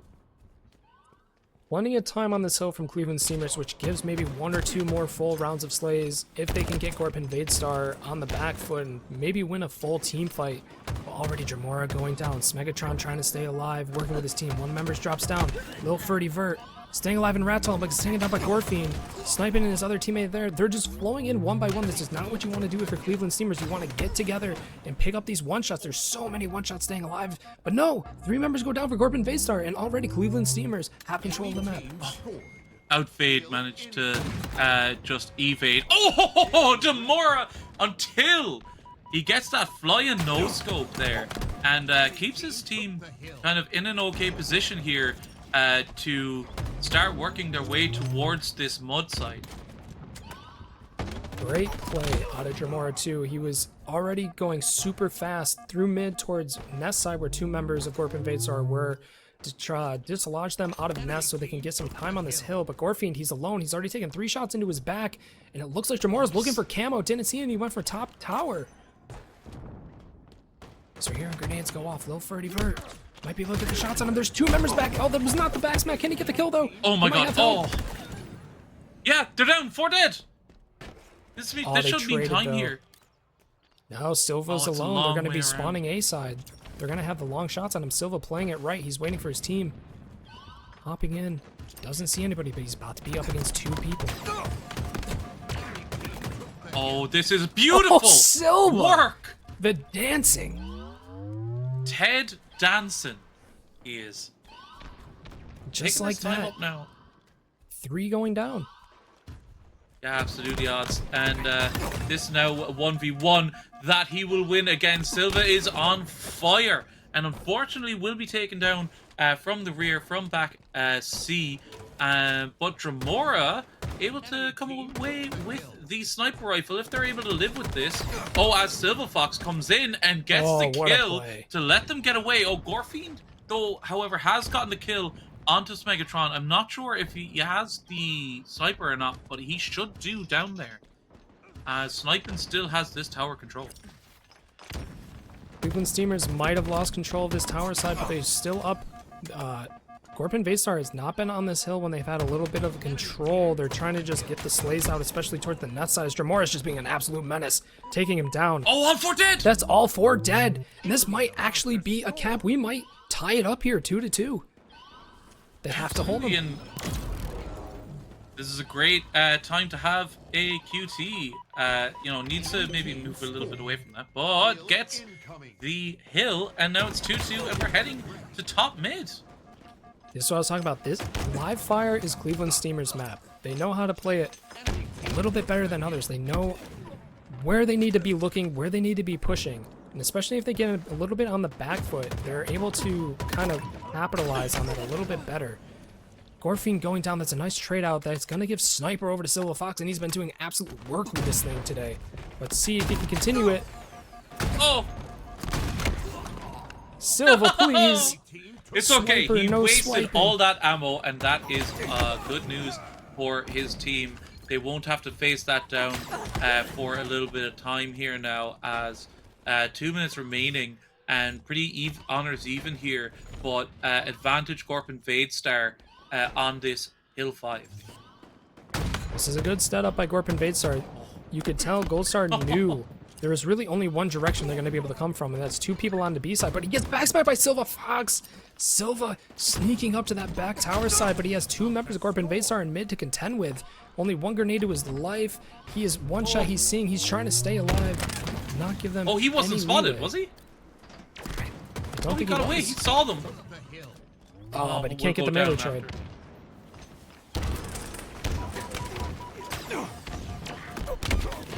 This is the situation now, unfortunately, they find themselves in. They have to stay on the hill. But it is now tipped over to the side of Gorpin Vadestar, and once more, Cleveland Steamers are going to have to claw themselves back from a deficit, facing elimination. Cleveland Steamers, I think they have a pretty split spawn. Yeah, as you can see, 2 people bottom mid. Silva Fox on top tower getting taken down, and the Dremora over on A side. This is not what you want to be doing if you're Cleveland Steamers, just because they are already 25% capped on the hill. Three members of Cleveland's teamers go down. Yeah, absolutely unfortunate now, as you know, they're gonna have to wait till Last Chance Saloon here on this hill, right? Oh my God, was that hit? Oh, he gets taken down. No, Silva. Oh my God, sniping! Almost getting embarrassed, but gets it in the end. Now he's flying onto out. Shields are back. He might be able to get this kill here, but no, he's alone. He's gonna be 2v1ing with half a mag. My God. He gets meleeed. Gorfine's staying alive and has the help, and this might be the game. I think it will be, and you know, I've got to say, you know, Clear Eyes, Full Hearts, Cleveland Steamers, they definitely were not passengers in this matchup. You know, they definitely brought the fight to Gorp and Vadestar where they could, and yeah, congrats to Gorp and Vadestar. Grand Finals against SWAT White. I believe, however, this one is a little different. I believe this time Gorp and Vadestar, coming from the losers, will have to contend with a bracket reset. It's going to be interesting to see if White can stay on top here and shut Gorp and Vadestar down. I think coming out of this, like you were saying earlier before this series, SWAT White is a little bit on ice. The milk has become chunky, as they like to say. They have not played in quite some time, unless they've been playing customs or matchmaking. They might be a little, you know, little bit of ice down. So it'll be a little cold, you know. Coming out of this win, Gorp and Vadestar is going to have that fire in their heart. So it might be a bracket reset, but if SWAT White can show up, they're going to be able to take that reigning champion title. Yeah, definitely. And you know, I've got to say, like, they'll be deserved winners, whoever comes out of this, you know. And 100%. they have given us some banger series, you know, last time they met. And now, I mean, hopefully we'll get 2 banger series out of them in this grand final. However, I will be tagging out for this grand final, and we will have the lovely Dr. Slopfingers back. So, yeah. Keeping it sloppy. Yeah, sloppy. Grand Keep finals. it Sloppy grand finals. The slopster coming in, right? You know? So, Delta, thank you so much, man. I appreciate it. It's We been all great. love having you on. Always great vibes with you around. Yeah, and same, man. Like, I just, you know, it's HFT. Hey, don't forget to follow, subscribe, and get involved in the chat and on our socials. HaloFuntime.com. And, yeah, that's me. Goodbye. Bye.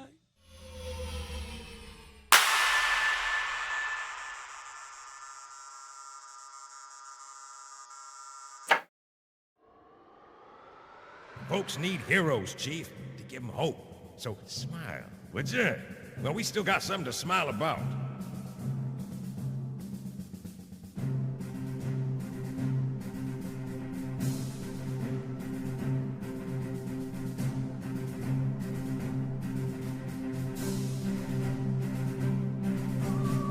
They let me pick.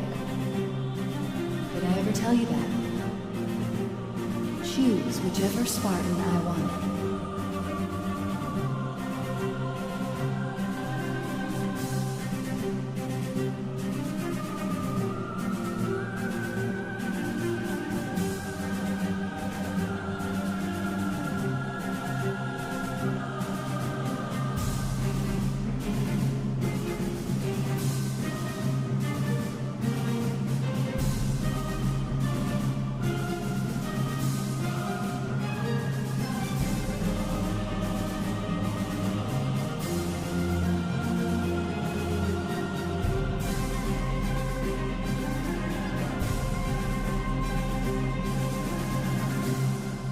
How much time was left? You don't want to know.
Enemy has the ball.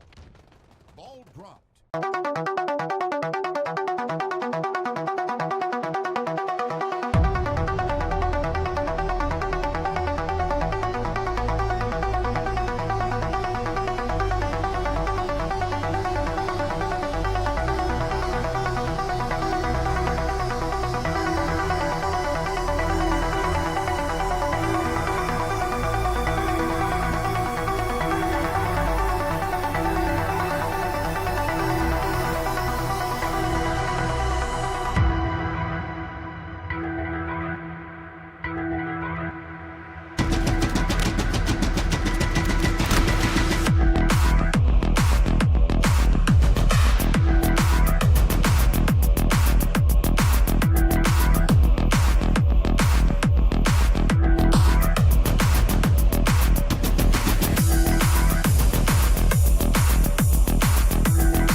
Hey, yeah?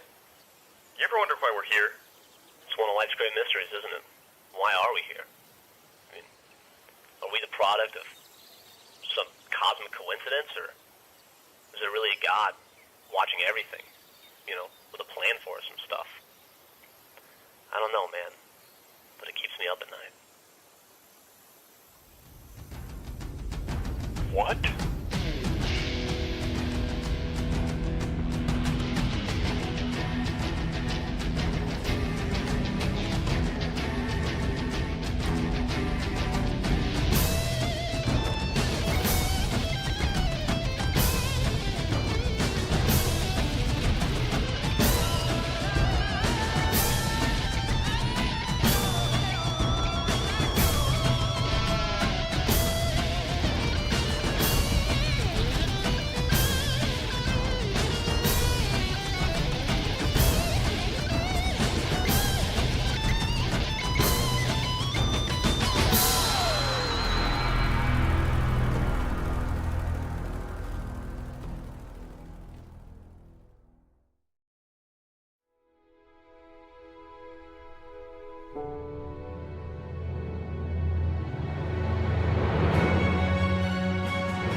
Folks need heroes, Chief, to give them hope.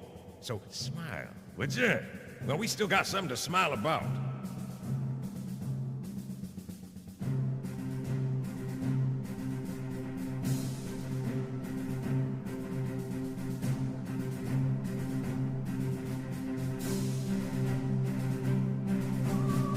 They let me pick. Did I ever tell you that? Choose whichever Spartan I wanted.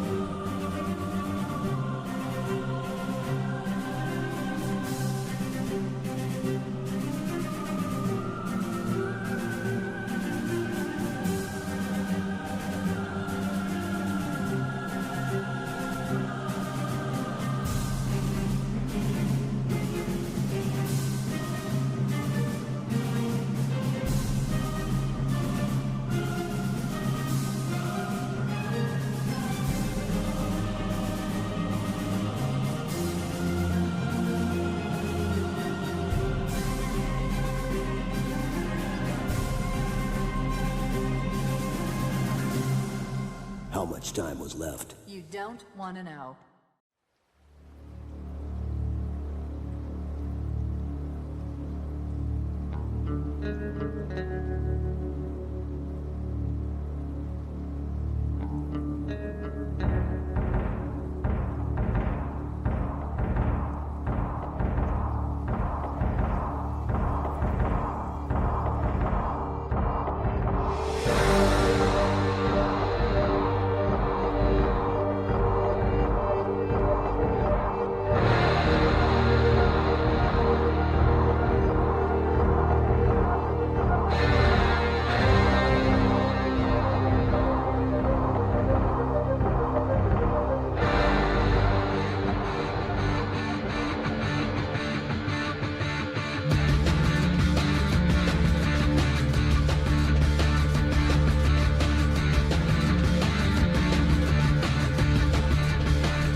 Enemy has the ball.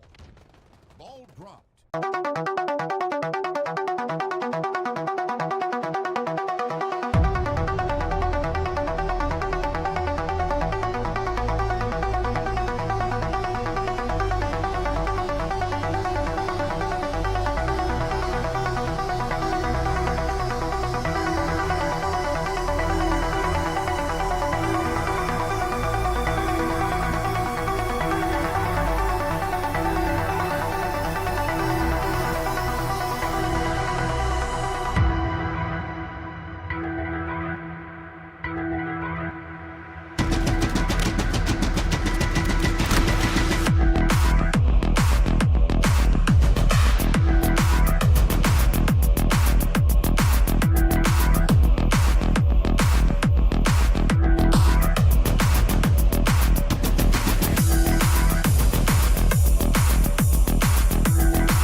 All right, it is the time we have all waited for. It is the grand finals. Once again, we have I can't even say it. Gorbin Vadestar versus SWAT White. Once again, the rematch from the previous tournament with Gorbin Vadestar actually got knocked down to the losers bracket, had to make the losers bracket run, but they have made it.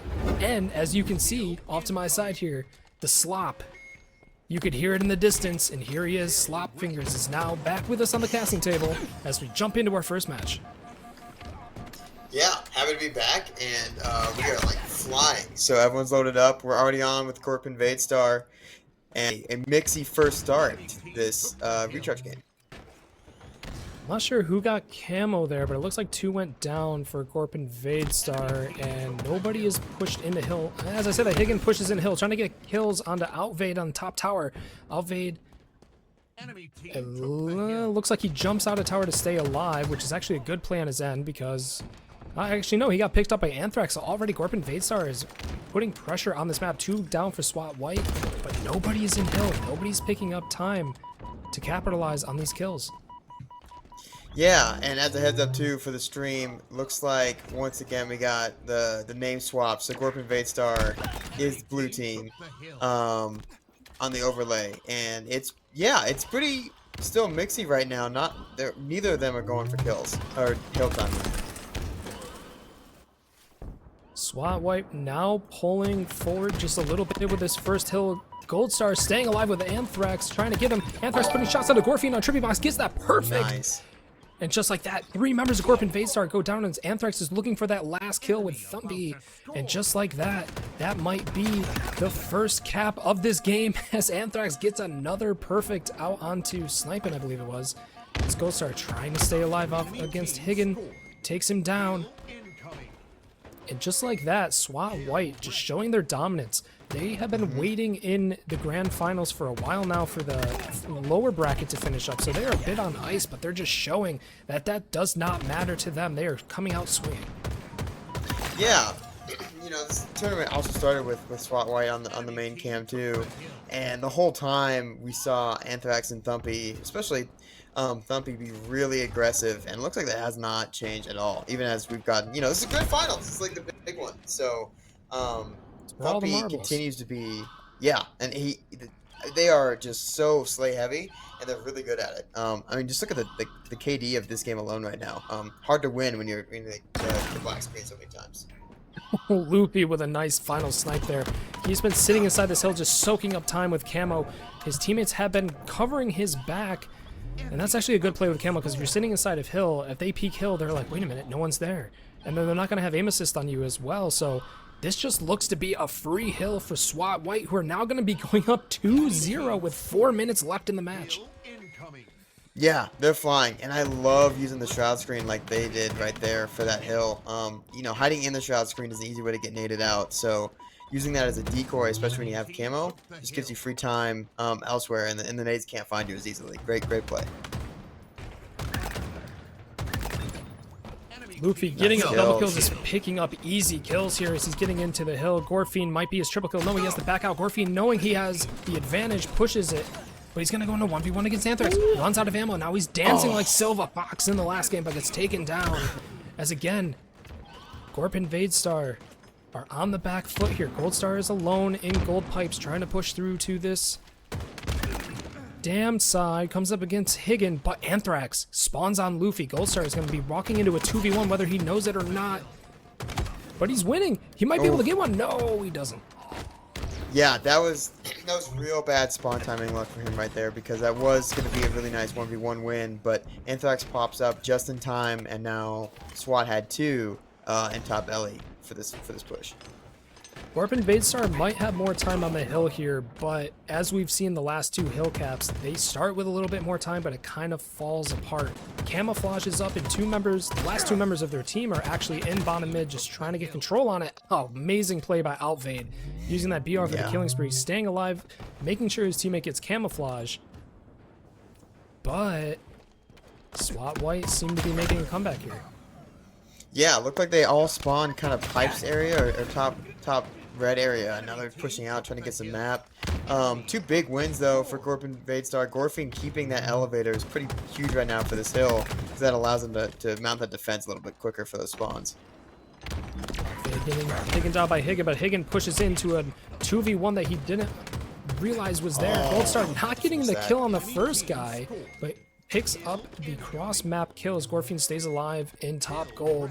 And now it is a 2-1 game. Gorpin Vadestar are still staying in this and already rotating two members through gold stairs as Luffy and his teammate trying to fight out Outvade on back Hydro. Being taken down. Yeah.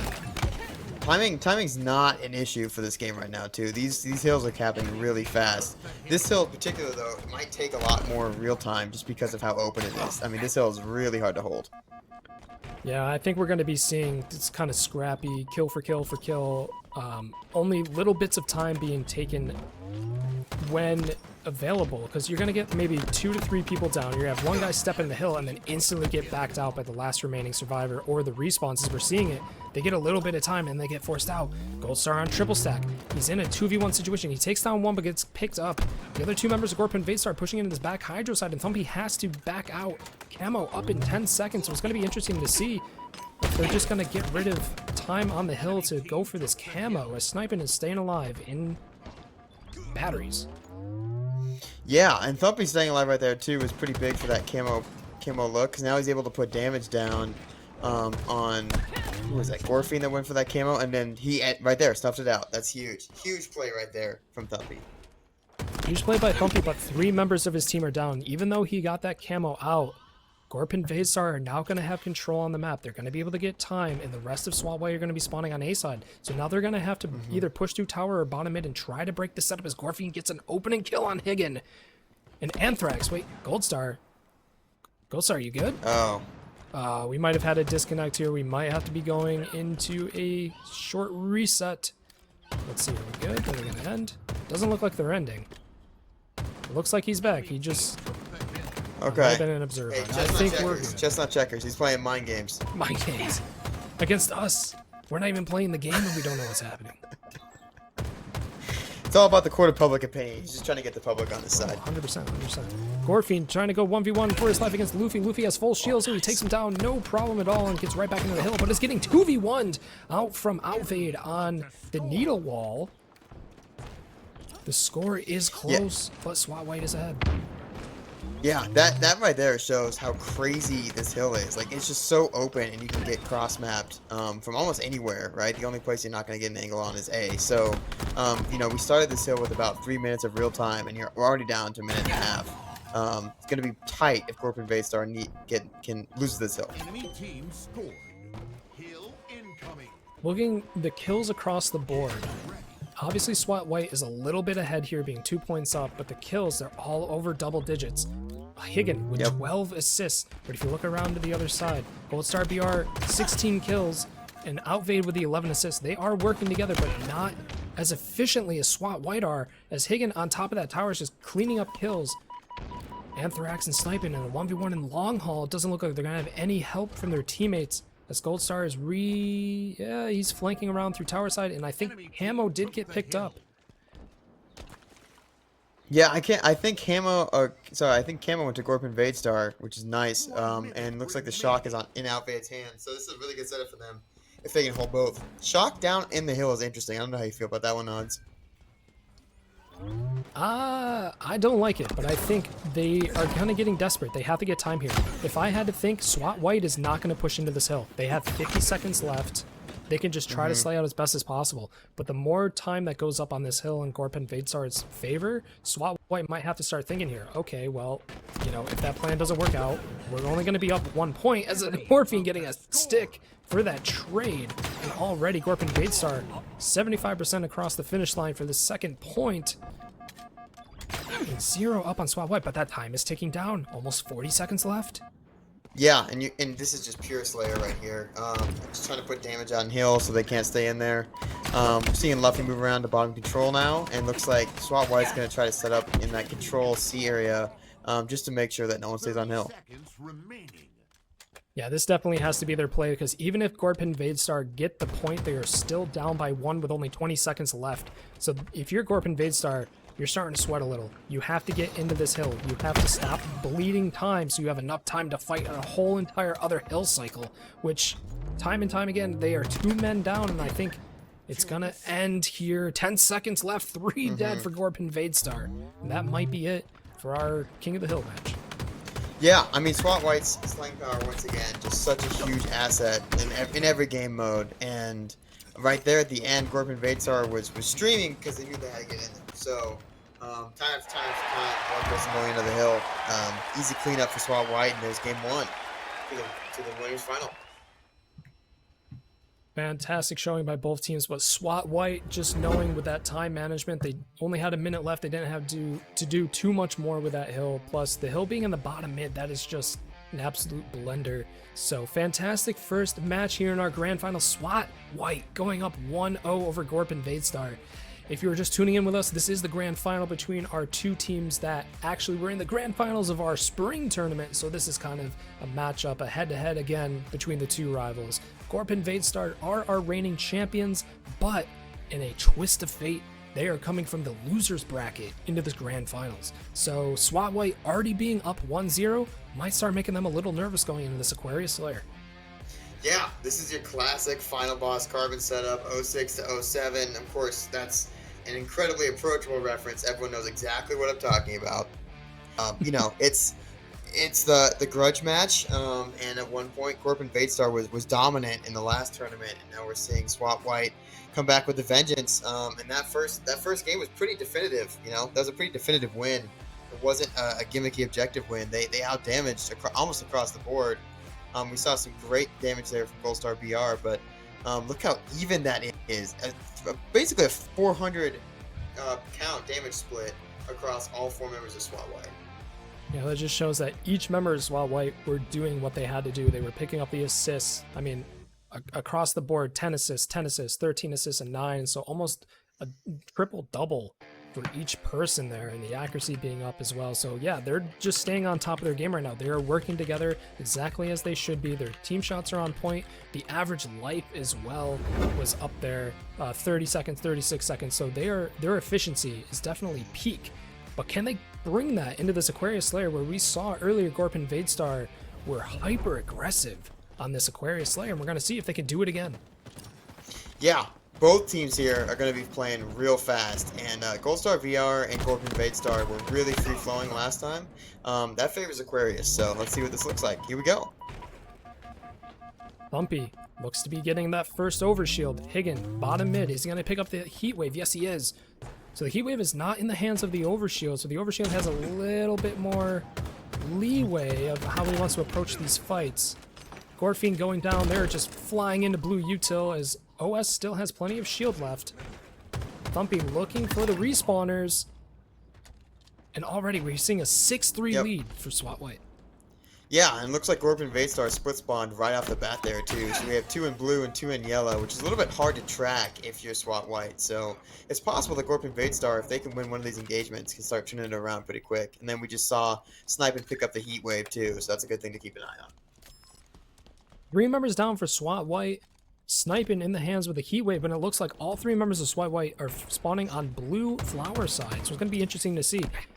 Oh, okay, they are pushing P2, but it looks like Gold Star BR is shutting them down with the flank from Sniping, getting the kill on Higgin. Nice. Perfect kill. As already 3 members of SWAT White go down. And just like that, the match is tied.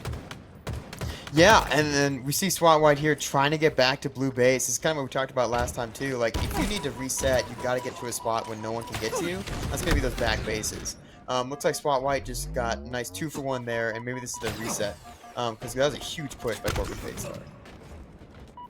It's exactly what's going to turn the tide of this game around. It's just a nice reset coming out where you can get some momentum, keep them on the back foot. But if you're going trade for trade for trade...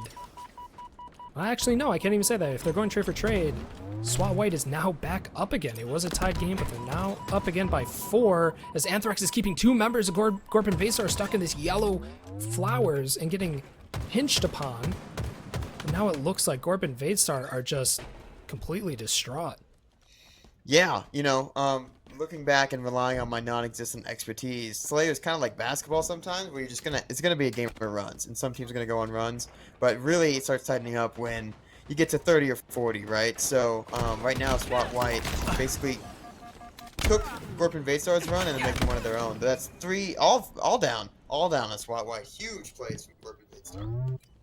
I don't think I've ever heard Slayer be compared to basketball, but I'm all here for it. Imagine if we had DMRs in basketball and you respawned on the other side of the court.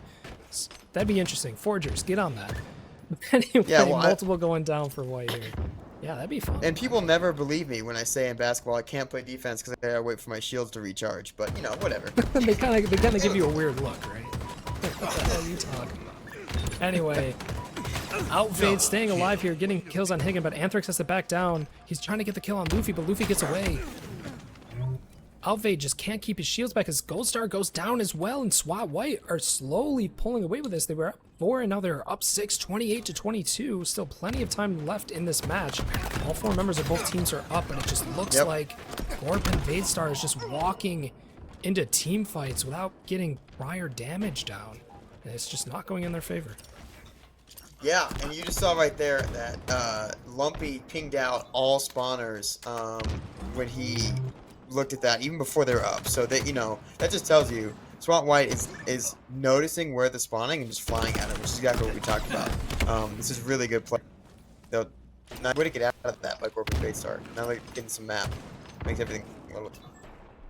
They're getting a little bit more leeway on the map, but can they translate that into good kills? Oh, what a stick. As Overshield is coming up, they might be able to be in a position to get it. No, Luffy goes down. That's 2 members down for SWAT White, 3 members down for SWAT White, and it looks like Ghost Star BR has Overshield with only 5 kill difference. This Overshield might be what they need to get back into the game, as he also has thrust from the top mid, and it looks like SWAT White is a bit split, 2 going into the yellow util, 1 in the back base, and 1 in back flowers, so they'll be able to capitalize on this split and get some easy kills. Yeah, and you saw that too, you know, right when we hit that 30-point mark, we're starting to tighten up a little bit. Great time to get the OS, right? There's only about 15 kills left for SWAT White's time. So if Goldstar BR and the rest of his team can string this together into some spawn control, it's going to be a really tight finish. And 37-35, I mean, we're already there. And the 7 minutes of the game, this has been flying. I do wonder once they get into the early to mid 40s if this game's going to slow down. I think we're starting to see it, where they're kind of staying in one part of the map, either util side or flower side, but it always comes down to that one flanker kind of getting those early shots in, or just kind of cleaning up kills after a scrappy fight. It is tied 39-39. What was a 6-kill lead is now going in the favor of Gorpin Vaystar. Wow. As Goldstar BR is trying to get those aggressive and SWAT plays. is stuck in Fridge. Yeah, spree. he's flying at him. Wow. But he's getting shot in the back. His shields are down. They know where he is. The rest of his team might not be in a position to save him. Alvade is up on top P Street with him. Sniping. Going for the guy who's dead. 43-39. Goldstar's doing a great job. Goldstar's doing a great job of staying alive on this P side and just calling people out and dealing out some damage. He's not really fully engaging, but it's helping so much because they have visibility on the map. And then a huge 1v1 win right there. He is really using that thrust. Overshield coming up in 3 seconds. This is probably going to be the last Overshield of the match. Whoever gets this, it's more than likely going to go in their favor if they can play this. Goldstar BR gets again. it. That is not the team you want if you are rooting for SWAT White, who are down by 4 here. And look at them. They're all just pushing forward. They say go with them. But Thumpy has the green gun looking for that OS. Looking for Alfade, who's one shot.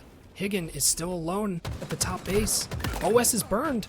Higgin cannot get the trade, though. Can he get the melee? What is happening? No.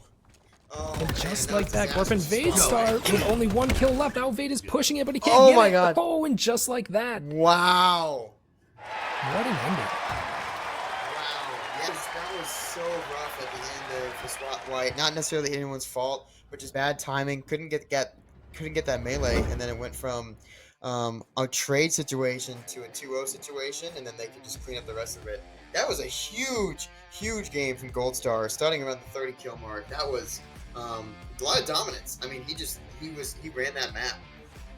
Absolute ice in their veins. They were, like I said, they were down 6 at a time, and it was kind of just going back and forth. They weren't able to get any leeway, but it started to look like they were splitting SWAT White up. SWAT White was kind of sending 1 or 2 players over to util while 2 players were stuck in flowers. They weren't really helping each other too much, and those kind of pivotal kills where they could collapse on the members who weren't ready for the collapse, they were just racking up points, and that's how they kind of switched that lead from we're 6 down to, hey, now we're 6 up, and they kind of just kept that momentum.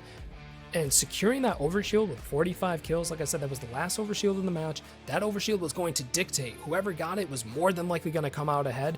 And with only 5 kills, Gorpin Vadestar said, let's just go for it. They put on the gas and they closed the match out. Yeah. And, not to keep relying on my old man game, but that really looked like some old school final boss just holding down top P and midship, right? Where if you can stay alive, that's such a strong area to lay down damage, to calm out people. And Gold Star starting the last, 30 mark of the game. I just thought it was incredible how often he stayed alive up there, got the power weapons, made the right calls, and really helped take over that match for his team. I keep calling him out specifically, but also Outbade made a lot of really good plays at the end too. Really good finish to that. And now we move on to interference. We are 1-1 in our best of 5 grand finals, and now the first time on the TCS stream, interference. The remake of the rig. I don't think I've casted this yet, so I might be a little bit rusty on the callouts. As we're going through this this fly through, it's it's like boomerang. It's all coming back to me. I'm starting to remember all the different callouts. Orange, pit, nest, Whitehall, cat, tower, E1, E2, bunker, all of that. Oh my lord, each 5 days. You don't know the times are good until you've gone past them. But overshield in the middle, I'm going to be, real interested to see how this overshield is played off the rip. If they're going to go for it quick, if they're going to go for picks and try to get it, you don't have thrust like Halo 5, so you're not able to make these cheeky plays where you can sprint out, slide, and jump thrust to it and pick it up and keep going. So I think a team is going to have to slay out here, try to get numbers to get that first overshield, and kind of just snowball from there. Yeah, it seems like based off what you just said, some people in this stream might have a different opinion on the quality of the rig in H5. So I am absolutely relying on your callouts for this. Thank God it's Strongholds, so I can just say A, B, or C. The other thing to note with this version of it is for Strongholds, you have the full snipe, right? This is the only map where you're going to have different weapons for different map mode combos. So in Strongholds Interference, you're going to have that full snipe, I believe, and that's going to add a little bit more range to the play and a little bit more of a chance of setups for either team, as opposed to that shock rifle. And like you said, the OS fight at the beginning is going to be the biggest fight for the first few minutes of that game. That determines a lot of the flow. You should see where they're going to post up with the sniper. Obviously, it spawns on B side, but teams might opt to take it to orange or outside orange to watch that catwalk going to Whitehall. It's going to be interesting to see where they post up with it. If they're going to be holding it BC, obviously you're going to be looking towards engine on A with that back bunker, but honestly, it could go either way. With how this map is, there's a lot of verticality, a lot of points to jump up to clamber, so you can get away pretty easily. Get around corners, get up above somebody, and just outplay them in general. So it's going to be really interesting to see how these two pretty aggressive teams approach this map. Yeah, and I think really the only time you're kind of SOL is if you're out in B. B is such an island; it's really hard to stay alive out there. But obviously, that's the way they set up these strongholds on purpose, right? That should be a point where a lot of the fights happen. So here we go. We're starting on board with Gorfiend on C side, and it looks like he's making a play right away for that tower. So it looks like off the rip, Gorfiend trying to get a kill on Loopy, also going for that kill on Anthrax. He might be able to get it. No, Snipin also tries to assist, but going to his death as 2 go down, and already A and B being capped, but it looks like SWAT White is coming up with the AC cap. A little bit of a split between the map. Fort spawning Gorpin Vadestar. OS is up. Thumpy drops down into sewers and 1v1's Outvade, which breaks his shields down. Fantastic play. I mean, Overshield really only being able to get 1 kill is pretty huge. Yeah, and you saw that he was getting pinged immediately, so really kind of left him out on lurch there. He stays with it though. Anthrax is up here and checking this A spawn. Looking at Gorfiend and Goldstar, it looks like they're kind of making a play for C here, Corporate Fate Star. And if they can win this one, huge win on that 1v1 right there for the AC hold. Might be enough for Gorpin Vaystar as he's 1v1ing inside of C, and he does pick it up. So again, it's going to be the AC hole. It looks like nobody's able to keep one side of the map controlled. It's kind of split, which if you're holding A and C, is going to spawn the enemies in kind of weird locations. Because you're not going to be able to capture or hold both A and C, but it looks like they're able to do it. Luffy getting behind Sniping, dropping down into C to get time on it. Two other members are sitting on B to cap. Gorfin getting pushed down in Orange Hall, and just like that, the setup for A to B, Gorpin Vaystar have tied it up. Yep, and now you're seeing a lot more of a traditional AB here, and that's like a really simple, it's a straight line in between those two, but B is just so exposed that trying to keep this, it's really hard to keep it for an extended period of time, I found, on this map, so we'll see how they can handle that. And OS just came up again. I'm not seeing a lot of people in position for it. Looks like I got grabbed. I couldn't see who nabbed it. Swat White might have gone it there because there was 3 down for Gorpin Vaystar. As Outvade is still the last one alive. Anthrax opting. He's going to get the reset on B. Or not the reset, the capture on B. Yes, he is. As 3 members are in the open and court there. Gorfin just taking shots. He's got to stay alive in this backseat. He has a teammate, but they're both one shot. One good nade is going to take him down as Anthrax and Thumpy are pushing up together. Goldstar is staying alive. And he's got Sniping's help. And they secure C. That is a huge play.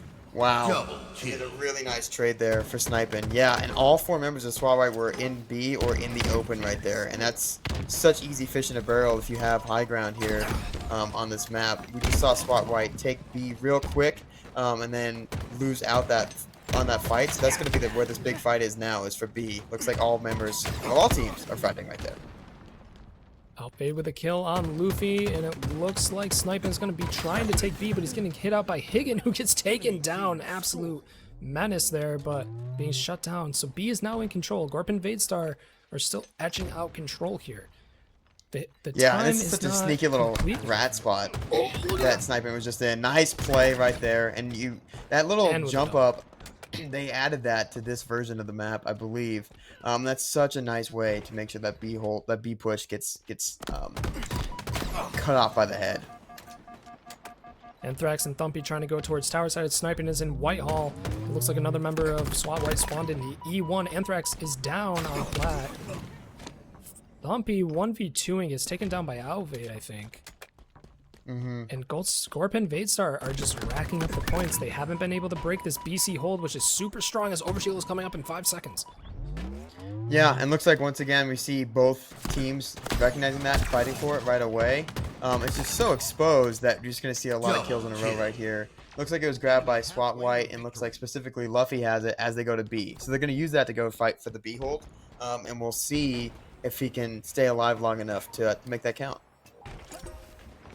Yoas, this might be what they needed to get back into this game now. 45 to 132. They have plenty of game ahead of them. They have to hold this as long as possible.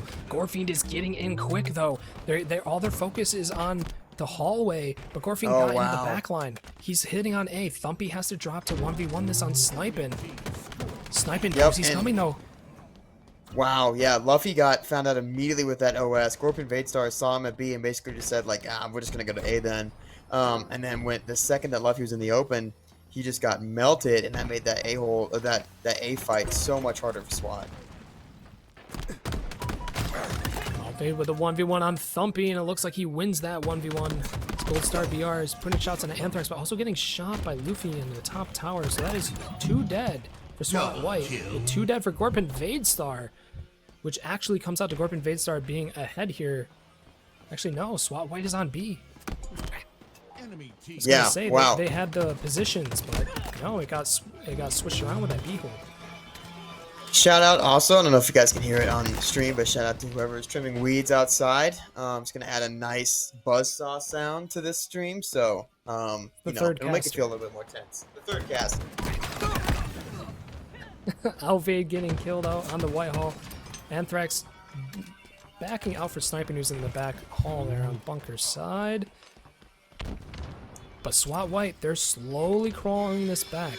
They're not getting the amount of points they probably would hope for here, it being now 90 to 152, but if they keep this up, Overshield in 2 seconds. Sniping. Easy kill onto Higgin. He's gonna combat evolve it. Oh, almost got the melee there. Almost got the melee there. Sniping has been having a monster game for Gorpin Vadestar right now, 18 and 12. So he's been extremely active. But like you said, SWAT White now coming back, and it's a close game. So many rat spots here around B, and we'll see if they can make this push on A. It looks like they're trying to stay up top and top mid for Anthrax and Thumpy right now.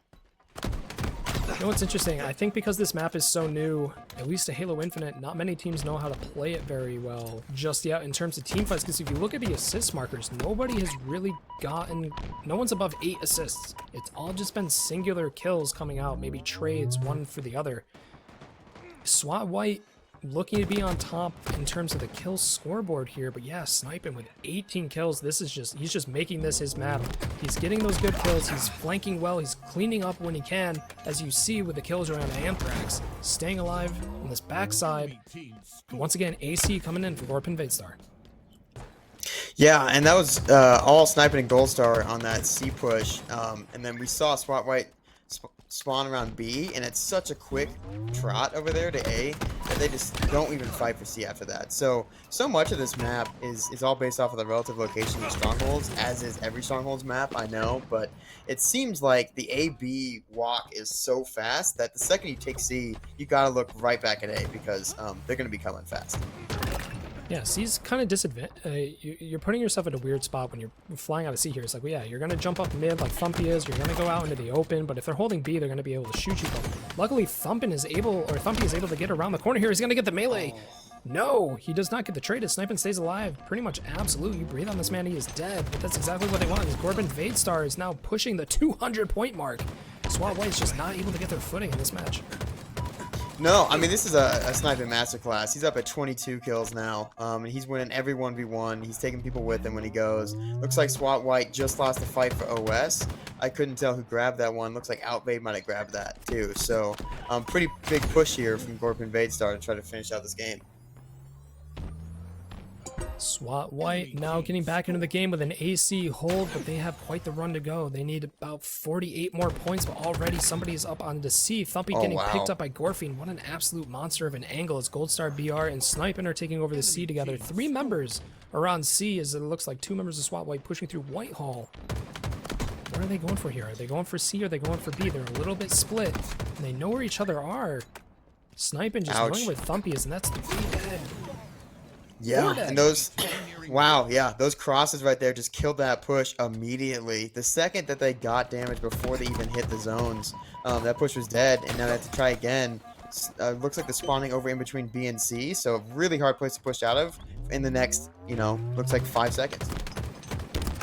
Thumpy is alone on B. He's getting pushed by 2 different people. Luffy goes down, and that might be the mound. Wow. Yes, it is. That is the entire match. 250 to 158, putting Gorpin Vadestar up 2-1 to SWAT White. And just keep in mind, this is the grand finals with Gorpin Vadestar coming in from the losers bracket. So if they take one more match out of SWAT White, that is going to be a bracket reset. And we're going to be going back to another best of 5. Yeah, that's what we want. Unlike an orthodontist office, we love bracket resets. That's a deep orthodontist deep cut for you. And that, that seemed a lot better from Gorpin Vadestar. Overall, Sniping obviously just put ridiculous stats up the whole time. Seemed like they were pushing a lot more coordinated at that point than SWAT White was, especially in the last 100 points of that. I guess I look to you for a lot more insights specifically to that map, but it seemed to me like they had the crosses figured out near the end of that game, and that made every push impossible on SWAT White's time. Oh no, definitely. They SWAT White was kind of pushing different angles, but Gorpin Vadestar was able to just get those cross-map cleanups, which is exactly what you had to do. They were just not letting them get into any position where they could put pressure onto a stronghold. But as much as a strong showing that was from Gorpin Vadestar, look at the stat line here. That was a 3-1. The Slayer was extremely close, and then that, went more in Gorpin Vadestar's favor, but you really can't count SWAT White out of this.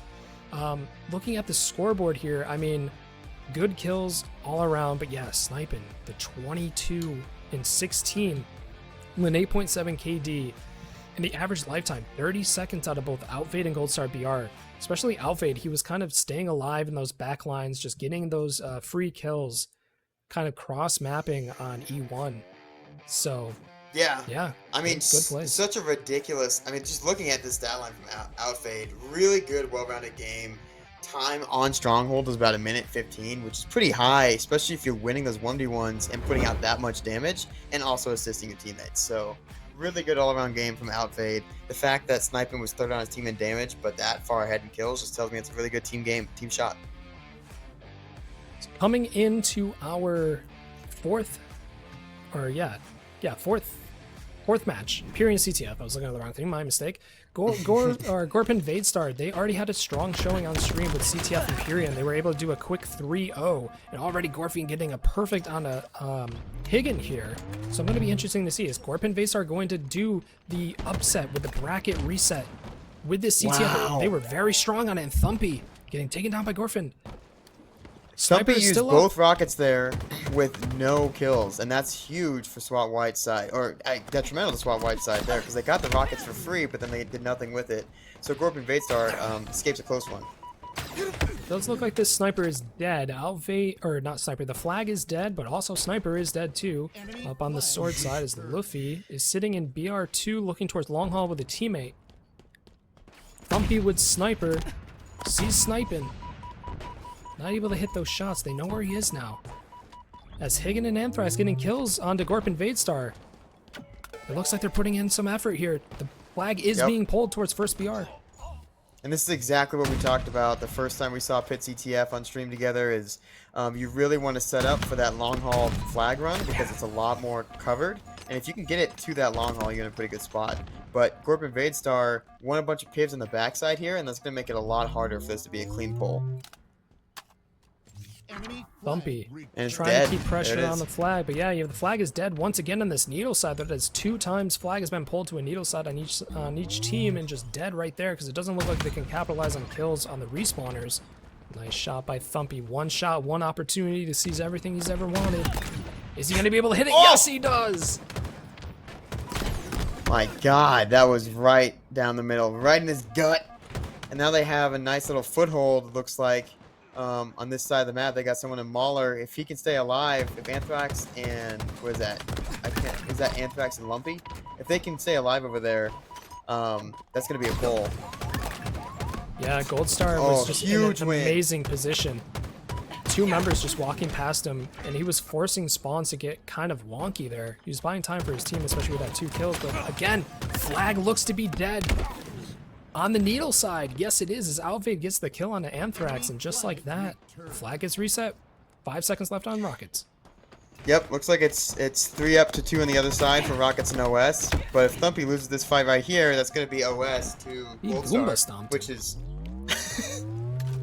yeah, he did just jump on his head. Fortunately, it does not do any damage, though. Oh no! If only it did.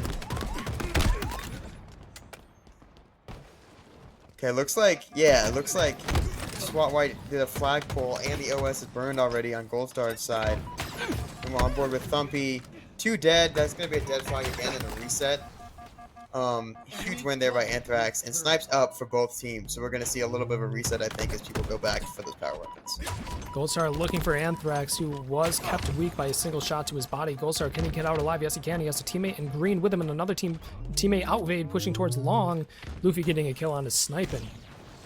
And I think these teams, that we've seen so many flag pulls, maybe because they think, oh, what a shot by Thumpy, I think, from Sword. And yes, as he gets the double kill on the and a double. That's going to be, yep, that's going to break the whole map up right there. He dies right away, which is going to make this flag tough. They're going to have to fight it at least twice, but they are going to be able to get this pretty far based off of those snipes. Oh my God, that was a We might have the first pull here, or the first cap here, as Outfade and his teammate have to run through runway. Anthrax is caught out, but that's perfectly fine. He is stopping the other team from being able to get shots on Luffy, who gets the first cap.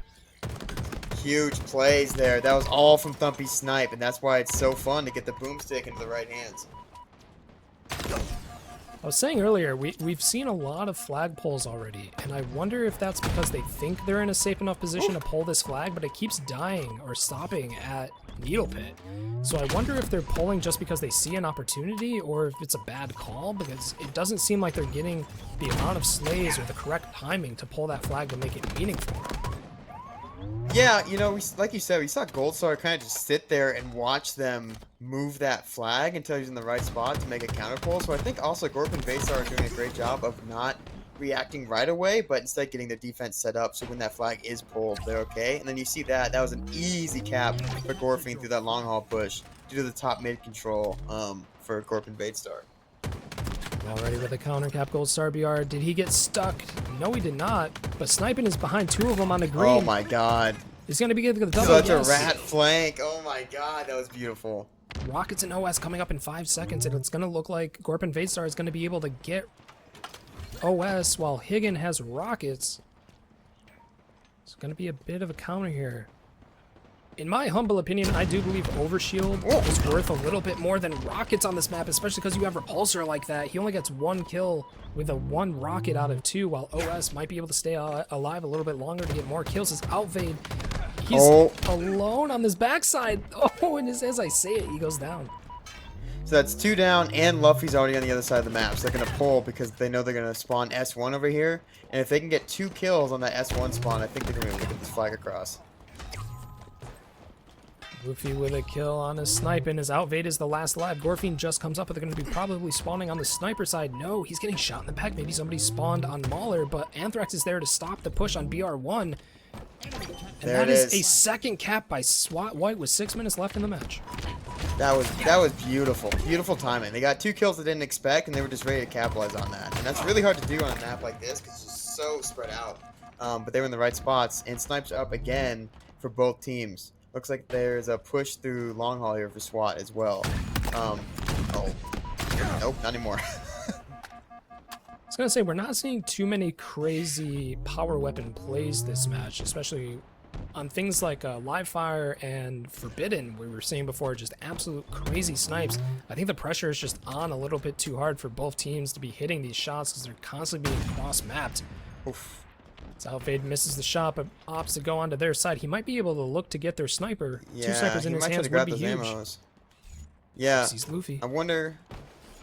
Okay, well now we have a little sniper fight. He says no. Little sniper fight. He doesn't want the smoke. Okay, we just got a pull from. Looks like Anthrax is pulling that Mauler, and Gorp and Vates are all really far up. So this is going to be a weird fight where they're going to have to come back to defend this flag. It's 2 dead. 1 just spawned on sniper side, but he has the sniper waiting for him. Outvade, what a play. They were not expecting him to be on their side of long haul. But now he has 2 people pushing him and gets sniped. Luffy looking for the spawners, expecting them to spawn in flag. Getting the snipe on the sniping. And Gorfing possibly going down here. Oh. And just like that, and it looks like they did the 5 cap version of CTF, but we'll count that as a win. Yeah. That was amazing sniping here once again. That's the best way to open things up in the pit, right? Is if you hit that, if you hit those snipes, that's why they're there. And that we saw that directly lead to 2 caps. So great job. So coming in 2-2 in our grand finals best of 5. If you are SWAT White, you are looking to close out the series and the tournament with the win. If you're Gorp and Vadstar, this is your last chance. This is for all the marbles. If you don't win this, you are out. If you do win this, you're playing another best of 5. So both teams are definitely probably feeling the pressure at this point to, 1, stay alive, and the other, 2, close out the entire tournament. I mean, isn't this what we want? Is a game 5 grand finals, pressure on the line? Is this what's fun? Like, it's oh my gonna god, be the best. This is so fun. And it's a live fire Slayer. Like, we have just been seeing just balls to the wall, foot on the gas pedal, just going 100% with these Slayer matches. I want to see it come down to like a 47-47 where neither team is moving. I want to see these like really elaborate, maybe sneaky blowout plays where like one guy gets around where he shouldn't be, gets a back smack or like gets a cleanup kill and just blows the game open to end it. That would just, I'm hoping this live fire Slayer as our last match is going to be an absolute banger. Yeah, and I mean, once again, we always, as HFT purveyors of this domain, we can always put our fingers on the scales and make whatever we want happen. So I'm gonna make the last kill of this game, 50-49, via QT no scope, and backseat elbow of live fire. So there you go. I already I called it. think if Sorry SWAT for White can spoilers. stay on top of it, I'm gonna say it's gonna be 50-47 in favor of SWAT White. Okay, That's my guess. Okay, I'm gonna root for the bracket reset here. Gorpin Vadestar. I'm gonna say, like I said, 50-49. And also I should throw in the combat evolved of the snipe. And the combat evolved, yeah. little cherry on top. And it looks like 3 members are ripping towards Camo side, just going super aggressive. Look at them, they're already into top mid, getting behind the members of Gorpin Vadestar. Thumpy dropping down to bottom mid to try to head them off from Whitewall, but they went into Big Door side. Yeah, that was a weird start because it wasn't really a fight for snipe. SWAT White just said, you guys can have snipe, we're gonna take the map, and that might not work out for them because now they're in a bad spot for Camo. But if that sniper is getting split here, and he's done. Yeah, and it's still Camo's still up, right? Yes, it is. They're still fighting over it. You would think that Gorpin Vadestar would be in a position. Oof. Yes, they are, but he's getting sniped. That is, Camo is still down, with Sniper going for it. And he picks it up. That is a huge combo. He's got that Sniper in that Camo. He's looking for the spawners. He knows they're going to be on A side, probably getting the calls. He sees the one member going towards screens, but he doesn't know where the rest are. Oh, the melee trade. That's exactly why it's dangerous to have Camo in a spot like that where it's just so heavily trafficked, is they're just going to run into you, man. Like, even if they can't see you, they're going to hit you. So that's tough right there. Really good angle. I like his patience on not trying to shoot outfade there, but bad luck, bad timing. So, already we got Sniper down. Camo's out of the mix, so now it's going to come down to just good old team fighting. Luffy not being able to get the kill onto Sniping. That body went flying. Oh, we do have 3 bullets still left in Snipe as he gets a body shot on Anthrax, who gets picked up by Sniping, but he's getting shot in the back. He's going to elect to stay on this tower side. I do like this. Sniper on tower is huge, especially for the cross-map shots. So we are all tied up 13-13. Yeah, it looks like there's a nest push here from SWAT White onto Goldstar. It looks like he knows that someone's coming back elbow too, so this is going to be a pretty big... Oh my god. That's how you deal with it. It's just a nice quick no-scope melee. The classic 1-2 punch. That brings them up 3 members ahead, and now they are collapsing on the spawn, but no, he gets the kill. Can Outfade get the trade? He doesn't see the other guy in Big Door. Is he going to get it? Anthrax trying to stay alive. Jumping around, and he gets the kill with a nade. Fantastic way to stay alive, keeping this only a 1 kill difference as Camo comes up in 5 seconds. Yep, and looks like they're flying at window side for Camo, which I love. I think that's the nicer spot to pull it from, just because you can get everything set up. But ratty play once again from Goldstar. They didn't know he was there, and he just helped wipe 2 off the map on that Camo side. So it's going to be numbers here for Gorpin Vadestar. See what they can do with it. Again with the Camo going up towards Cuts. Anthrax is one shot. He did see the guy top mid, so Anthrax is going to get taken down because he was pushing a little too aggressive without his shields coming back up. Sniper coming up in 3 seconds, but it looks like the Luffy has positioning for it with his team.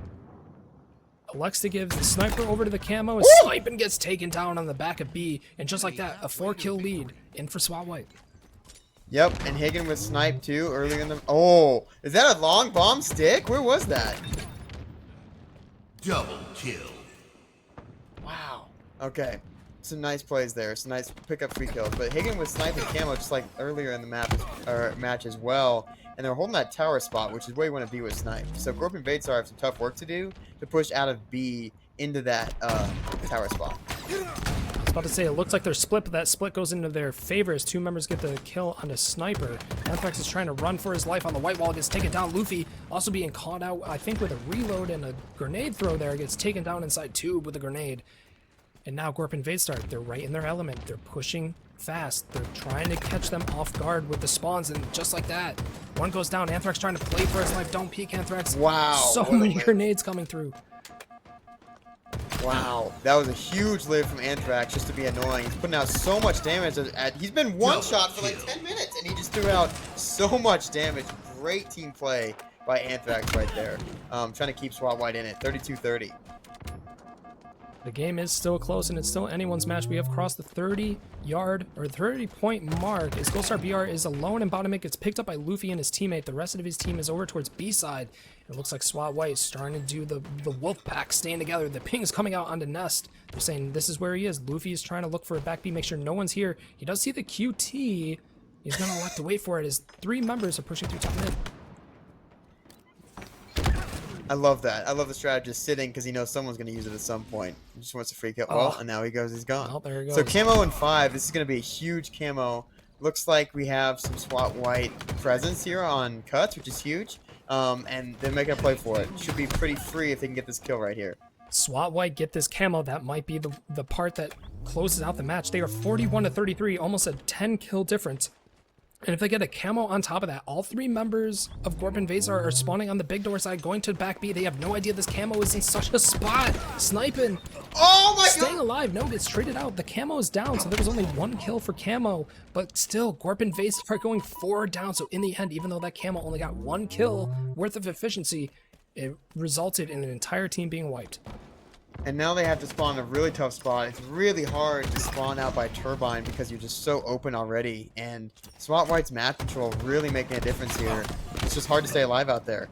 So we're seeing that kill lead go up to 10, stay around 9 to 10 right now. And looks like it's 3-on-2. And there's not much power weapons left on the map. So SWAT just needs 3 kills. They're going to go for trades hard. This is the end of the tournament. They see 3 kills and they win it all. They take the title away from Gorpin Vazar. Now 2 kills. 1 more kill after this melee. Can he win it? Yes, he can. 1 left. They're just going to go for it. There it is. SWAT White is your TCS Summer Champions, taking the title away from Gorpin Vazar in a fantastic showing. A run all the way through winners to face Gorpin Vazar coming up from losers. Honestly, fantastic. Congratulations to SWAT White. Man, that was such a fast Slayer game. They were both just absolutely flying. What a fun way to end it. Just people relying on the skills and Luffy having the game of the tournament at the end there. I think he went 17-8 when it really counts. And to help his team close it out. And yeah, they just flew. That was an incredibly fast Slayer game. Both teams playing to their strengths, and turns out SWAT White's just a little bit faster right now. Congrats. Yeah, Luffy coming out there with 16, 17 kills, maybe even more. But yeah, that just shows we were expecting maybe a little bit closer of a game, but I think we weren't expecting them to just keep on the pressure the entire time, especially when it was that close, when it was 32-32 at one point. Not a single team was letting off the gas. They were coming at each other hard.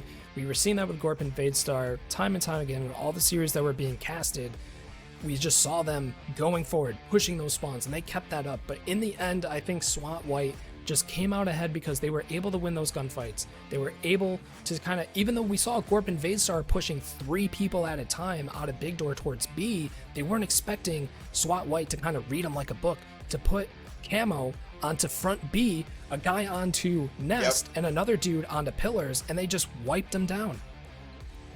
Yeah, SWAT White doing a really good job of being in weird spots on the map. You know, at this point, Live Fire is 3 years old. We all kind of know what we're doing in there.